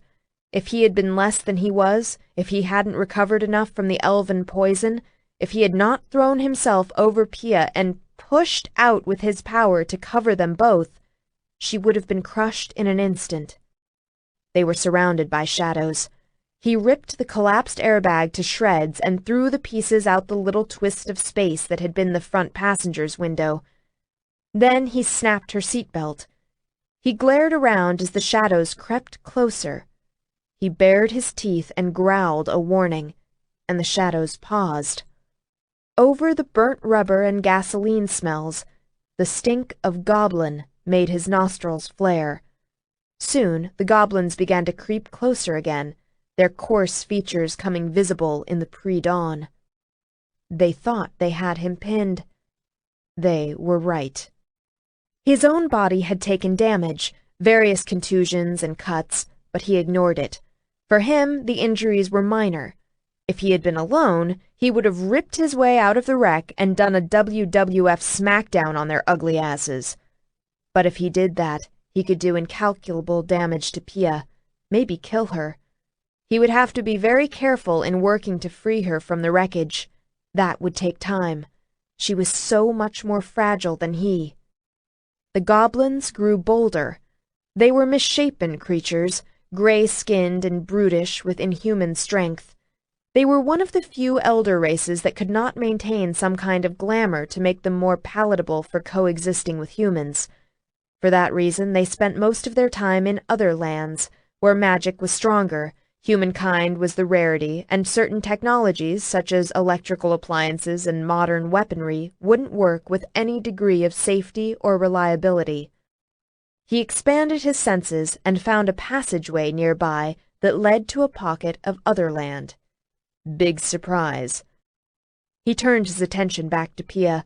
The wreckage had wrapped them together like a ghoulish present. He was twisted at the waist, his torso covering hers. Her seat had broken. She was lying partially in what had been the back seat, while the front of the car had collapsed on her legs. He wiggled his left arm free and reached behind him to grasp the steering column, which was pressing against his left lower kidney. Bracing himself with his right arm, he pushed. Careful. Metal groaned and the column eased away a few inches.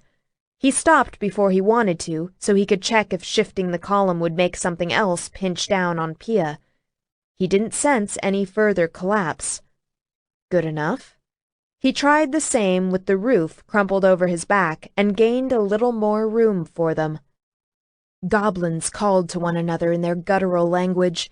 One came too close.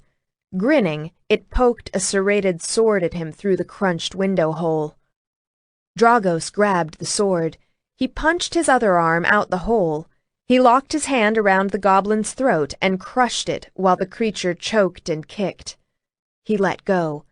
The goblin crumpled to the ground, claws digging at its ruined neck as it died. The other goblins watched as their comrade kicked out his life, but made no move to try to help him. How fucking charming. Ignoring his bleeding fingers, he pulled the sword into the car. The other goblins snarled, but kept well out of his reach. He wedged the sword near his hand and turned his attention back to Pia, ignoring when the ruined car lurched. The goblins lifted the wreckage onto a flatbed, with them still inside. At least she was breathing easier. Contusions, cuts, and bruises mottled her face. The shirt she wore like a jacket was cut and damp with blood in places. Always pale, to his grim gaze she looked too white in the dirty morning light. A delicate tracery of blue veins was visible under the fine skin at her temple. The flatbed truck lurched into motion, turned off the highway road, and cut across country. Armed and armored goblins jogged alongside and behind, keeping them surrounded. They traveled toward the passageway that would lead them to the other land. Dragos scanned down her body with power, paying close attention to her spine and legs. He breathed a sigh of relief when he found them intact. He'd managed to throw enough cover over her to prevent major structural damage. Next, he checked for bleeding. He found jagged metal cutting into her right calf. No wonder she had passed out when he tried to shift things. He lowered his head and used his shoulders as he pushed up against the crumpled roof, gaining them several more needed inches. He studied how her legs were pinned until he was satisfied that he had found a way to widen the area without hurting her further. He gripped the two places he had chosen and pulled them apart. The metal protested, but gave way until her legs were free. Blood gushed as the jagged metal left her leg. He slapped his palm over it. Despite the urgent need to stop the bleeding, he paused and sucked in a breath as he felt her power welling underneath his hand. Liquid sunlight, magic eternal, young, wild, and free. He discarded each word as it came to him. They were all inadequate. What he now knew for sure was what he had suspected before. He was in the presence of something unique. In the series of surprises he had encountered since coming aware of her, he came to another first in his long, bad life, as he discovered reverence. He sent a very gentle pulse of power to seal the wound and stop the bleeding. He sent the pulse over her body, sealing other smaller cuts. She would hurt and be unhappy when she woke up, but she would live. That's all that mattered. That's everything that mattered. He straightened as much as he could and cupped her chin. "Pia," he said, reaching soft and calm into her unconscious mind. "Time to wake up. I want you to open your eyes now." She pushed at the fingers gripping her chin. She was tired, damn it. She muttered, "Would you stop talking so loud?" "Pia, look at me." "I want to sleep," she said, her tone petulant. Why did that voice have to be so damn beautiful? It crooned, "I know, but you can't. Suck it up, baby." God, you're so annoying. She sighed, but opened her eyes. She looked up at Dragos, who smiled at her, his dark expression lit with an unfamiliar expression. On someone else, she would call it relief. He propped his weight on one elbow by her head as he leaned over her. One side of his face was a dark purple bruise. Her gaze left that puzzle and went on to others, traveling over an unfamiliar, misshapen metal while they lurched in a constant, uneven motion. She lifted her head to peer out and wished she hadn't bothered. Monsters ran alongside them. The sense of dread from before hit her full force. The surrounding land shimmered with magic that was growing in strength. It was too much to take in all at once. "We're being kidnapped," he told her in a calm voice. "Car wreck, remember? I'm pretty sure they're hauling us into an other land." He stroked her hair. "You're all right. You were hurt, but it isn't bad." She looked down at her battered and blood-smeared body. A switch flipped in her head.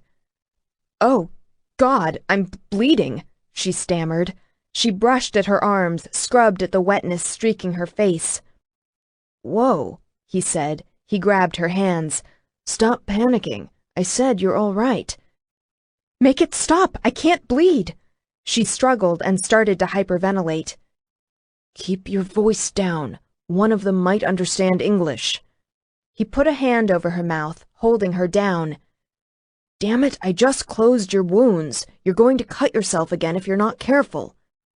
"Dragos, I can't bleed," she said, muffled against his palm. "Do you understand? I can't bleed." She looked at him with wild eyes. "Can you burn it?" He stared at her, his gold gaze arrested. "Pia," he said, "you were cut all over." "It doesn't matter," she panted. "We've got to get rid of the blood." After a quick, murderous glance at what was happening outside their private cage, he said from between gritted teeth, "Shit. All right, hold still." She froze, pushing out the panic.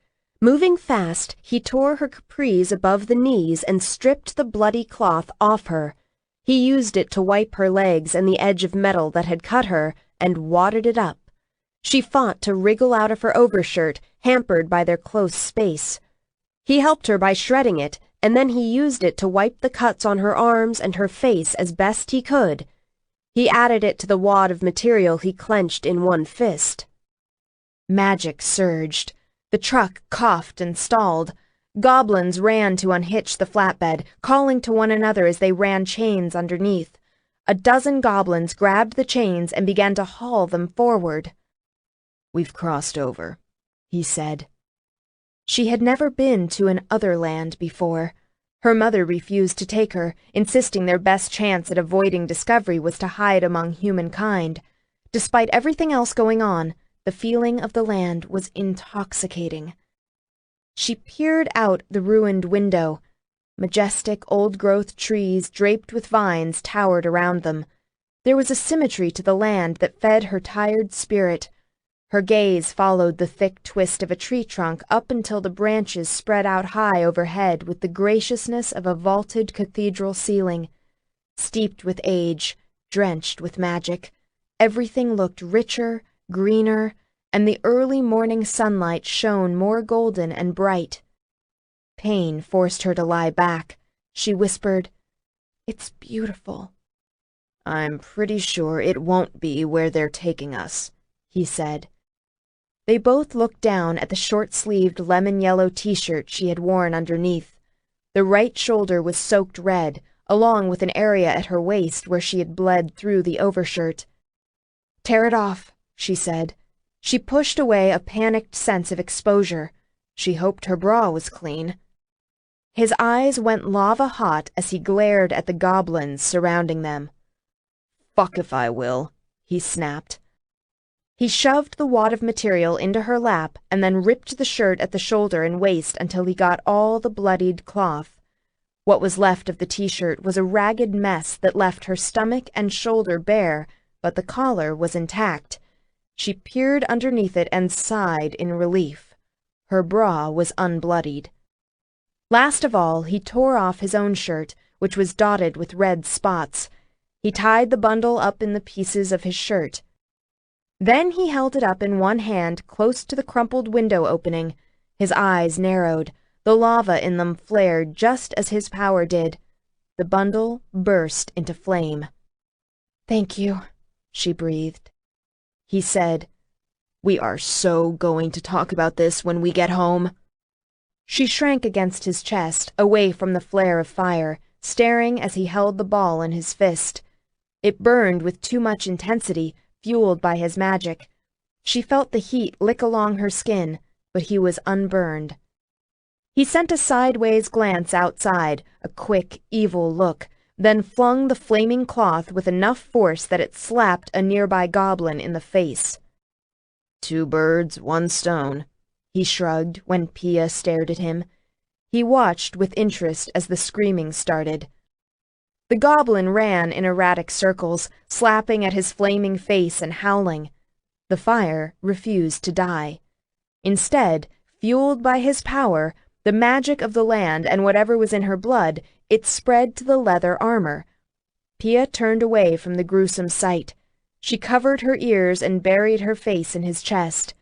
He cupped the back of her head and watched as the goblin fell down and died.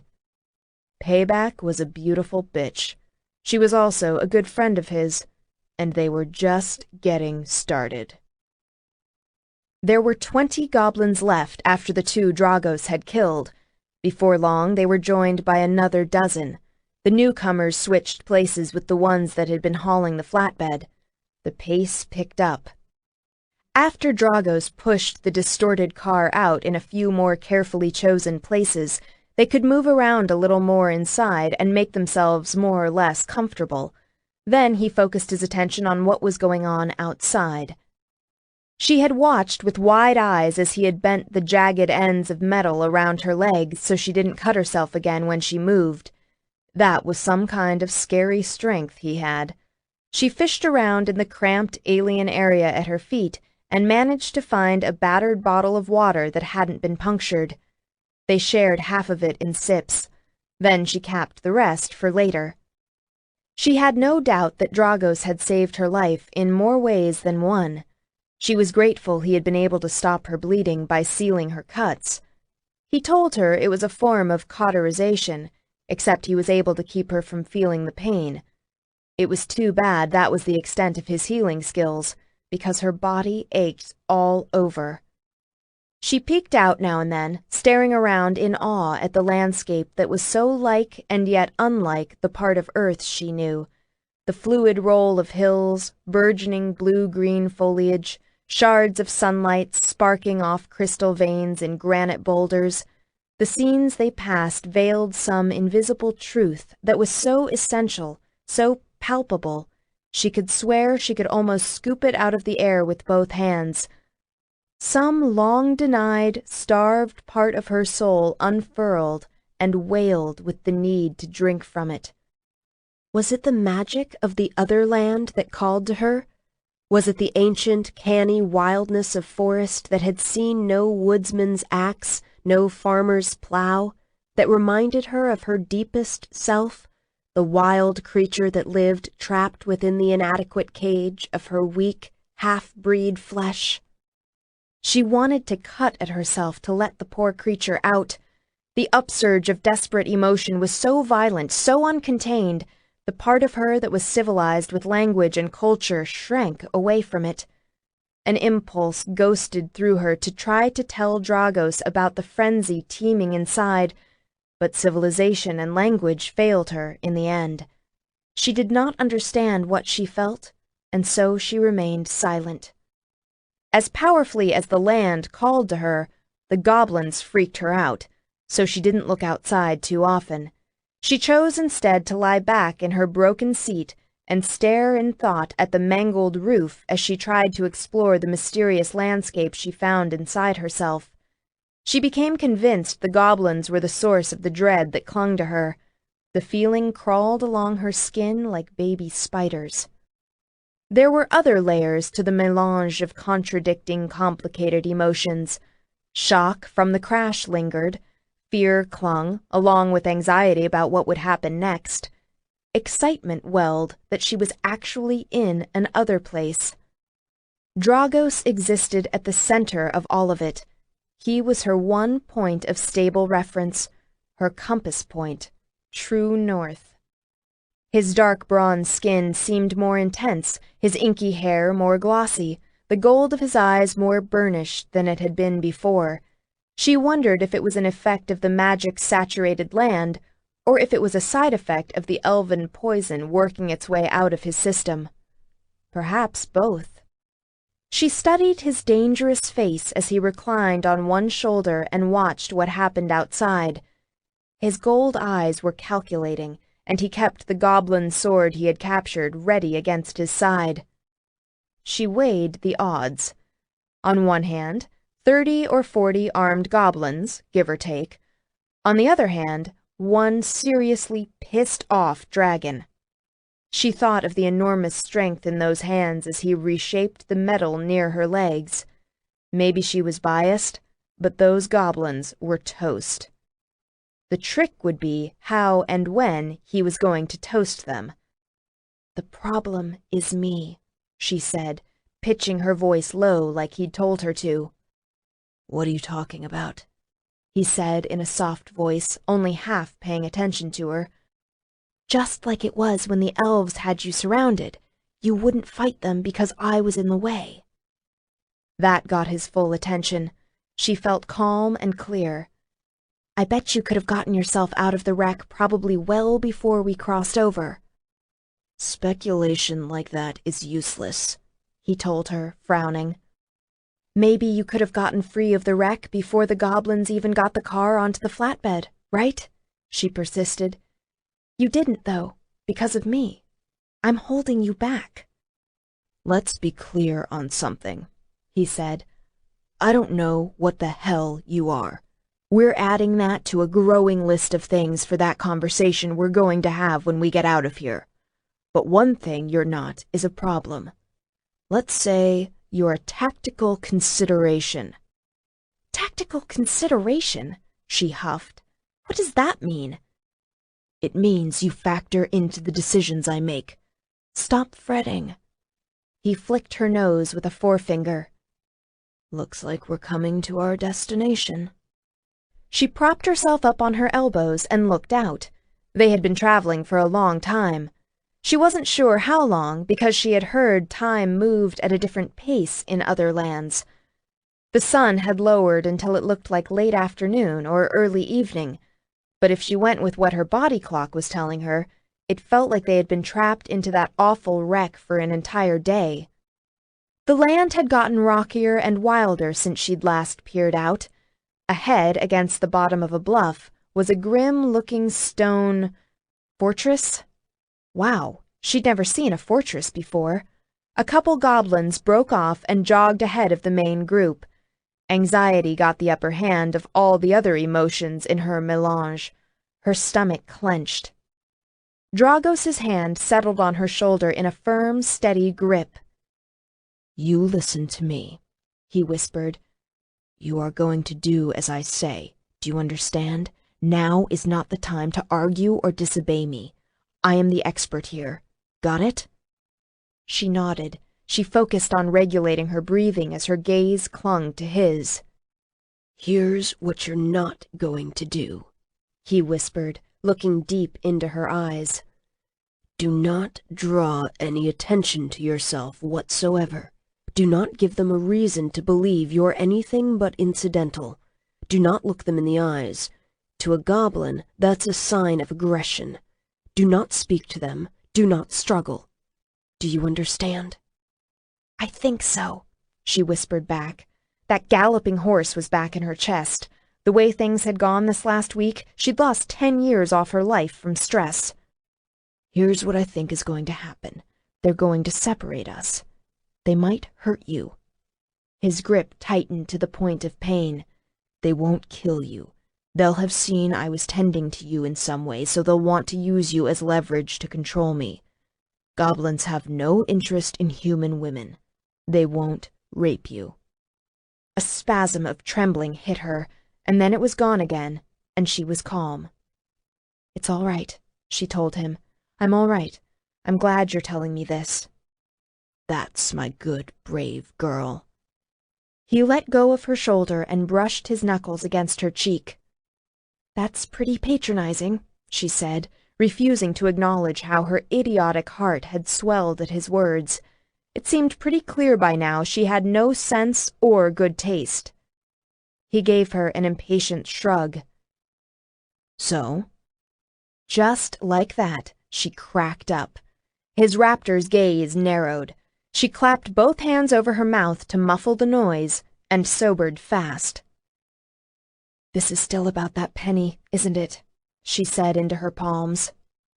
"This is about the fucking penny," he agreed. "I think it was used to put a tracking spell on me, much like the one we used on you. I don't sense any real power here yet, but I bet our orchestrator of events is on his way. It's all the more reason you must not draw attention to yourself." "I won't." He looked out. "Almost there now. If they're thinking what I hope they are, they don't know I could have gotten out. From their point of view, it must have looked like I've been trying to get free. I'm hoping they have underestimated me." Another wave of adrenaline hit. Her system was so overloaded it was starting to make her feel high. She thought back over what had happened and nodded. "That's it. You keep your head down, keep quiet, and survive." His gaze was fierce. "I will come after you." They started to slow. She couldn't bring herself to look out. "How close do you think you are to throwing off the last of the poison?" She forced the question out of throat muscles that had locked up. "It might take a day, maybe 2. It helps we crossed over and the land magic is so abundant here." A day or 2. In some ways, not long at all. In other ways, a lifetime. All of this was about her. She stole the penny, she was the one he came after, and she was the one who got him shot by the elves. He held himself back from escaping from the wreckage to help her. He still wasn't going to fight when they stopped because she was around. "He has to wait until I'm out of the way. It's so I don't get killed. Maybe now we've come so far he's got to wait until he's healed. It's going to be a race between how fast he can get free and how fast the power that arranged his capture can get here." The emotion that welled at that was indescribable. "I think you're my hero," she said, only half kidding. He stared at her, the picture of incredulity. "Most people," he said, "think I am a very bad man."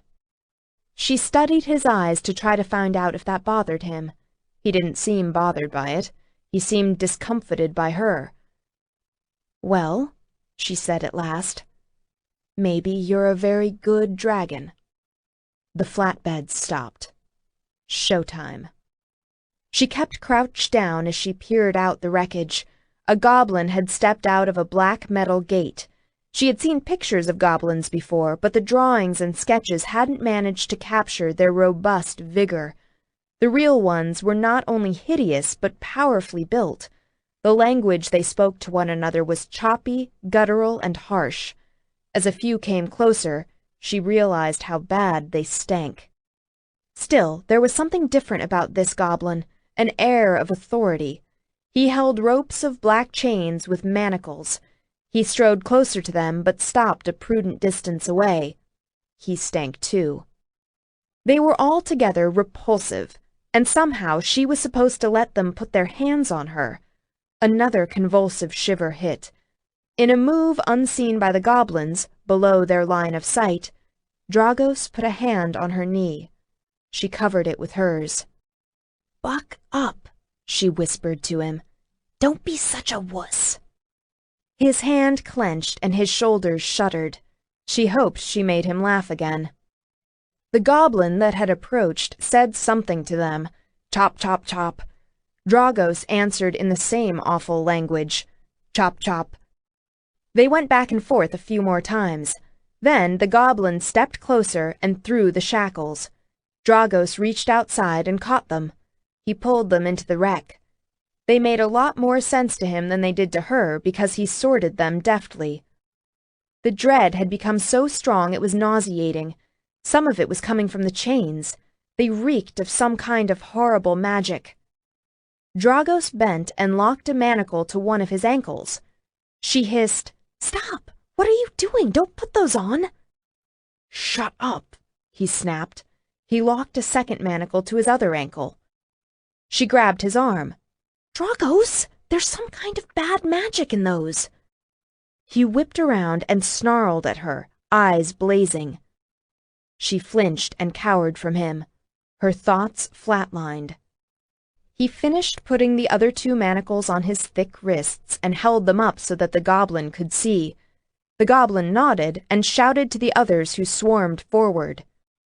When they started prying the ruined doors off the car, she curled into a fetal position and closed her eyes. 8. What followed next was ugly. She couldn't say she hadn't been warned. They dragged her out of the wreckage first. She kept her gaze trained on the ground as one punched her in the stomach. When she lay curled on the ground trying to breathe, they kicked her. Over and over again, hard-toed boots slammed into her, interspersed with harsh goblin laughter as they taunted Dragos, until she no longer kept silent because it was the smart thing to do. She was silent because she couldn't get in a deep enough breath to scream. She caught one blurred glimpse of Dragos standing in the grip of two goblins, every bit as huge as he was. His aggressive, dangerous face was blank, gold eyes as reflective and emotionless as two Greek coins. A lifetime later, several goblins with drawn swords walked Dragos through the squat stone fortress. One goblin grabbed her by the hair and followed behind them. Another brought up the rear, still kicking at her now and then, although without much interest. The group of goblins guarding Dragos marched him into a cell. Her goblins passed it by, down to an intersection in the corridor and to the right. Once they were out of Dragos's line of sight, their manner became businesslike and uninterested. They took her by the arms and dragged her into another cell. They threw her onto a pile of rancid straw. One goblin said something. Chop, chop. The other laughed. They left, and the grate of a key sounded in the cell door lock. Sounds faded from the corridor. She lay on the horrid straw for a while. Then she crawled a few feet, then collapsed and lay on chill, dirty flagstones. She may have blacked out. She wasn't sure. The next thing she became aware of was a blue-black beetle walking across the floor. She tracked its progress. It fell headlong into a crack and got stuck.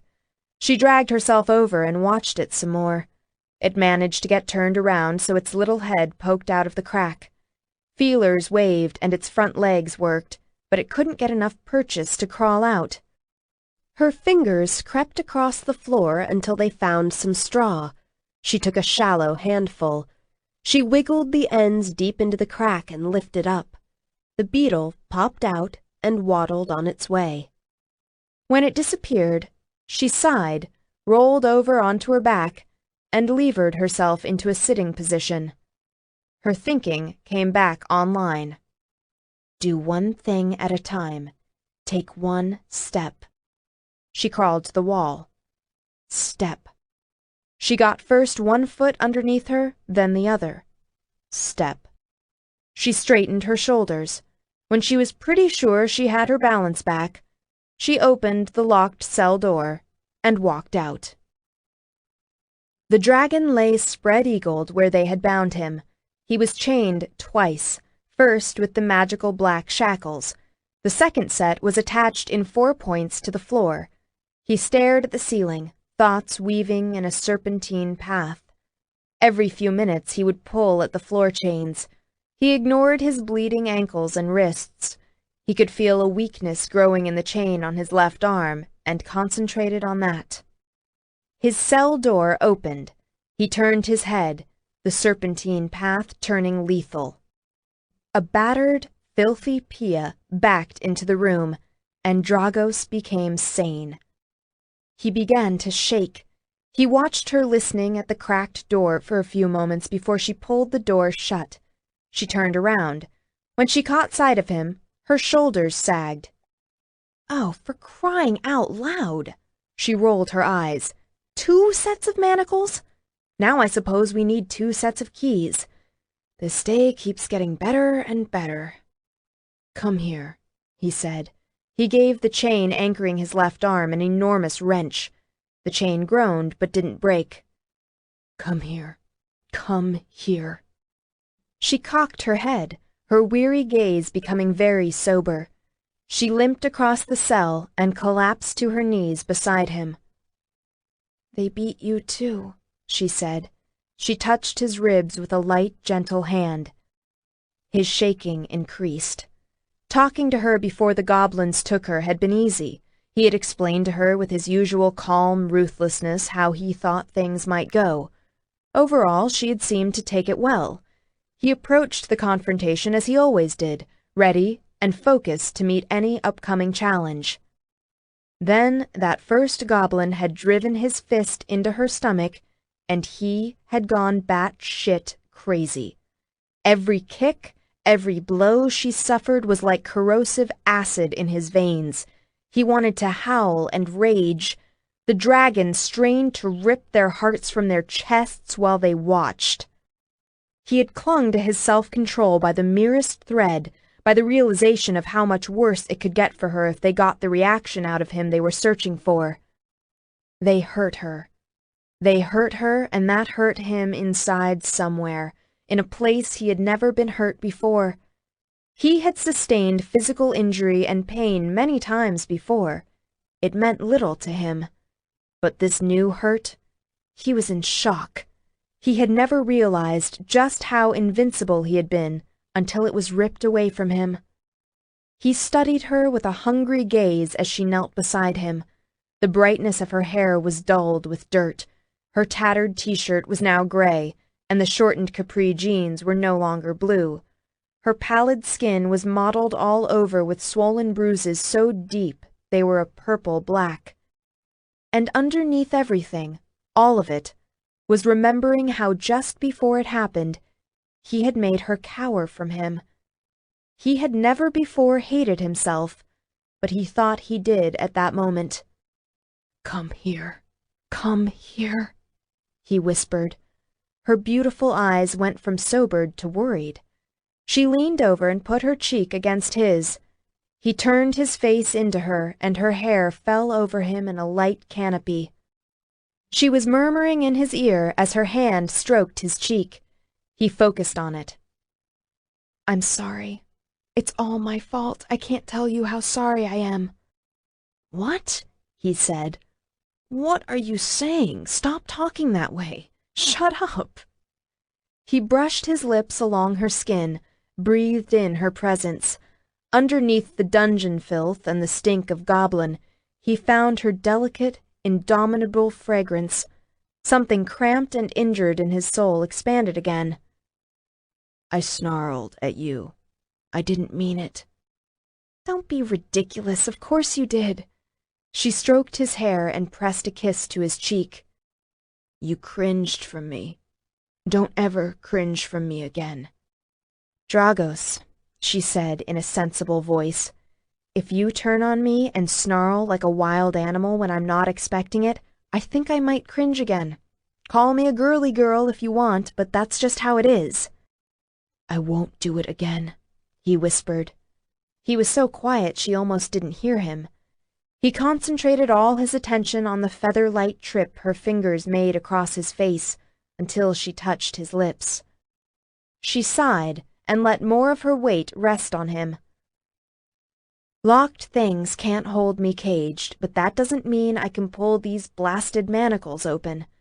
How the hell am I going to get 2 sets of keys with goblins running all over the place?" The frayed self-control in her voice sent him a little bit back into crazy. "You're not," he said. She lifted her head and scowled at him. He was relieved to see she hadn't broken down. "What else are we going to do?" she asked. We can't just wait around until the Dark Fae King or the Joker or Riddler or whoever the hell it is shows up.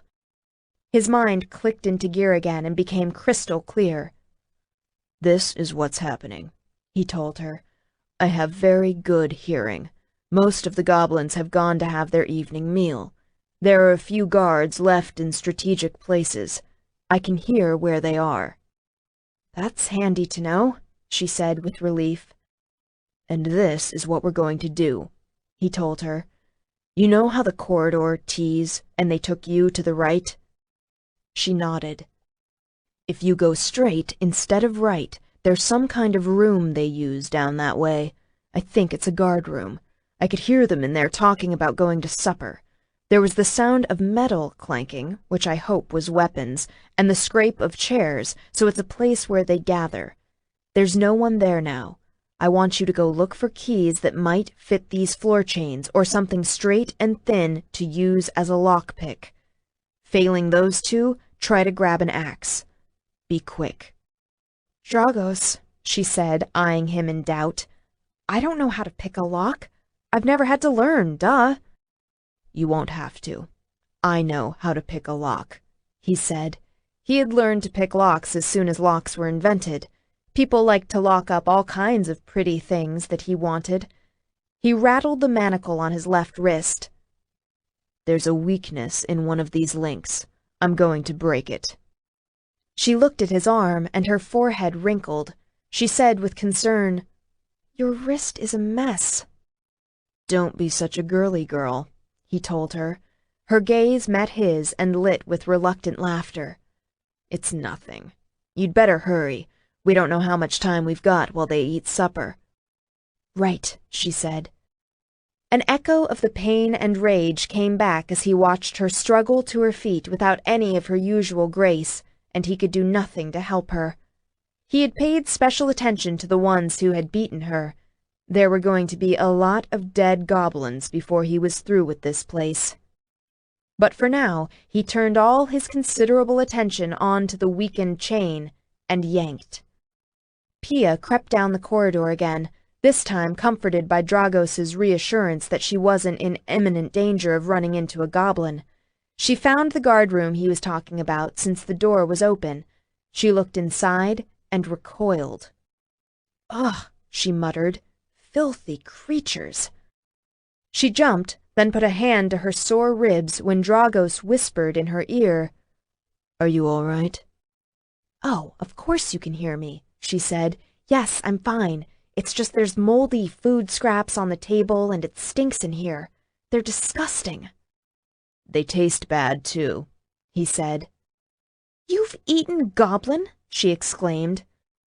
No, he said. I've bitten goblin. He sounded a little strained. She bit her lip. She hoped he wasn't damaging his arm too much. Relevance, Pia. She shook herself and hurried through the room as fast as she could. The place was positively medieval, and not in a sanitized Hollywood movie kind of way. Was that urine in the corner? Ugh! She tried as much as possible to avoid touching things. She was disappointed she found no keys, but she did find a switchblade that fit into her pocket and a stiletto knife. The manacles weren't precision-made. The stiletto looked like it might be thin enough to fit into the locks if he could bend the tip a little. She grabbed the end of a battle axe from the rack of weaponry. It was too heavy for her to lift, so she had to drag it back to the cell. The sound of the axe scraping along the corridor floor made her uneasy, so she hurried rather faster than her abused body wanted. She was sweating and in pain by the time she propped open the cell door with one hip. She bit back a groan as she heaved the axe inside. Dragos looked from the axe to her as she leaned back against the doorpost, panting. He held up his left arm where part of the broken floor chain dangled. She held up the stiletto. He smiled. Game on. After she gave him the thin blade, she leaned against the wall nearby and slid down until she was sitting. It was comforting to watch him work and let her mind drift, to know there was nothing at that point in time that she could or should be doing. He did bend the tip of the knife by sliding it between two flagstones and pulling on the handle.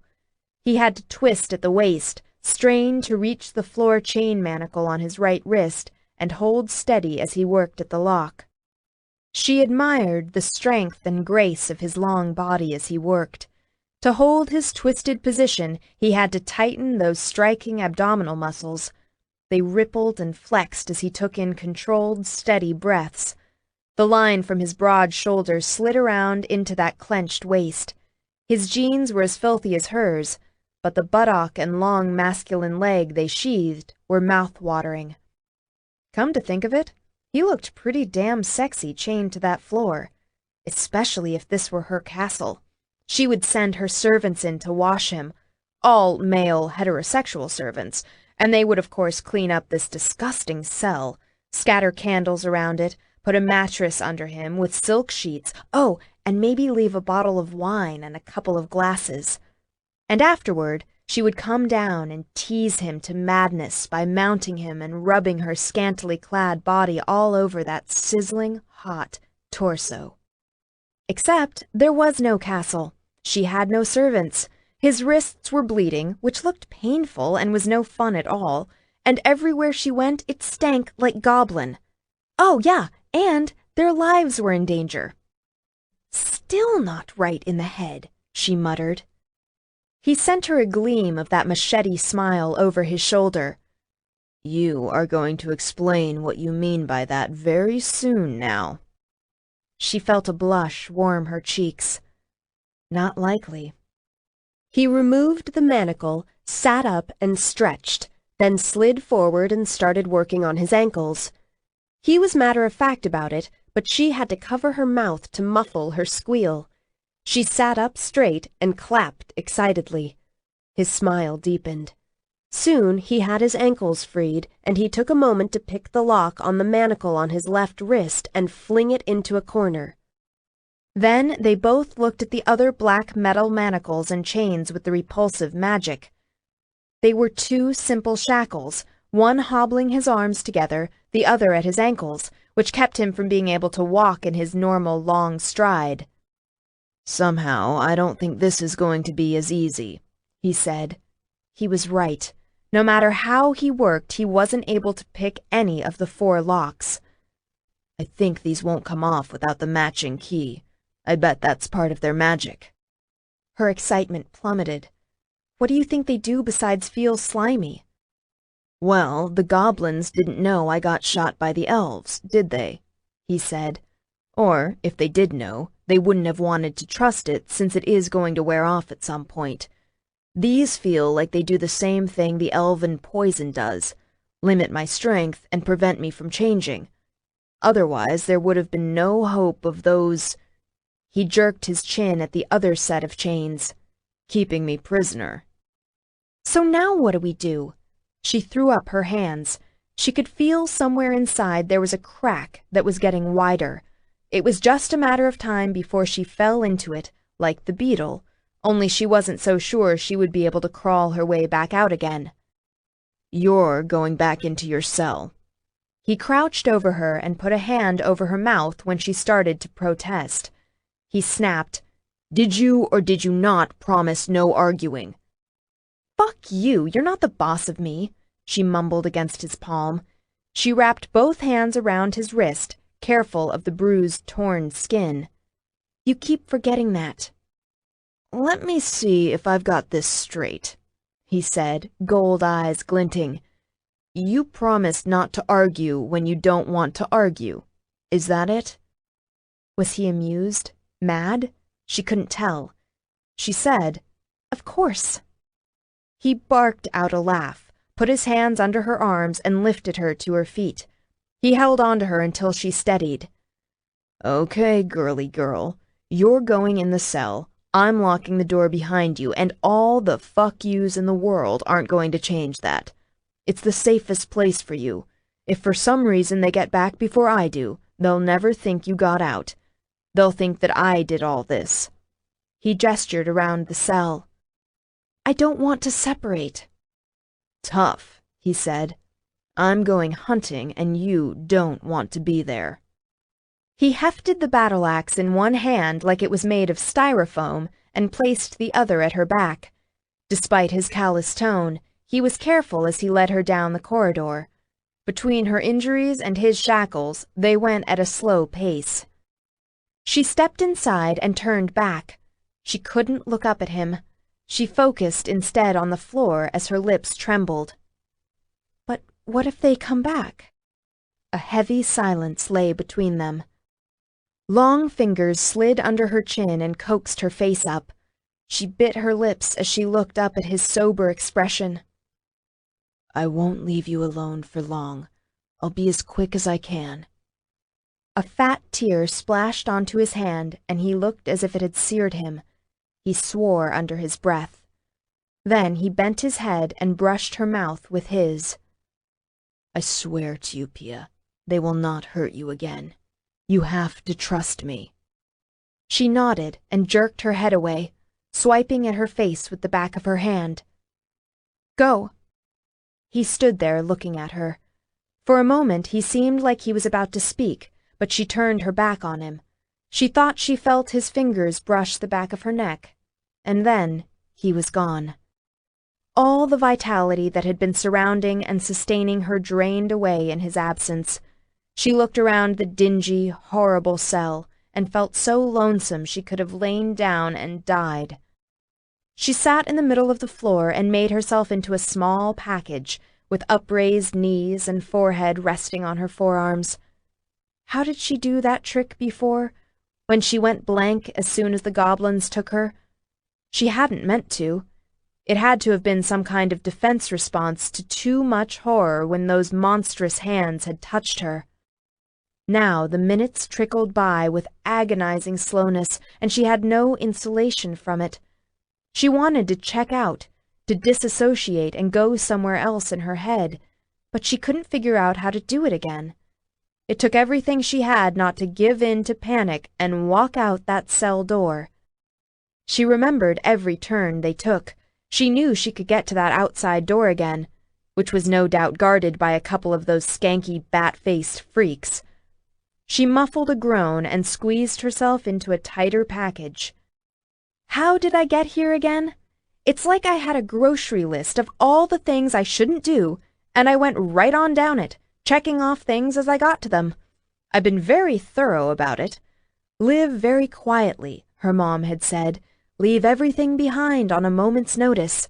Don't get too attached to people, and don't tell anyone anything about your real self. Simple, simple stuff. I've got to give myself one thing. Mom never did tell me not to steal from a dragon. No doubt she thought it was too flaming obvious to mention. It should have been added to that Jim Croce song. You don't spit into the wind, you don't pull the mask off the old Lone Ranger, and you don't steal from Wellebrae. Think I might have destroyed any hope of living anonymously? Numbskull. A small sound sent her into a panic. A key scraped in the lock. Her body shrieked in protest as she pushed to her feet and backed against a wall. She pulled the switchblade out of her pocket and pressed the spring. The blade snicked open. She hid it along the length of her thigh, staring with a dry mouth as the door opened. Dragos slipped in, his massive fighter's body moving with liquid grace on quiet cat's feet. He carried a leather pack on one shoulder. The black metal shackles were gone. Leather harness straps crossed his chest. The hilt of the battle axe and what looked like a sword were strapped to his back. Knives in sheaths were laced on his forearms, and the sheath of another short sword was buckled at his waist and tied at his thigh. His chiseled features were calm. Holy cow! He made Conan the Barbarian look like a wimp. Relief almost brought her to her knees. Black stars danced in front of her. In an instant he was in front of her, hands on her shoulders, bracing her back against the wall. "Damn it, you look like you're going to pass out," he said. "Well, I didn't know it was going to be you, did I?" She showed him the switchblade she was holding against her thigh. His severe face lit with a smile. "Surprise number 134 and counting." You made that number up, she accused. She pushed the blade against her leg. It closed with a snick, and she slid it back into her jeans. Are you sure? He said, sounding amused. You know how to use that thing? Well enough. I'm not really a fighter, though. It was sad, but true. No, your nature's too gentle for that, isn't it? He stroked her hair and pulled her with care into his arms. She leaned against him, her world settling back into place. On a deep level she didn't have time to examine. It was a very disturbing experience. His body warmth drove the chill away. She put her arms around his waist and hugged him tight. I've had a lifetime of classes, but I haven't had to use any of it in real life. Yet. She forced herself to breathe deep until the lingering dizziness passed. Just give me a chance to stick one of those two-legged cockroaches through, and I'm there. They'll have to get through me first. He gave her a gentle squeeze and stepped back. You were faster than I was afraid you might be. She looked at his new acquisitions. It looks like you found a lot. I located the key to the shackles, but I didn't find the goblin captain. I found his rooms instead. He's a greedy son of a bitch. He had all kinds of loot. Half of it looked untouched. He moved back to the door, listened for a moment, and opened it. We need to hurry now. There are more goblins moving about. It sounds like their evening meal is finished. He led the way, and this time he moved much faster. She struggled to keep up, but fell several paces behind. He slowed as he reached the final turn that led to the outside door. He stalked to the corner, completely silent as he reached for the battle-axe, and unsheathed the short sword in a simultaneous motion. She caught her breath at the sight. He was an uber warrior, magnificent and terrifying. Hey, when he could shift into a dragon, he was his own tank and aerial force all at the same time. Add to that his magical capability, and he was virtually a one-creature army. She had known he was one of the premier powers in the world, but as she saw him in motion, she began to get a glimmer of real understanding what that meant. She eased closer but was careful to leave plenty of space between them. He glanced at her, leaning back against the wall. He nodded to her in approval. He pointed the sword at her and mouthed, "Stay put." She nodded back. She wanted to obey that one. He stepped into the corridor and twisted on one foot, bringing his big body around as he flung the battle-axe like a frisbee. Continuing in the same smooth turn, he hurled the short sword in an overhand throw with as much ease as tossing a dagger. Without pausing, he drew the long sword and one of the knives and lunged forward out of sight. She crossed her arms and gripped her elbows, tapping her toes and flinching at the sounds of battle. Not that it was much of a battle. It was over in seconds. A moment later, Drago stepped around the corner and beckoned her forward. None of these grunts have keys. Now it's your turn to do your stuff. It's ugly, he warned her. I expect so, she said, looking at him round-eyed. She rounded the corner. At first, she couldn't make sense of what she saw. When she did, she wished she hadn't. There were 4 dead goblins strewn about the end of the corridor. Or at least, she counted 4 heads, not all of which were still attached to their bodies. And not all the bodies had all their limbs. Black blood had sprayed the stone walls and great pools of it dotted the floor. She gagged, her empty stomach twisting. Dragos strode forward. If you're going to vomit, make it quick, he told her in a matter-of-fact voice.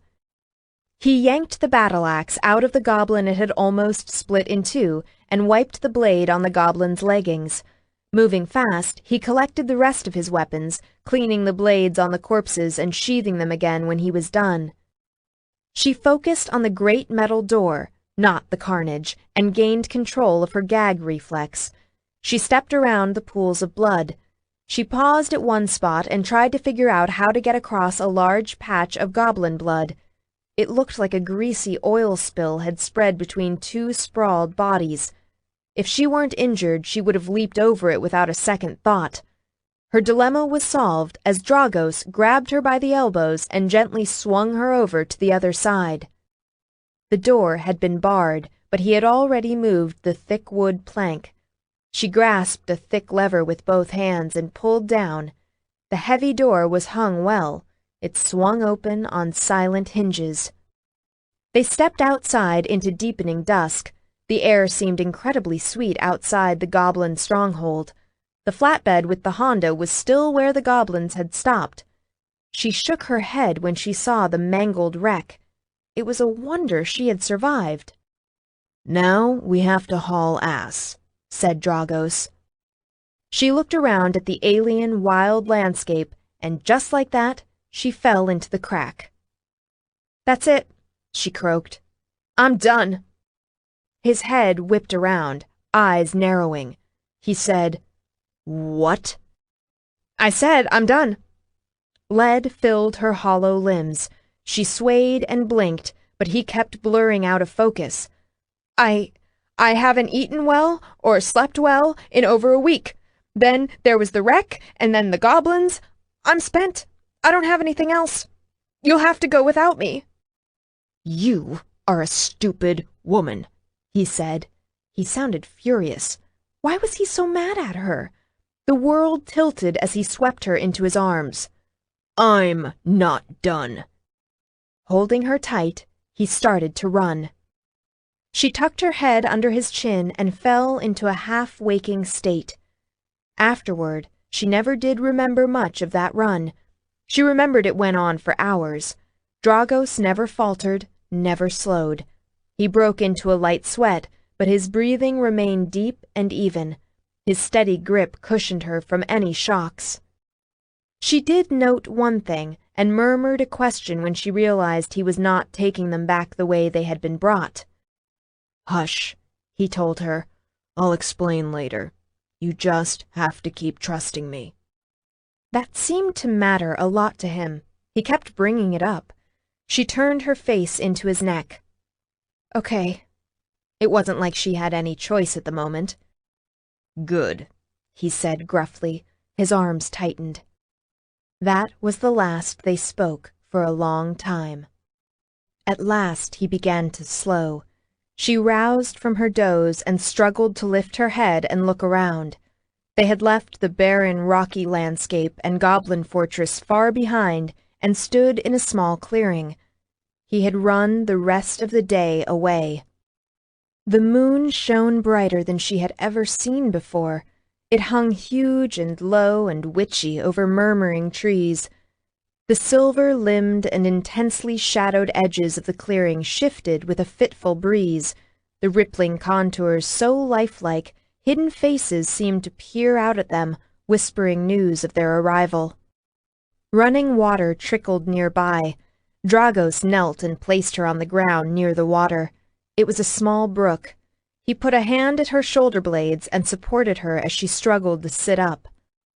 "The water's safe," he told her.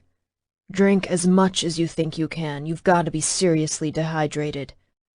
He moved to the water's edge a few feet downstream from her, laid on his stomach, and ducked his head all the way in.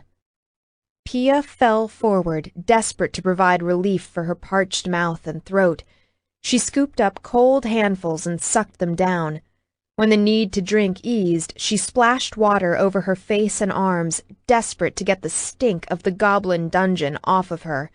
She scooped up more to drink and sighed. Dragos came up for air at last, flinging back his head in a wet spray that sparkled in the moonlight. "That's gotta be one of the best things I've ever tasted," she said. It wasn't just thirst talking. The water was crisp and alive somehow, more nourishing and satisfying than anything else she could remember drinking. She could feel her wilted resources soaking it up greedily.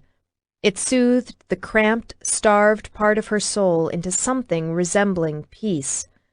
Already she felt steadier than she had in a while, the sick sense of crisis brought on by exhaustion, injury, and stress easing. He grinned. "It's being here, in the other land.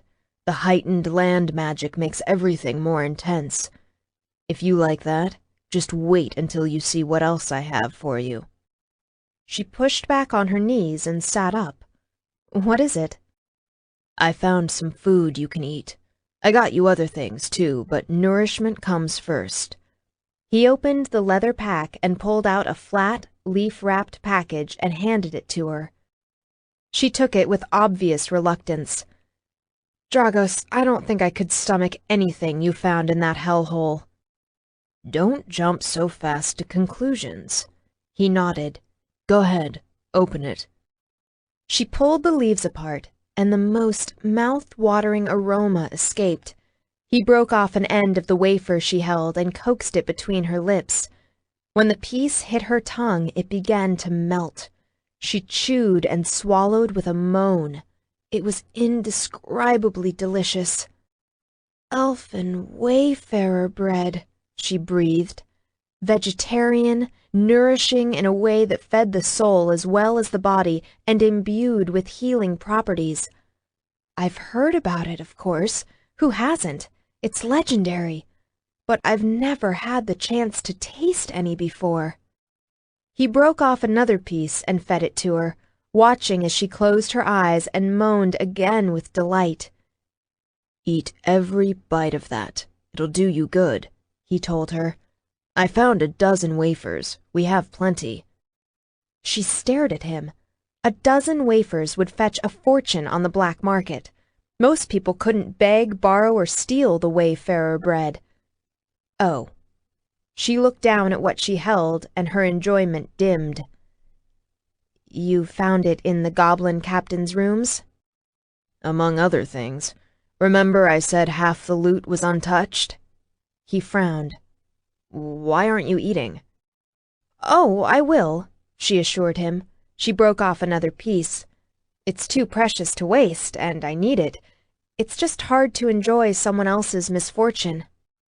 He smiled a little and touched the corner of her mouth.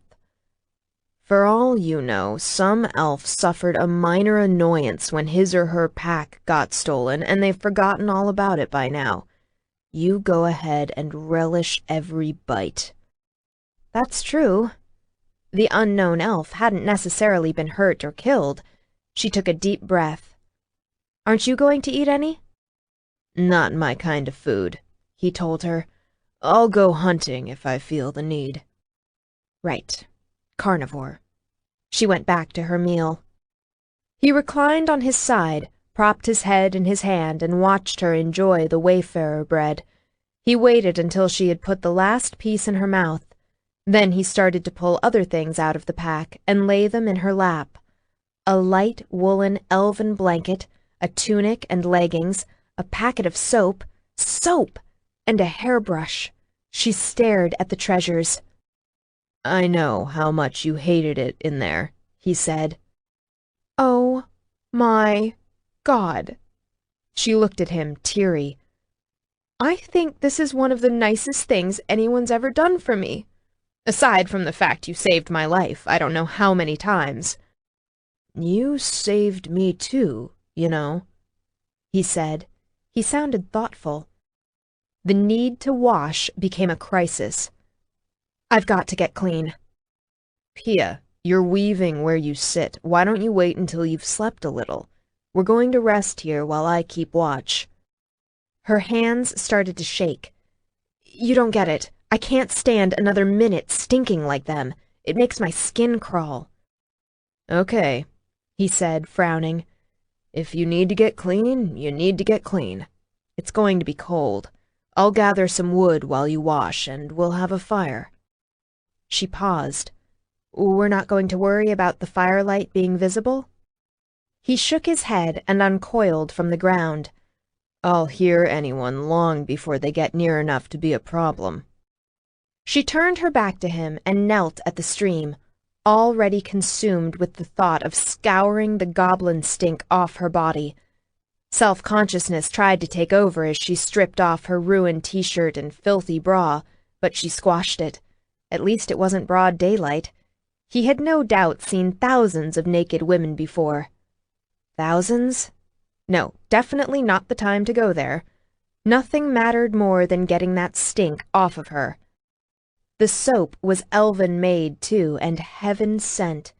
It softened fast, lathered well in the cold stream, was gentle on her healing cuts, and had a delicate fragrance that had her sighing with pleasure. She washed and rinsed her torso and pulled on the clean tunic. She stripped out of her capris, anklet socks, and sneakers. The anklet socks were especially awful. She had bled into one of her shoes, and one anklet was crusted with dried blood. They joined the pile of clothing that was going into the fire as soon as Dragos lit it. She pulled the blanket over her shoulders and let it drape behind her in an attempt to preserve a little privacy, and finished washing the rest of her body. Her body was racked with violent shivering by the time she yanked the leggings on, but nothing was going to stop her from dunking her head in the water and lathering and rinsing her grimy hair at least once. She dunked her head under water, gasping at the sharp chill. She was bent over the stream, struggling with shaking hands to work the soap through her wet hair, when Dragos's hands came over hers. "Let me," he said. She leaned on her hands and gave herself over to his ministrations. His long, hard fingers massaged her scalp and worked the soap with patience through the long, wet rope of hair that trailed in the stream. Her teeth were chattering by the time he finished scooping enough water to rinse through the length. He wrung out her hair and slipped an arm underneath her waist to lift her to her feet. She scooped up the dirty clothes. "Over here," he said. He had laid campfire kindling, which was waiting to be lit. As soon as she threw the clothes on top of the woodpile, he flicked a few fingers at the woodpile and it blazed alight. "Cool trick." Her teeth clicked together. "Comes in handy." He wrapped the blanket around her. He had her sit with her back to him. Then he brushed out her hair. With the fire in front, wrapped by the blanket and Dragos's heat enveloping her from behind, she was toasty warm in no time. "I'm crashing and burning fast," she told him. "I'm surprised you held up as long as you did," he replied, setting the brush aside. He pulled her onto his lap, wrapped his arms around her, and coaxed her head onto his shoulder. Her eyelids felt cased in cement. She couldn't hold them open. A great big pile of questions, doubts, thoughts, and issues had piled up, but they were being held at bay by the oncoming coma that came toward her like a black train. She made a huge effort and opened her eyes one last time to stare up at Dragos. His dark face was always going to be hard, always have an edge of the blade to it, but as he watched the fire, he looked as peaceful as she had ever seen him. He was wicked bad, by far the scariest creature she had ever met. Yet, as she rested in the circle of his arms, she felt safer than she ever had in her life. His body was as strong and stable as the earth. Her eyelids drifted closed. "You're right. I am a stupid woman," she mumbled. "I don't understand you." "Maybe you will, someday," he said, even though he could sense she had already plunged into sleep. He traced the elegant curve of her brow with a finger, followed the delicate arch of her ear. Her still damp hair fell over his arm, an extravagant waterfall of moonlit gold. "Maybe you will someday, just as soon as I understand myself." The dragon held her sleeping figure closer. He lowered his cheek to her head and looked around the clearing in bafflement, as if the quiet, peaceful scene could tell him who he was. 9. Pia was running for the sheer joy of it. The wind played in her hair, the moon looked down from its throne in the royal purple sky and smiled at her. The night was brighter than she'd ever seen before, a velvet carpet strewn with stars that winked diamond bright and sang faint, ice-cold snatches of song, of distant journeys and enchantments in other realms. The magic in the land nourished parts of her that had been crippled and half dead. She felt stronger, freer and wilder than she ever had before. She leaped high and reached up to tickle the edge of the moon, who laughed in delight. She was in a field miles wide, with all the room in the world to stretch her legs. Distant trees shadowed the edges. A tall, dark man with raven hair and gold raptor's eyes stood in the trees and watched her. She didn't care. He couldn't catch her. Nothing could, not even the wind, unless she let it. Pia. She knew that voice. She loved that voice. She turned and saw her mother running toward her. In her true shape, her mother had an incomparable loveliness and shone brighter than the moon who bowed down before her. "Mom?" She slowed and turned. She felt like a little girl again. "Mommy?" They came together. She threw eager arms around her mother, who nuzzled her. "My sweet baby girl." "I miss you so much," Pia told her.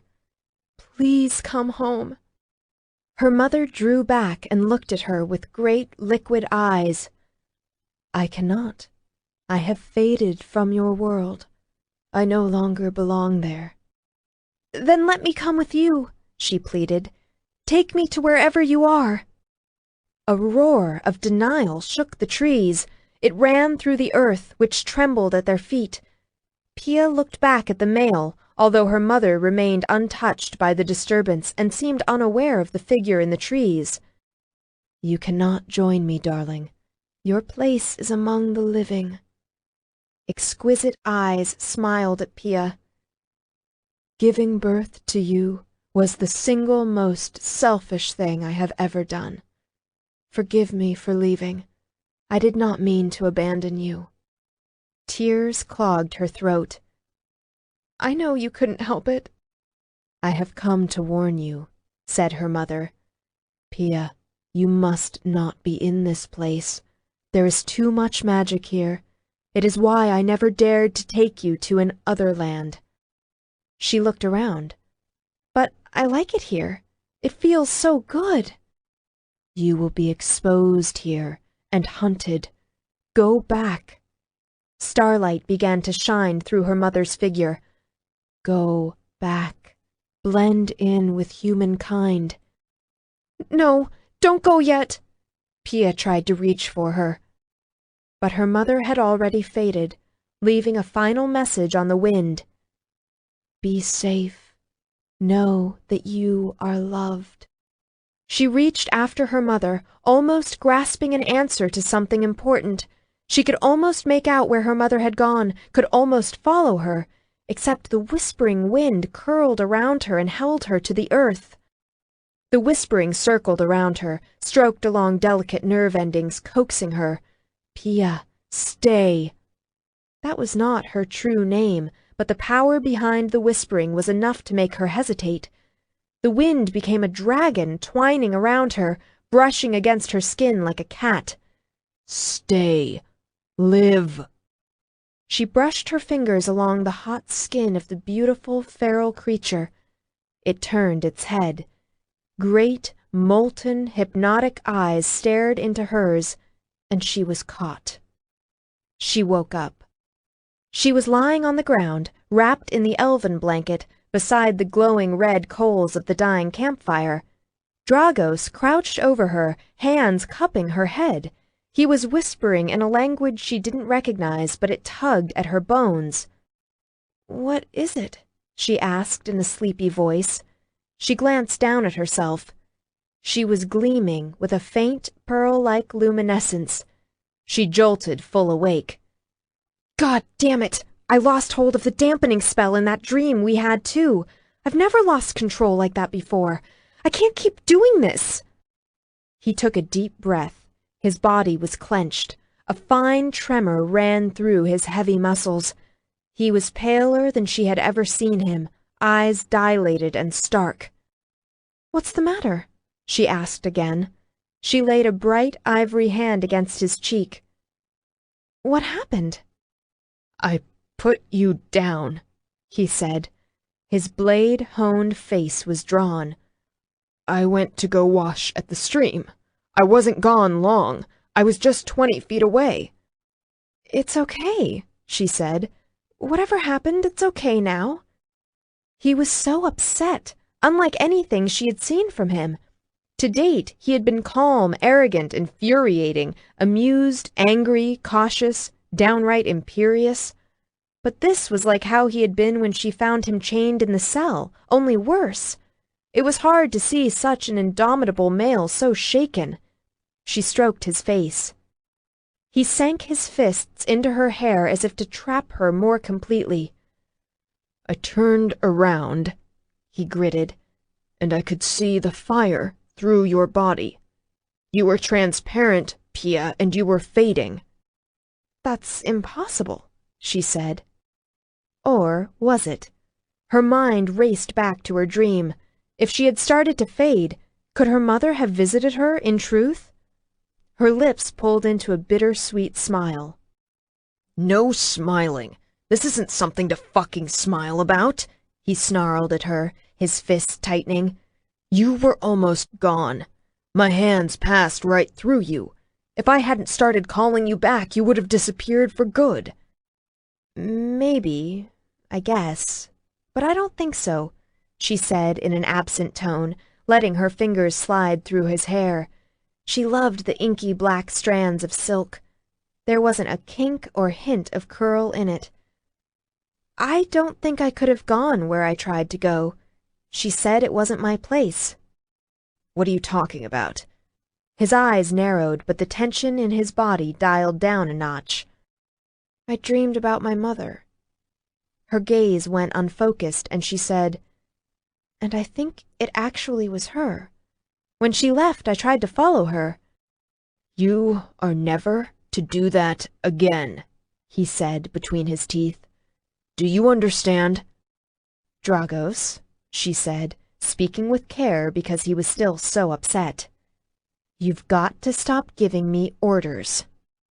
No matter how gently she said it, it was still like a spark to dry tinder.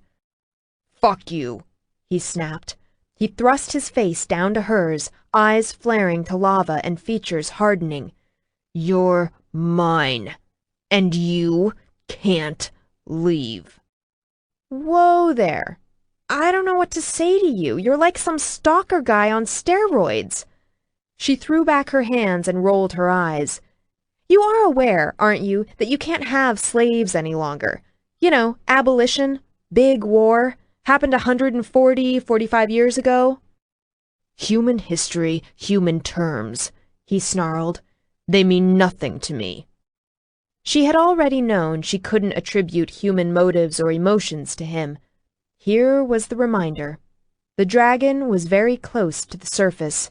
The big body crouching over her was taut with menace. Every legend she had ever heard of a dragon's possessive, territorial nature came to mind. Damn, it was enough to make her swallow hard, but not, she realized, in fear. Muscle by muscle, she relaxed. "Okay then, big guy," she said, soft and easy. "You tell me what you mean." "I don't know." That fierce, proud face was puzzled. "All I know is you're mine to keep and protect. You can't fade away, and you can't die. I won't let you." She thought it was not the time to point out that she was going to die at some point.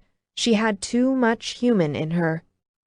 "So, I'm yours for how long?" she asked, curious now that she decided to explore this path. "Until you get tired of me? Or you get bored again?" I don't know," he said again. "I haven't figured this out yet." A sudden rush of affection surprised her. He wasn't faking his perplexity. He wasn't putting on an act. "That makes two of us," she said. She thought of the elven wayfarer bread, the hairbrush and the soap, and his thoughtfulness surprised her all over again. She reached up to run a finger down his throat. "So, for the sake of argument, if I'm yours as you said, to keep and protect, that seems to me like you would want me to be all right, to thrive." "Of course," he said. He looked down at her hand as she drew circles on his chest, and the menace he exuded turned darker, smokier. "Dragos," she murmured. "I don't thrive when someone barks orders at me all the time." She peeked at him to see how he reacted to her logic. He was frowning. "It's how I talk to people," he said. "It's how you talk to your employees and servants, you mean?" she replied. His frown deepened. She bit her lips to keep back a smile. How could she be so damn charmed by such a primitive thug? She had to establish a different footing with him or be mowed under by the sheer force of his personality. "See, here's the thing." She kept her voice gentle while she started to rub his chest in soothing circles. "Someone barking orders at me makes me feel trapped and stifled. I understand you've gotten into a habit, but maybe," she suggested, "you could try not ordering me around sometimes. You know, just until you get bored and let me go." He had grown heavy-lidded as she stroked him, but at that, his narrowed gaze snapped up to her face. She smiled at him, non-threatening and relaxed. "What if I don't get bored?" he said. "What if I don't let you go?" She was jolted by a sense of longing that swept over her. She lost her smile and looked away. "We don't even know what we're talking about anyway," she said. He loosened his grip on her hair, shifted his weight onto one elbow, and took her luminescent hand. He tilted her arm and looked at it. "You're remarkable. No, don't," he said, as she remembered and began to dampen the glow. "Let me see you as you really are, for a while at least. Look at how fast you're healing." She looked. The ugly black bruises that had mottled her skin had almost faded. "I feel good," she confessed. "Different, somehow. Better, more. Hey, am I the bionic woman?" He smiled. "It sometimes happens with halflings when they come to an other land," he told her. "The heightened magic can help them access abilities and traits that might otherwise have remained latent." She tried to keep a tight grip on the hope that surged at his words, but questions still leaked into her thoughts. Was this the explanation for everything she felt since they had crossed over? If what he said was true about her, might she be able to shift? What if she could end this sense of living a half-life, the feeling of being caught between two incomplete identities, human and weir? "I had no idea," she said. "My mother always refused to bring me over to an other place. I've never had enough power to cross over by myself. I barely have enough for telepathy." In the dream, her mother had said it was dangerous for her to be here.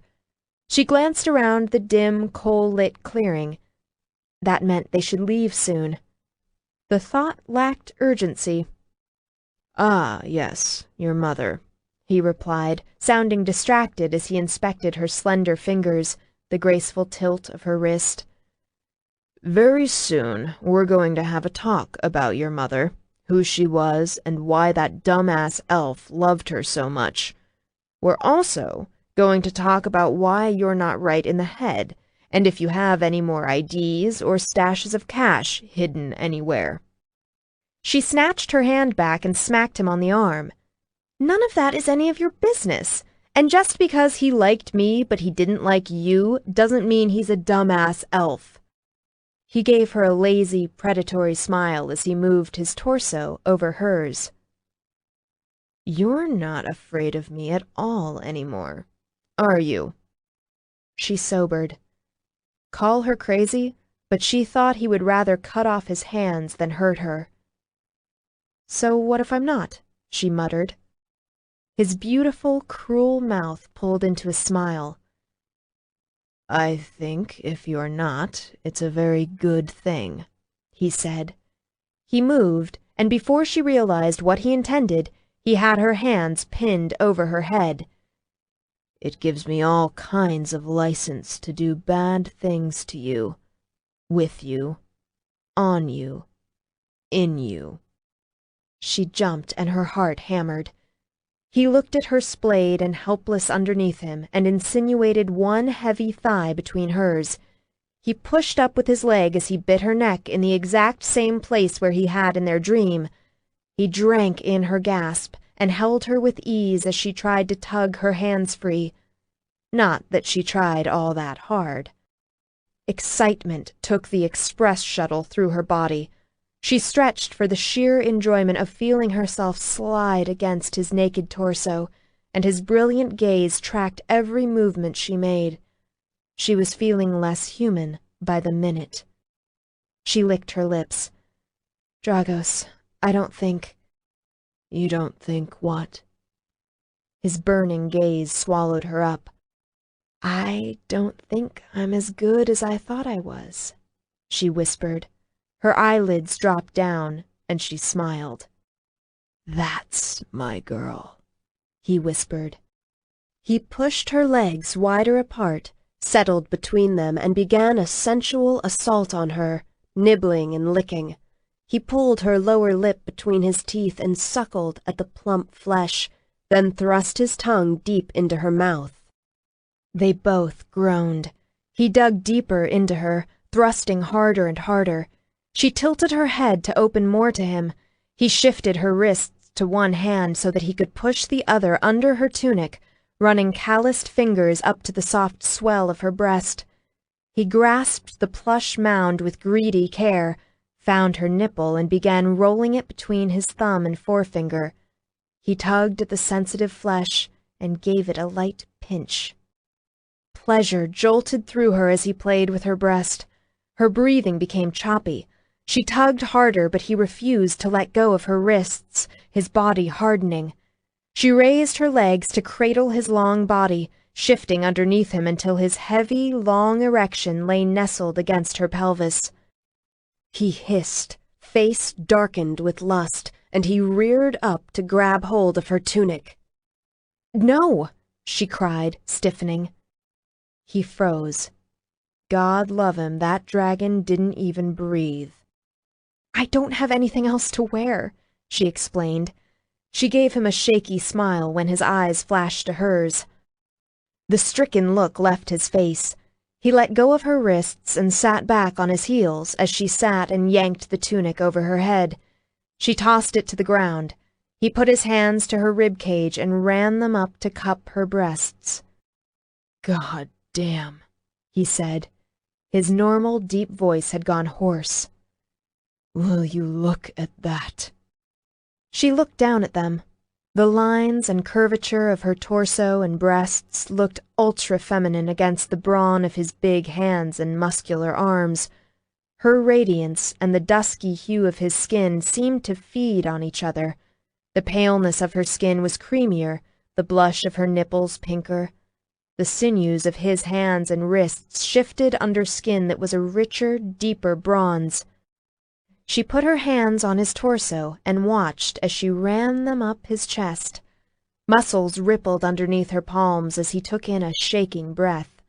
She raked at his nipples with gentle fingernails.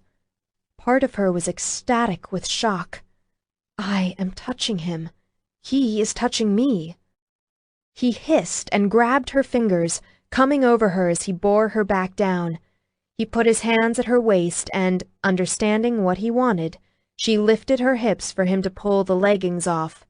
He shifted to tear off his jeans and fling them aside.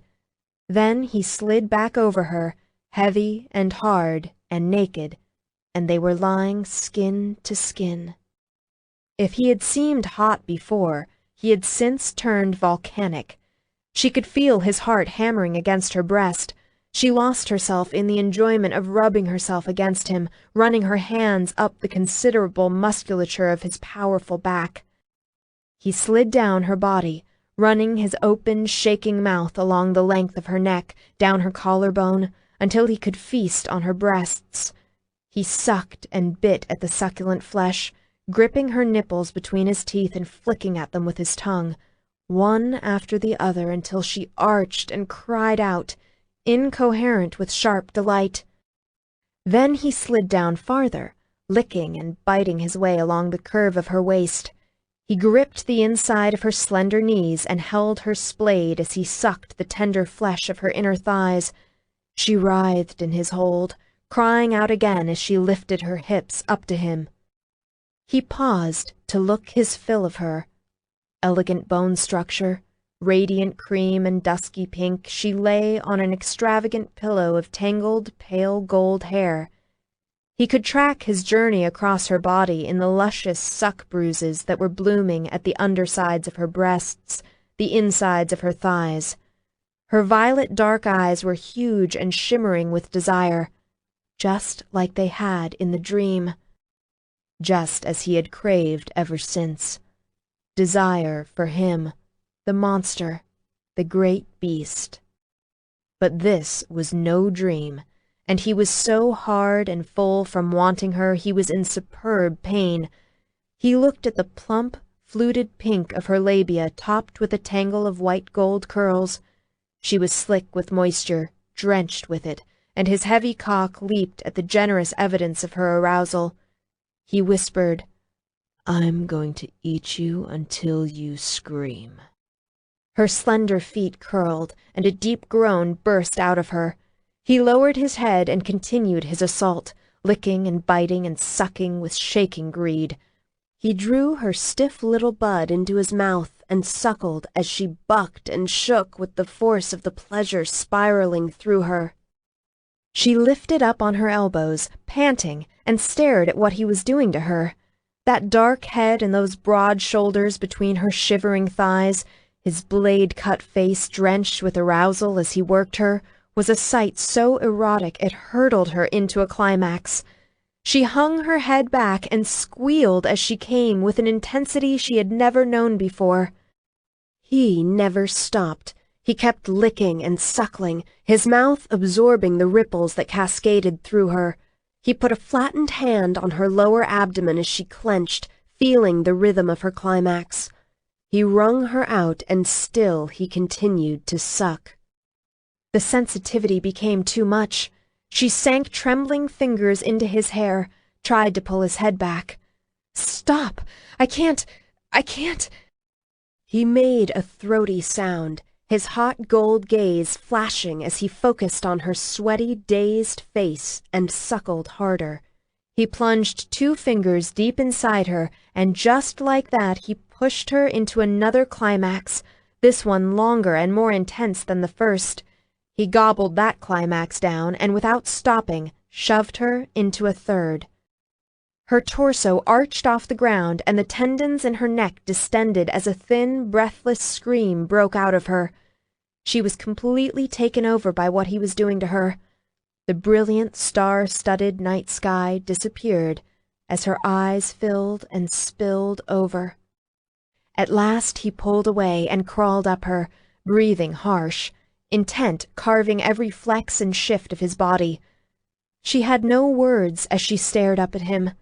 He was such a splendid, aggressive male, the broad muscles in his chest and upper arms quivering, his large, erect penis hanging long and heavy between rock-hard thighs. She looked into his eyes as she curved a hand around the broad, mushroom head and stroked. With that, he went batshit crazy for the 3rd time in 3 days. He lunged down at her, his lungs working to take in great gulps of air. He scooped an arm under her hips to yank her up for his entry. She guided him, and he slammed all the way inside. She shrieked at the invasion and dug her nails into his back. He was no delicate, diffident lover. He was like nothing she had ever experienced, a tsunami crashing over her head and destroying her old identity, reshaping her life. He wrapped his other arm around her, clutching her by neck and hips as he began to plunge into her in heavy, powerful strokes. He was groaning in her ear with every thrust as they mated like the animals they were. The increasing pressure, the sound of their flesh coming together, her total lack of control, had her digging her nails into his back. She stretched and whimpered, lost in the inexorable rhythm of her body, and came again. He threw back his head, face contorted in savagery, astonishment.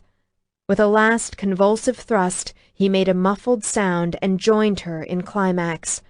She felt him pulse deep inside, and she clenched everything she had around the delicious length of him, holding on to the sensation, onto him. He rocked into her, panting, eyes closed as he gushed into her. She put a hand at the back of his head, an arm around his waist, holding him as he held her, murmuring in his ear, "Yes, there you are, yes." He turned his face, found her mouth, and kissed her as he held them so tight together at pelvis and hip. For a while it felt as if they had fused together and become one creature, light and dark, yin and yang. It was then her shattered consciousness caught up with what he had growled in her ear as he fucked her. "Mine," he had said. "You're mine, you're mine." She drifted, looking at the silhouette of the back of his head against the sky as she rubbed her cheek against his, as his weight bore her down. Something in her was sputtering and trying to shift into overdrive in reaction to what just happened. It was too much. She couldn't think. He started to move his hips again, pulling out, pushing in, his breathing deepening. Oh, God, he was still huge and hard, not human. She made an amazed noise at the back of her throat, clutching at him as he worked inside her. It was too gorgeous. She thrust up with her hips, matching his pace. This time, a moan tore through his chest, and he shook all over as he started to pulse. She worked inner muscles and rocked him through the climax, murmuring in his ear. He turned his face into her neck. He pulled out, face drawn. She woofed in surprise as he flipped her onto her stomach and yanked her hips up so that she was on her knees. Her tangled hair settled in a cloud over her face. "Not deep enough," he groaned. "Got to get deeper." More than willing, she spread her knees and arched her pelvis back. She reached between her legs to help guide him as he pushed into her from behind. The slick, hot velvet length of his cock felt even bigger this way. She murmured a throaty encouragement as he buried himself to the hilt. She was taken over not just by his overwhelming sexuality, but by this strange creature who lived inside her body, and who felt more sensuous, more female, and more desired than she ever had before. He covered her, one arm low around her waist to hold her for his frenzied thrusts, the other hand planted on the ground beside hers so that he bore most of his weight. This time the pistoning of his hips was relentless. He drove hard and steady as he buried his face in the back of her neck, his breath shuddering against her skin. The pressure built again, but this time she wasn't sure she could take it. She sobbed and clutched at the ground for purchase. Grass tore under her fingernails. He sank his teeth into the back of her neck as his power curled around her. "Come with me." He shifted to put his hand between her legs, to rub long fingers along the place where he entered her, and to pinch her clitoris. He shoved in hard one last time and held taut. His power rippled over her, through her, with his climax. Her mind went incandescent. She flew apart. Dragos poured everything he had into her. It came roaring up from the base of his spine as he locked himself in the tight glove of her sheath. This wasn't sex. He'd had sex countless times. Sex was a simple coupling and release. More often than not, half an hour later he would have already forgotten the female's name. This was something he'd never done before. This was something far more elemental and necessary than sex. Feasting on her didn't ease his hunger but fed his need. Working inside her wasn't enough. Climaxing didn't assuage the lust, it built the frenzy.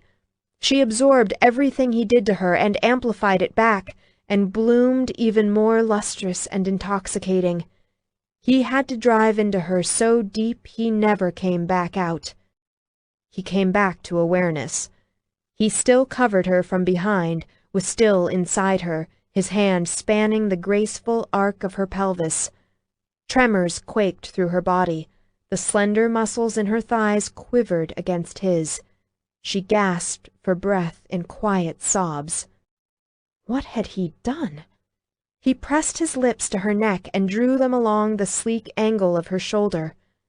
He withdrew his hand from her pelvis to brush the tangled cloud of her hair out of the way as he tried to see her face. "Shh," he murmured. "Easy." She was too weak to stay on her hands and knees without his hold supporting her. His softening penis slipped out of her as she sank to the ground. She rested her head on her arms. He shifted to lie on his side, one thigh draped over the back of hers. He smoothed her hair, rubbed her shivering back. Her face seemed wet. Was she crying? Had he hurt her? The questions knifed him. He could have sworn she was with him the entire way. He stopped breathing. He eased fingers under her chin to coax her head up and turn her toward him. Her face and those brilliant eyes were devastated and wide open. She looked as beautiful and fragile as cut crystal. His gut clenched. "I lost control," he whispered. That, along with the worry darkening his eyes, anchored her back in her body. Was he trying to apologize? "So did I," she whispered back. "I've never done that before." He touched the delicate skin at the corner of her eye, rubbed the ball of his thumb along her lower lip. "Neither have I," she confessed. A smile broke over her face. His fingers dropped to trace the curve of her lips. "Are you all right?" She was a mess. She was euphoric, an emotional train wreck. She needed to go into a quiet, dark room somewhere and try to make sense of everything that had happened, and that he had done, to her. But first, she had to wipe that uncertainty off his face. Her smile widened and she told him the truth. "No," she said. She leaned over and pressed a kiss to those incredible, seductive lips. "You demolished me. I had no idea anybody could do the things you did. And I want to know how soon we can do it again." The worry vanished and an answering smile lit his eyes. He looked at her mouth. "I want a lot of things." "What you do with your tongue is a sin," she teased. That vulnerability he saw in her still lurked around the edges, but he chose to go with her attempt to lighten things up. He told her, "There are many advantages to being a bad man." "Such as?" He sat up and pulled her onto his lap, turning her so that she faced him, torso to torso, groin to groin, her slender legs stretched out on either side of him. It was an intimate position, made even more so by their nudity, a position perfect for making love. He wrapped his arms around her and she curled hers around his neck. Even sitting on his lap as she was, his body was so much bigger and longer than hers, he had to tilt his head down to go nose to nose with her. "A comfortable lack of conscience," he said. "The enjoyment of unbroken sleep, an uncomplicated desire to discover every possible carnal pleasure with the beautiful woman in his arms."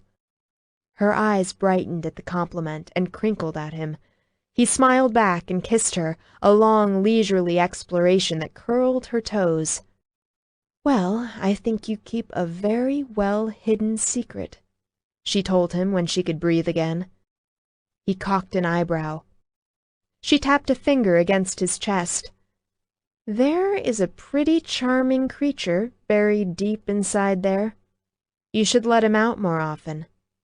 He laughed out loud, but then the look on his face turned calculating. She laughed too, as she realized she found even that charming. God, she was a goner. She warned, "Don't make me regret telling you that." "I'll try not to take too much advantage," he said. "Oh, thank you very much." She rolled her eyes. That probably meant he was going to wring everything he could out of it. Her stomach rumbled. "I'm starving again." They sat in reach of the pack. He gave her a leaf-wrapped wafer, which she unwrapped. She ate while he tried to run his fingers through her tangles. "We did a number on your hair," he said. He sent a gentle pulse of power through his hands, and her hair smoothed out. She swallowed a bite of the delicious Wayfarer bread. "You ever get tired of being a multi-billionaire businessman, you could make another fortune as a hairdresser." "I'll be sure to keep it in mind," he said. He didn't tell her he had no interest in anyone else's hair but hers. He looked around the clearing. "We've lingered too long here. We should leave as soon as you finish." "Right," she said, looking around also. "And why did we come this way, instead of going back the way they brought us?" "You've never been to an other land before, right?" She nodded, and he continued, "This isn't the best analogy, but it will work for now. Time and space buckled when the Earth was formed, and the buckling created dimensional pockets where magic pooled. Picture them like lakes or large bodies of water. There are lakes of varying sizes. Some are quite small, more like ponds, and some stand by themselves. Others are almost as big as oceans and are linked together with streams or rivers. I can sense that this," he gestured around them, "is a very large area connected to other large land areas." "How do you do that?" she asked. He frowned, not, she could see, from irritation at her question, but more in an effort to figure out how to explain what he experienced. It must be something he had known how to do for so long it came automatically to him, like breathing. "I put my hand down on the land and send out my awareness. It doesn't take a heavy pulse of power. It's more like a knowing that comes to me." She tried to imagine what that must feel like. Maybe it was the same kind of knowing she got when she sensed magic was around, or a spell had been cast, just more focused on the land. She wanted to try it out for herself sometime. "So there are different ways in and out of this place?" "Correct. We had a better chance of getting away by taking off in an unpredictable direction than going back the way they had crossed over. We may even be able to go so far north that we can connect to New York, or get at least close to it." "Since we're talking, why doesn't technology work in other lands?" "That's a bit of a misnomer. Some technologies work if they're of a passive design, if they utilize natural forces that are already present, like water flow, and if they don't involve combustion more complicated than a wood-burning stove or a boiler. Modern crossbow designs aren't exactly passive, but they're fine to use because they don't ignite. You can also bring over things like factory-made glass windows, artwork, various convenience appliances like Melita or French press coffee makers, and even composting toilets, as long as what you bring over is not dependent upon electricity and you can transport it safely through a dimensional passage." She chuckled. "You sound so domestic." He smiled. "I have quite a comfortable house in an other land connected to upstate New York, where we've done a lot of experimenting to see what works and what doesn't. It is designed to take maximum advantage of the sun, which heats water for an underfloor hypocaust system that keeps the house warm. Very Roman. As far as why certain technologies don't work," he shrugged as he ran his fingers through her hair, "there are a couple of theories bandied about, but the short answer is, nobody knows for sure." She tilted her head back, reveling in the petting. "A single-action revolver isn't a very complicated device, nor is a flintlock rifle, but I've heard that even simple guns are too dangerous to use." "You're right. Simple guns are just the application of gunpowder, fire, and lead with a barrel. Interestingly, the more primitive the gun is, the longer you could use it in an other land. Automatic weapons seize or misfire as soon as they're brought over. You might get a few more shots fired out of a simpler, more historic model. You might possibly get as many as a half-dozen rounds fired off. But the amount is never predictable, and in the end, the gun will always misfire." She frowned. "Good way to lose your eyesight, Or your hand. Or your life, he said.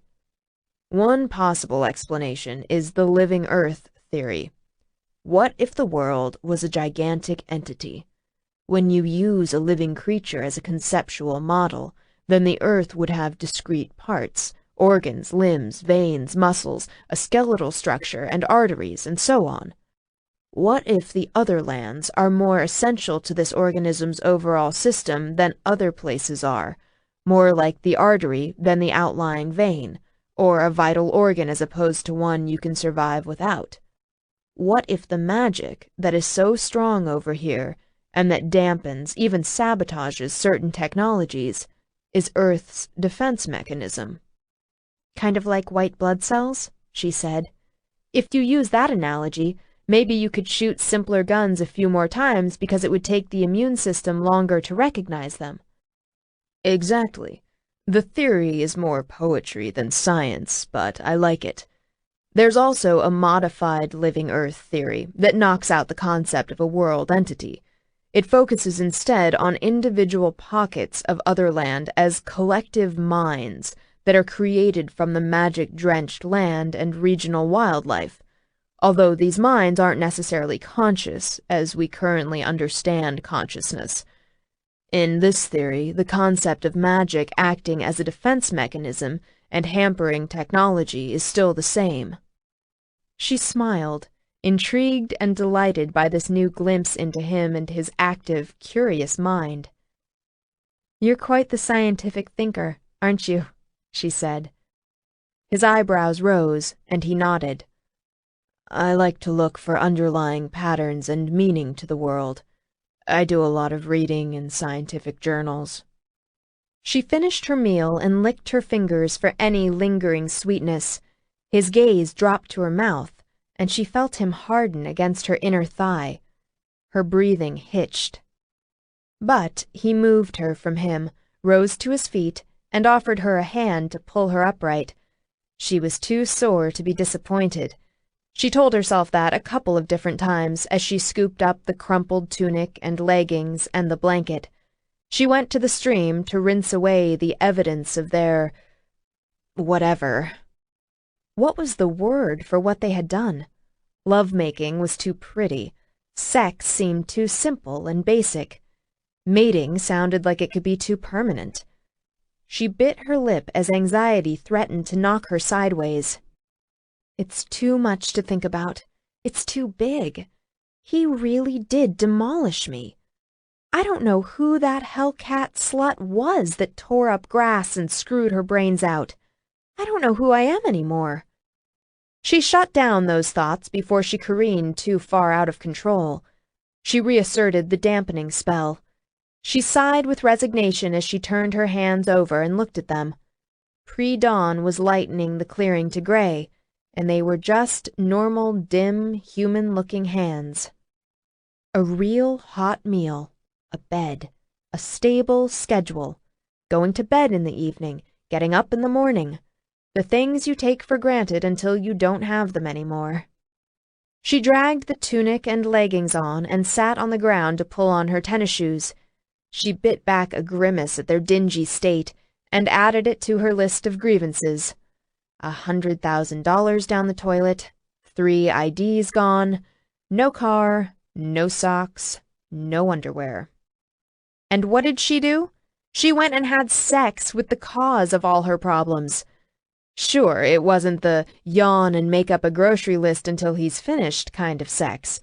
It was a kind she had never even imagined was possible, a what the hell is my name again kind of sex.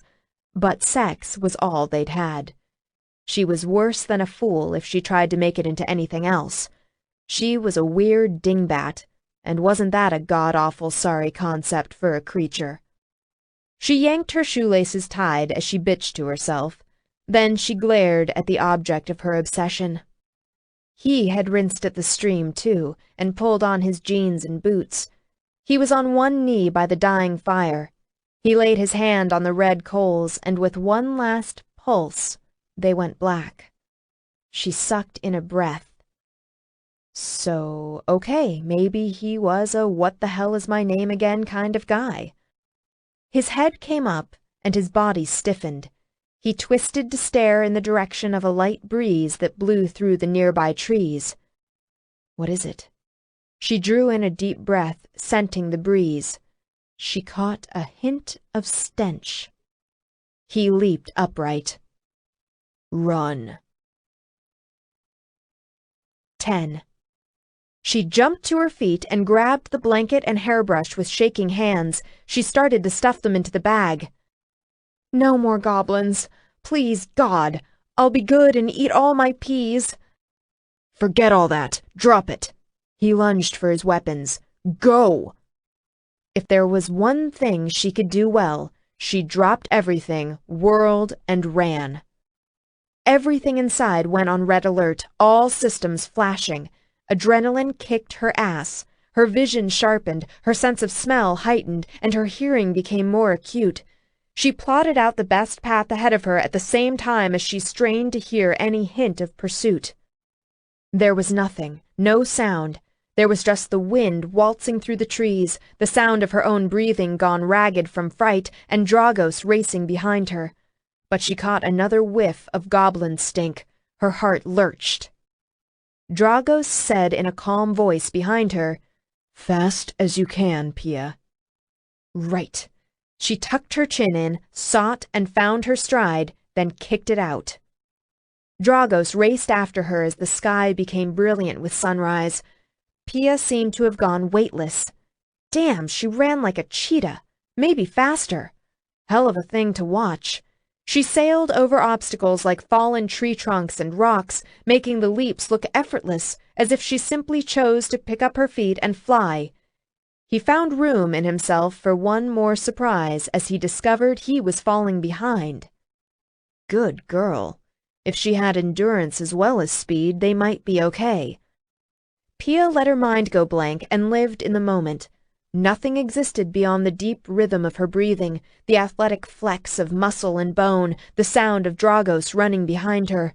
They had plunged deep into the forest so that the infinite bowl of the sky became obscured with heavy boughs of green. But the morning light brightened and the day grew warmer until her skin was coated in sweat. The forest was silent around them, ancient tree trunks twisted with secrets and imprisoned by creeping vines. She realized that since the goblins had brought them over the day before, she hadn't heard another single creature nearby, not a rustle, peep, or tweet. Maybe it was because she was in the presence of the most apex predator of them all. Or maybe it was because goblins swarmed through the forest like a terminal disease. Or both. I don't blame any of you, she thought. I wouldn't rustle, peep, or tweet either if I were you. Then, like a chill mist rising from the ground, a sense of cold power crept over her. It licked along her overheated skin and tightened over her body, squeezing like a boa constrictor wrapping around its prey. Panicked revulsion closed her throat muscles, or perhaps the constriction of power did. She stumbled to a halt, instinct driving her to claw at her neck. Dragos whirled to face back the way they had come. As Pia looked over her shoulder, he roared. Tendons stood out in his neck, and the massive muscles of his chest and arms clenched with the force of his fury. The memory of what had happened in New York faded to triviality next to this apocalyptic noise. Standing as she was so close to him, even in his human form, the power in his roar ripped through the fabric of the world. The hair at the back of her neck rose. Terror bolted through her from an atavistic place deeper than conscious choice. The sound shredded the constriction around her throat. The chill constriction of power receded. Suddenly, she could breathe again. She gulped air. Dragos turned, the savage bones of his dark face transformed with rage and hate. The hot gold of his eyes were twin suns, and his pupils had changed to slits. Now we know for sure, he growled. Urian is here and trying to slow us down. Run! She fell back a few steps, still staring at him. He narrowed that lambent alien gaze on her and tilted his head, the very picture of male exasperation. All righty. She threw up her hands in an "I'm going already" gesture, spun on one heel, and ran for her life. Not long afterward, she broke out of the edge of the forest and faltered as she looked ahead at a wide, flat plain. There was no cover for creatures of their size. She glanced back, uneasy, as he caught up with her. He had the battle-axe and sword strapped to his back again. The rage in his hawkish face had eased, but his eyes were still lava-hot. "Can you change?" she asked him. "Not quite. I tried back in the forest." He nodded at the plain. "It's not like they don't know we're here." She bounded forward, and he got the chance to admire just how fast she could run, unfettered by trees and underbrush. To avoid wasting breath, she asked him telepathically, "I still can't hear them. Can you?" "No, I think Urian has been cloaking them," he told her. "Otherwise I would have heard them a lot sooner. They would never have gotten so close." That, and he'd allowed himself to be distracted by her sensuality. Damn it, he had known they had lingered too long, but he had done it anyway. This was all his fault. She was in danger again because of him. She messed with his head, and his old, well-honed instincts short-circuited. He was never going to get so impatient with his men again when they fell for a beautiful face. "They're chasing us while believing you can shift into a dragon?" Even telepathically, her mental tone indicated how suicidal she thought that was. "Unless they know otherwise," he said. "Could be why they're so aggressive. Maybe they do know about the elven poison and that it should be wearing off soon." She tripped and almost went down. He leaped forward to grab her arm. She turned a horror-filled gaze toward him. "But that would mean the elves, Farian, knew we would be attacked." "Or it means at the very least that one of the elves passed some helpful information on to an interested party," he agreed. He urged her back into a run. "And to be fair, for all Farian knew, you did what you said you would and drove me over the elven border and left me." "Screw fair," she snapped. "I see that elf again, I'm gonna rip him a new one." He couldn't help but grin. "I want to be there when you do." She dropped back to keep pace at his side. When he frowned a question at her, she said, "Don't worry about me, big guy. I can beat any pace you set." He laughed out loud. "I just bet you can, lover." She tossed her head. "I'm just bored with rubbing your nose in it." Despite their banter, they both knew their situation was growing more desperate. He kept watch behind them, and soon he saw a horde of goblins running out of the forest. Along with them appeared a score of armed riders on horseback. Pia glanced behind as well. "Goblins don't ride," she said. "Even I've heard that. Horses won't tolerate them." "That'll be their allies, the Dark Fae," he told her. He realized his raptor's eyesight was much better than hers. He could see the Fae riders perfectly. For the first time during their flight, her face showed strain. "They have crossbows." "Buck up, girly girl." He gave her his machete smile. "Things are just getting interesting." He picked up speed, and true to her boast, she kept pace, her mane of blonde hair flying behind and long gazelle legs flashing. Damn, he was proud of her. The land broke up ahead of them, a rocky bluff rising along the horizon. They had run perhaps a half-mile more when a dozen dark Fae riders appeared along the top of the bluff. The riders on the bluff weren't riding horses. They were astride Fae creatures that looked like giant dragonflies. Huge, black-veined, transparent wings glimmered with rainbow hues. Pia slowed and came to a stop when she saw them. Beside her, Dragos did the same. She pressed a hand to her side and turned in a circle. They were trapped. She sat down on the ground and put her head in her hands. He knelt beside her and put an arm around her shoulders. He didn't say anything, and neither did she. There wasn't anything to say. Once they had stopped running, their pursuers slowed and approached with more caution. The goblins spread out in a half-circle formation, the dark fae riders interspersed among them. The dark fae atop the bluff remained where they were, sitting astride the giant dragonfly creatures while they watched the scene unfold below. Pia shaded her eyes as she stared at them.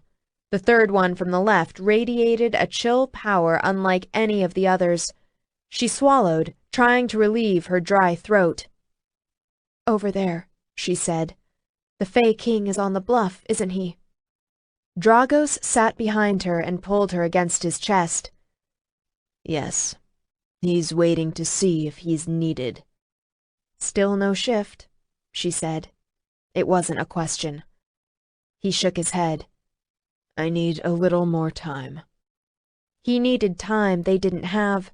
She turned her face into his sun-warmed skin. His breathing was slow and easy. She marveled at his calm. She wasn't calm. She was running around inside her head like a crazy person, her heart still doing the jackrabbit dance. She thought of the beating the goblins had given her. She thought of Keith and his bookie, both dead. She thought of the switchblade in the pocket of her leggings. Dragos released her, rose up on his knees, and removed the weapons harness. He laid the battle axe and sword aside. Then he removed the short sword he had buckled at his waist and put it on the ground with the other weapons. He stared at the approaching host, eyes narrowed, as he told her, "Maybe if I don't fight, I can negotiate with them to let you go." "You can't just surrender," she said. "They're going to kill you." "Probably not right away." His expression was all brutality and harsh angles. "If I surrender, it may buy some time. If I can get you away, you could try to get back to my people in New York and tell them what happened. They would keep you safe." He meant they might not kill him right away because they would torture him. She felt her bile rise. She studied the dark Fae King on the bluff. She had never hated anyone so much, especially someone she hadn't met before. He was another of the world's premier powers, one of the oldest of the elder races. His knowledge and memory of Earth's lore and history would be extensive. As Dragos had pointed out, there was no telling what Keith might have blabbed before she stopped him up with the binding spell. And Urien had elven connections. If not Farian, then perhaps one of the other elves who had witnessed her discussion with Farian and had heard enough to speculate. "It won't work anyway," she said in a flat voice. "They're not going to let me go." He glanced down at her, not bothering to argue. "Then we fight." "I won't be captured," she told him. She dug into her pocket and withdrew the switchblade. She pressed the lever, and the blade snicked open. Quicker than sight, he grabbed her wrist. His eyes blazed. "The fuck are you doing?" he snapped. "You won't be captured? Then we fight. We don't give up." She glanced at goblins and dark fae. There were so many of them. They were a small army. They were almost in bow-shot range. She put a hand over his. "Dragos, this time will you trust me? Will you let me try one more thing and not ask me any questions about it?" His hand and face were like stone, his body clenched. She fought a sense of rising panic and kept her voice soft. "Please," she said. "There isn't much time." His fingers loosened. He let her go. She rose to her knees and faced him. He held still and watched her face as she put the tip of the blade against the white scar at his shoulder. She concentrated on the dark bronze of his bare skin. She bit her lip and tried to make her hand move, but all she did was start to shake. Her grip on the switchblade turned white-knuckled. "Damn it," she gritted. "I can't cut you."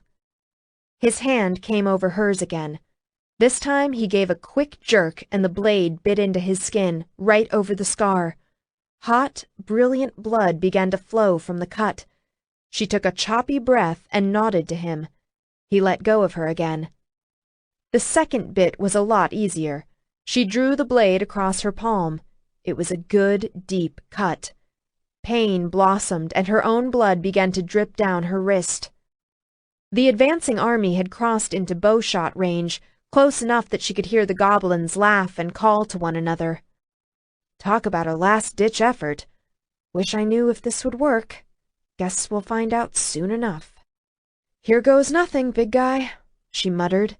She met his falcon-sharp eyes and slapped her open cut against his.